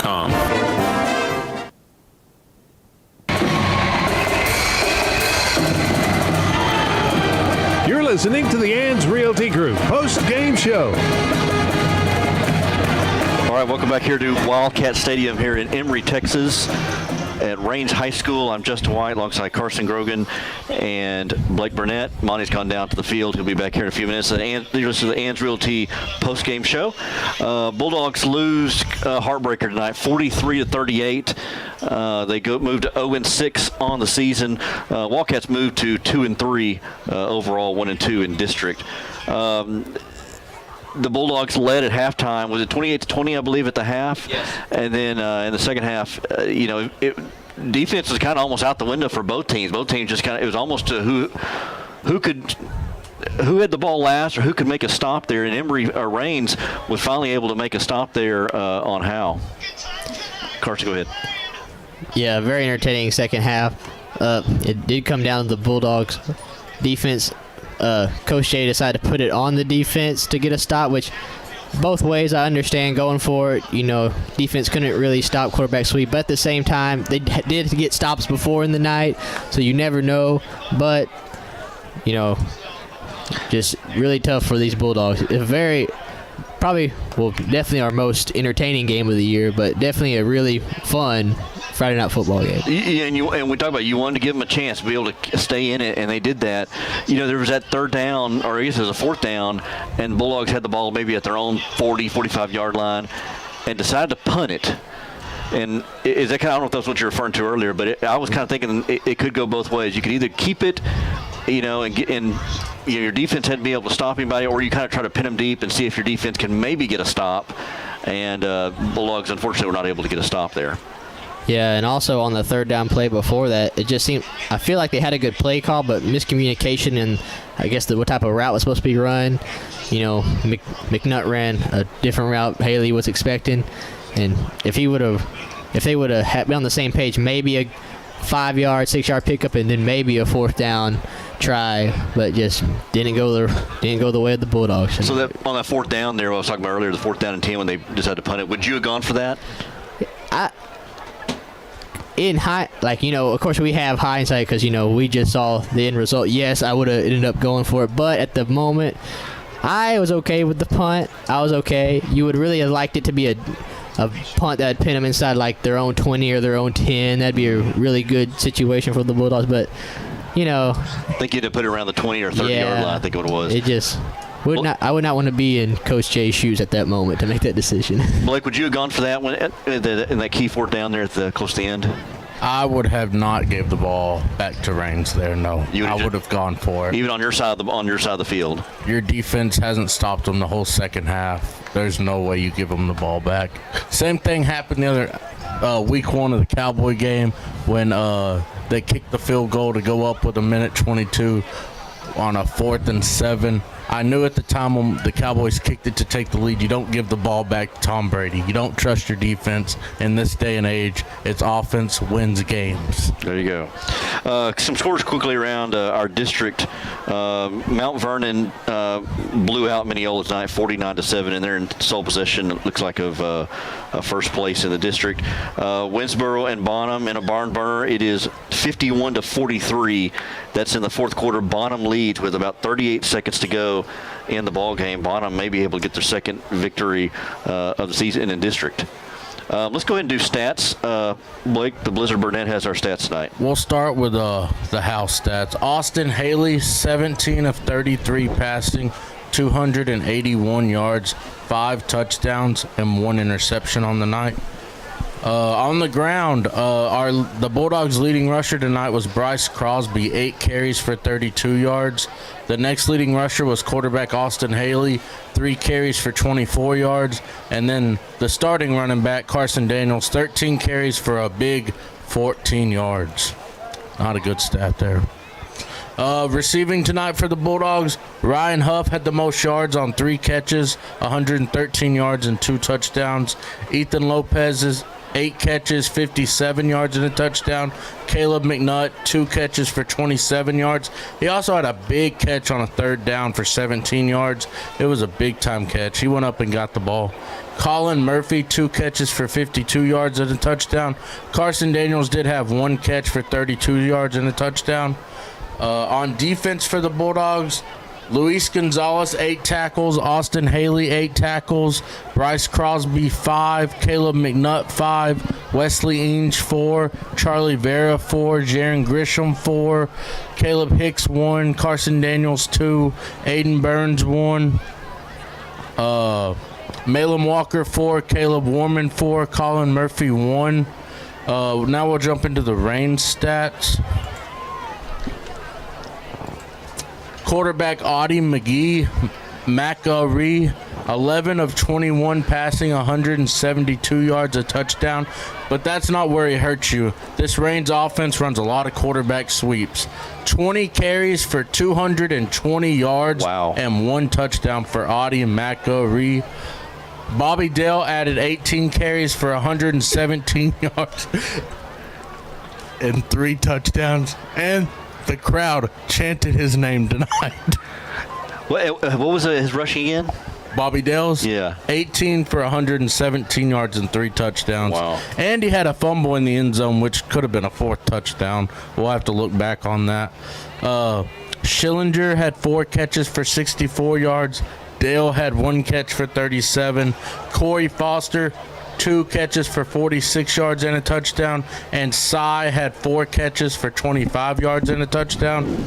And on defense for Raines, they were led by Neighbors, 8 tackles, Bobby Dale, 6 tackles, Gus Rodriguez, 5, Ivan Rodriguez, 2, Philip Klinenmeyer, 4, and Corey Foster, 3. And Audie McGee also had an interception in the game for Raines as he picked off Austin Haley. All right. And go ahead, Carson. I was just that was stats with Blake. We're going to take a quick timeout and be right back. I'm attorney Micah Belden, an old-school black and white Howe Bulldog. In criminal defense, you need someone who fights like a bulldog. Call me now if you've been investigated, arrested, or charged with a crime in North Texas. My number is 903-744-4252. We'll set up a free consultation. You will find out that I'm rough, tough, and I can't get enough. I'm board certified in criminal law by the Texas Board of Legal Specialization, Principal Office, Sherman, Texas. Visit my website at shermancriminallawyer.com. If your air conditioner broke down, would you call an expert auctioneer? Open up the air conditioner. Can I get a wrench? Looking for a wrench in the toolbox. Looking for a wrench. Screwdriver. Got a screwdriver. Yeah, no. You'd call the real air conditioning experts, Baker Air Conditioning and Heating. If you've heard you need expensive repairs, get a second opinion with Baker Air Conditioning and Heating, who have over 50 years experience here in Howe. Call 903-532-6255 or see them at 215 Denny Street. License number 004693C. This is more than a bundle. This is way more than a combo deal. It's your sanctuary, your home field. It's where everything happens. This is your home, your car, your memories. And you want to be sure they're protected with home and auto insurance. As your State Farm agent, I get it. That's why I'm here to help life go right. My name is Ed Meacham, and I'm your Howe State Farm agent. Give me a call at 903-892-3923 or on the web at MrEdInsurance.com. At Grayson Cullen Electric Cooperative, GCEC, we have been around for over 80 years and are governed by 7 principles: open and voluntary membership, democratic member control, members' economic participation, autonomy and independence, education, training, and information, cooperation among cooperatives, and concern for community. One of our communities is Howe, Texas, and GCEC is proud to support the Howe Bulldogs.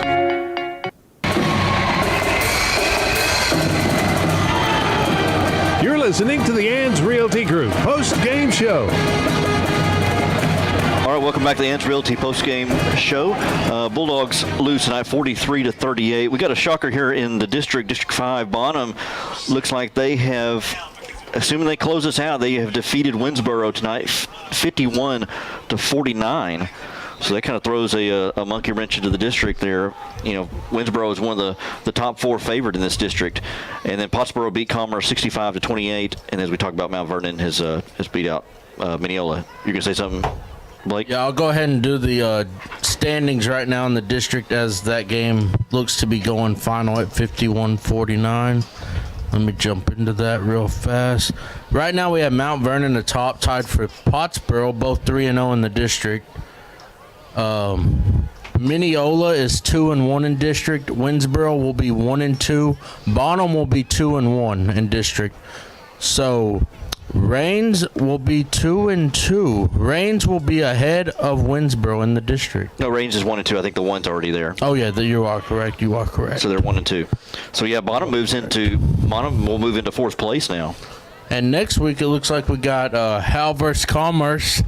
Both teams are 0-3 in district play. Should be another good game next Friday night at home for the Bulldogs. You know, when you're looking at the schedule coming in, you kind of look at Bonham, you're looking at Commerce, you're looking at Rains as possible wins, and so you got 2 back-to-back here opportunities to come out with wins at teams that are kind of you match up well against.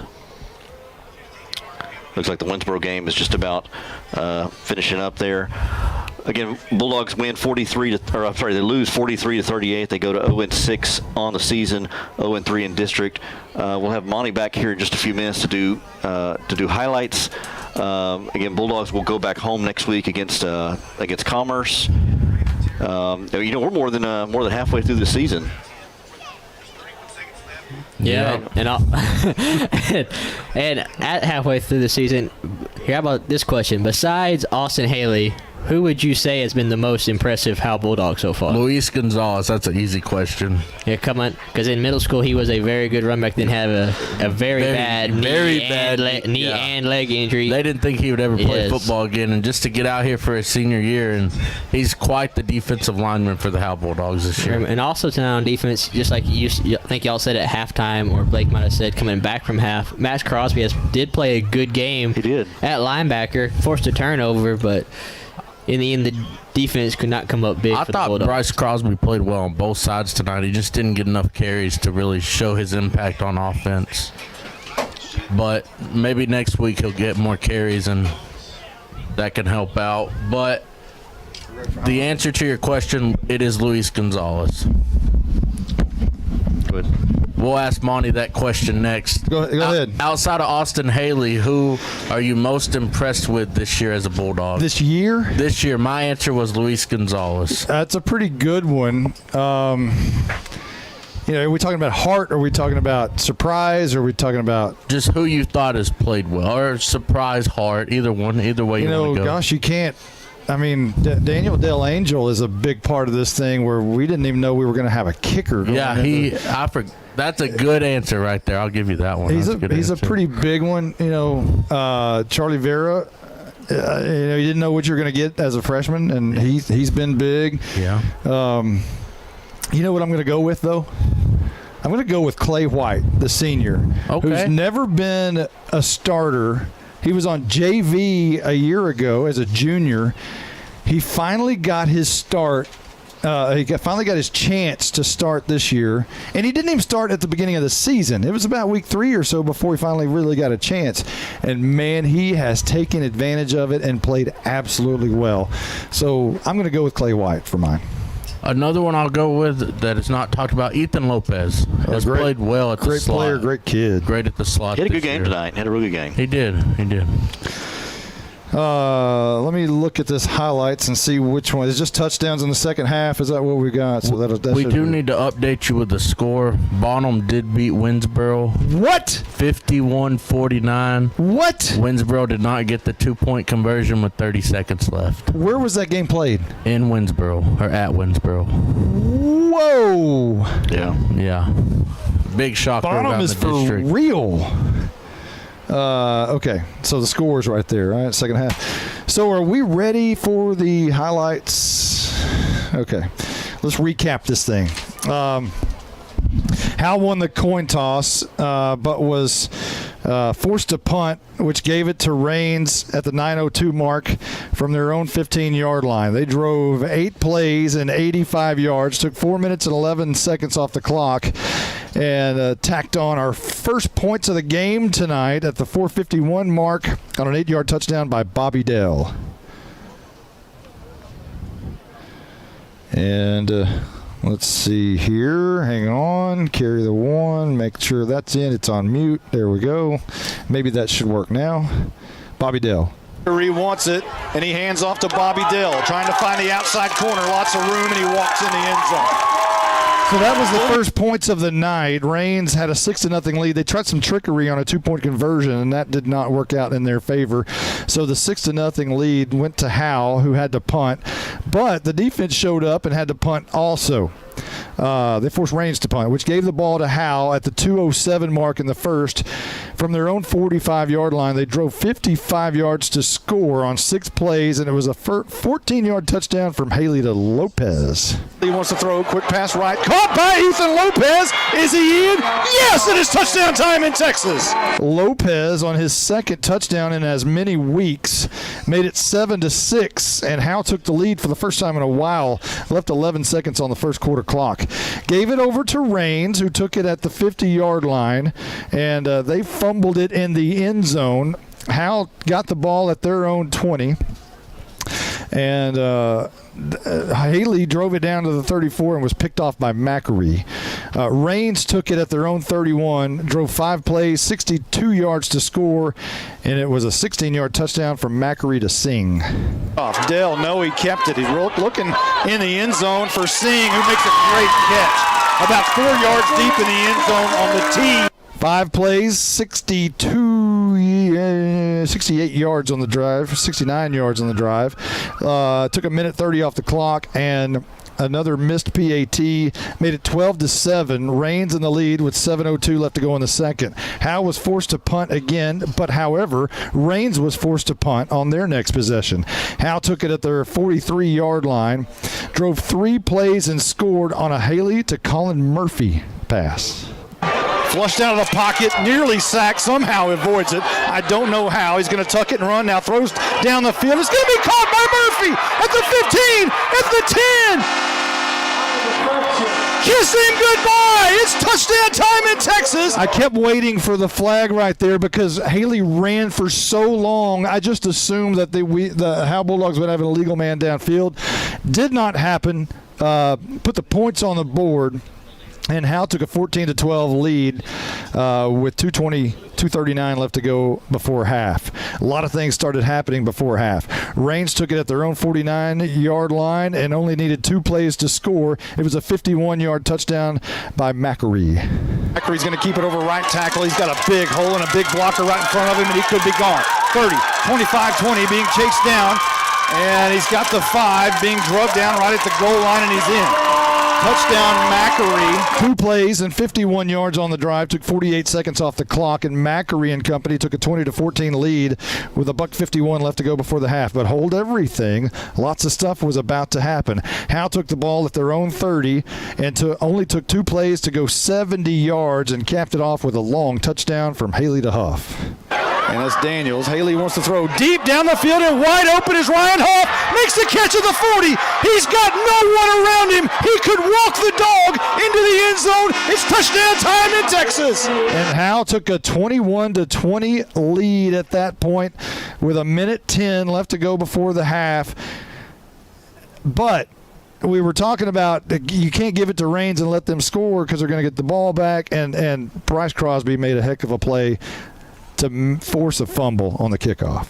Here's the Tech Wave kickoff, going to be taken all the way inside the 15-yard line. The ball's on the turf. Howe has it at the 32-yard line. It was stripped, and I believe. And Howe took it. They recovered the fumble there, and they only needed 1 play to score a 33-yard touchdown from Haley to Daniels, and it was beautiful. Haley with 2 receivers to either side, drops back, sets up the screen. It's going to be caught by Daniels. Daniels has the 20, skips the defender to the 15, makes the man miss. 15 to the 10 to the 5. He is in. It is touchdown time in Texas. What a run by Carson Daniels. One of the greatest runs I've seen from a Howe Bulldog. It brings back memories of Stephen Ogle against Groveton. Tremendous run there, and that gave Howe a 28-20 lead going into the half as they held Raines from scoring right before the half. But Raines got the ball to start the second half, and they only needed 6 plays, 58 yards, and scored on a 21-yard touchdown from Macquarie to Foster. To Dell, he keeps it. He wants to throw in the end zone, wide open, 8 yards deep in the end zone, and a touchdown to Foster. 28-28, game tied at that point. Took 2:31 off the clock. It was a Macquarie 2-point conversion that tied it. And Howe took the ball with 9:29 on the clock at their own 33-yard line. Mano went 12 plays, 67 yards, took 5:18 off the clock, and scored on a 25-yard field goal by Danielson. The hold is down. The kick is up. It looks good, and it is. Danielson gives Howe a 31-28 lead. That was beautiful at that moment. Raines took over at the 25-yard line. They were forced to punt, and Howe looked like they were going to be in great shape to take care of this football game, but they were forced to punt. And that gave it back to Raines with 2:02 left to go in the third from the 30-yard line. Bad field position on that change, and it only took 3 plays and 30 yards on the drive, and Bobby Dell scored. Dell to his left. He hands off to Dell over left tackle. It's going to be close, and he's in. Touchdown Raines as they regain the lead for the first time since the latter parts of the first half. 35-31 after the PAT, left 59 seconds on the third quarter clock. We move on into the fourth quarter, and it's back and forth. Howe took it at their own 40-yard line and drove 7 plays, 60 yards, and another Haley to Huff combo. Pulls right, away from traffic, looking down the field, throws it. He's got Hoff at the 5. He's got Hoff in the end zone for the second time tonight.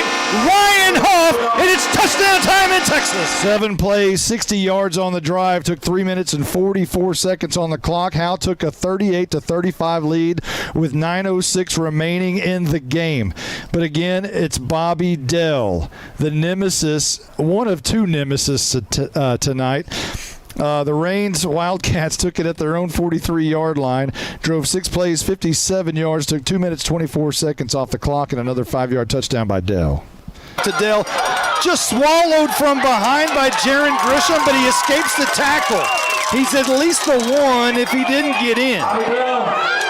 And they're going to give him the touchdown. I still don't know how he got away from Jaron Grisham right there, and that gave Rains what eventually would be the win, 43-28 over Howe. Howe made a push, but were forced to punt. With about 5 minutes and 12 left to go in the game, they decided to punt and put the game into the hands of their defense. And if they had to do it over again, I guarantee they'd go for it. And second guessing is what everybody does. But you know what? I tell you what, I can't be more proud of these kids. They're outstanding. They gave such an effort tonight. All of them. Luis Gonzalez, we can mention all these players. There's just so many of them that just gave outstanding effort tonight. Coach Jailing was on the field giving his talk, telling the team, don't check out, don't shut down. There's still 4 weeks to go. Hang with me. Let's keep the pedal down. There's things to build on here. So we believe that also, that the Howe Bulldogs need to come back next week. They got Commerce. What was the score tonight with Commerce? Anybody? 65-38. Did they win, lose? 65. Who'd they lose to? 65-28 lost to Pottsboro. So they put up 28 on Pottsboro. That tells you something right there. So another big challenge next week. It's homecoming. It's an all-school reunion. So we hope everybody will make it to the game next week. If you can't make it, if you're out of town for whatever reason, you can always tune in to HoweEnterprise.com. We'd love to have you. And for everyone who's been a part of this one, including Jake Roberts, our engineer, and our sideline reporter, Carson Grogan, did a great job tonight. Our statistician, Blake Burnett, the Blizzard, and our color analyst, Justin White. I'm Monty Walker, and we will see you next week at homecoming. So long, everybody.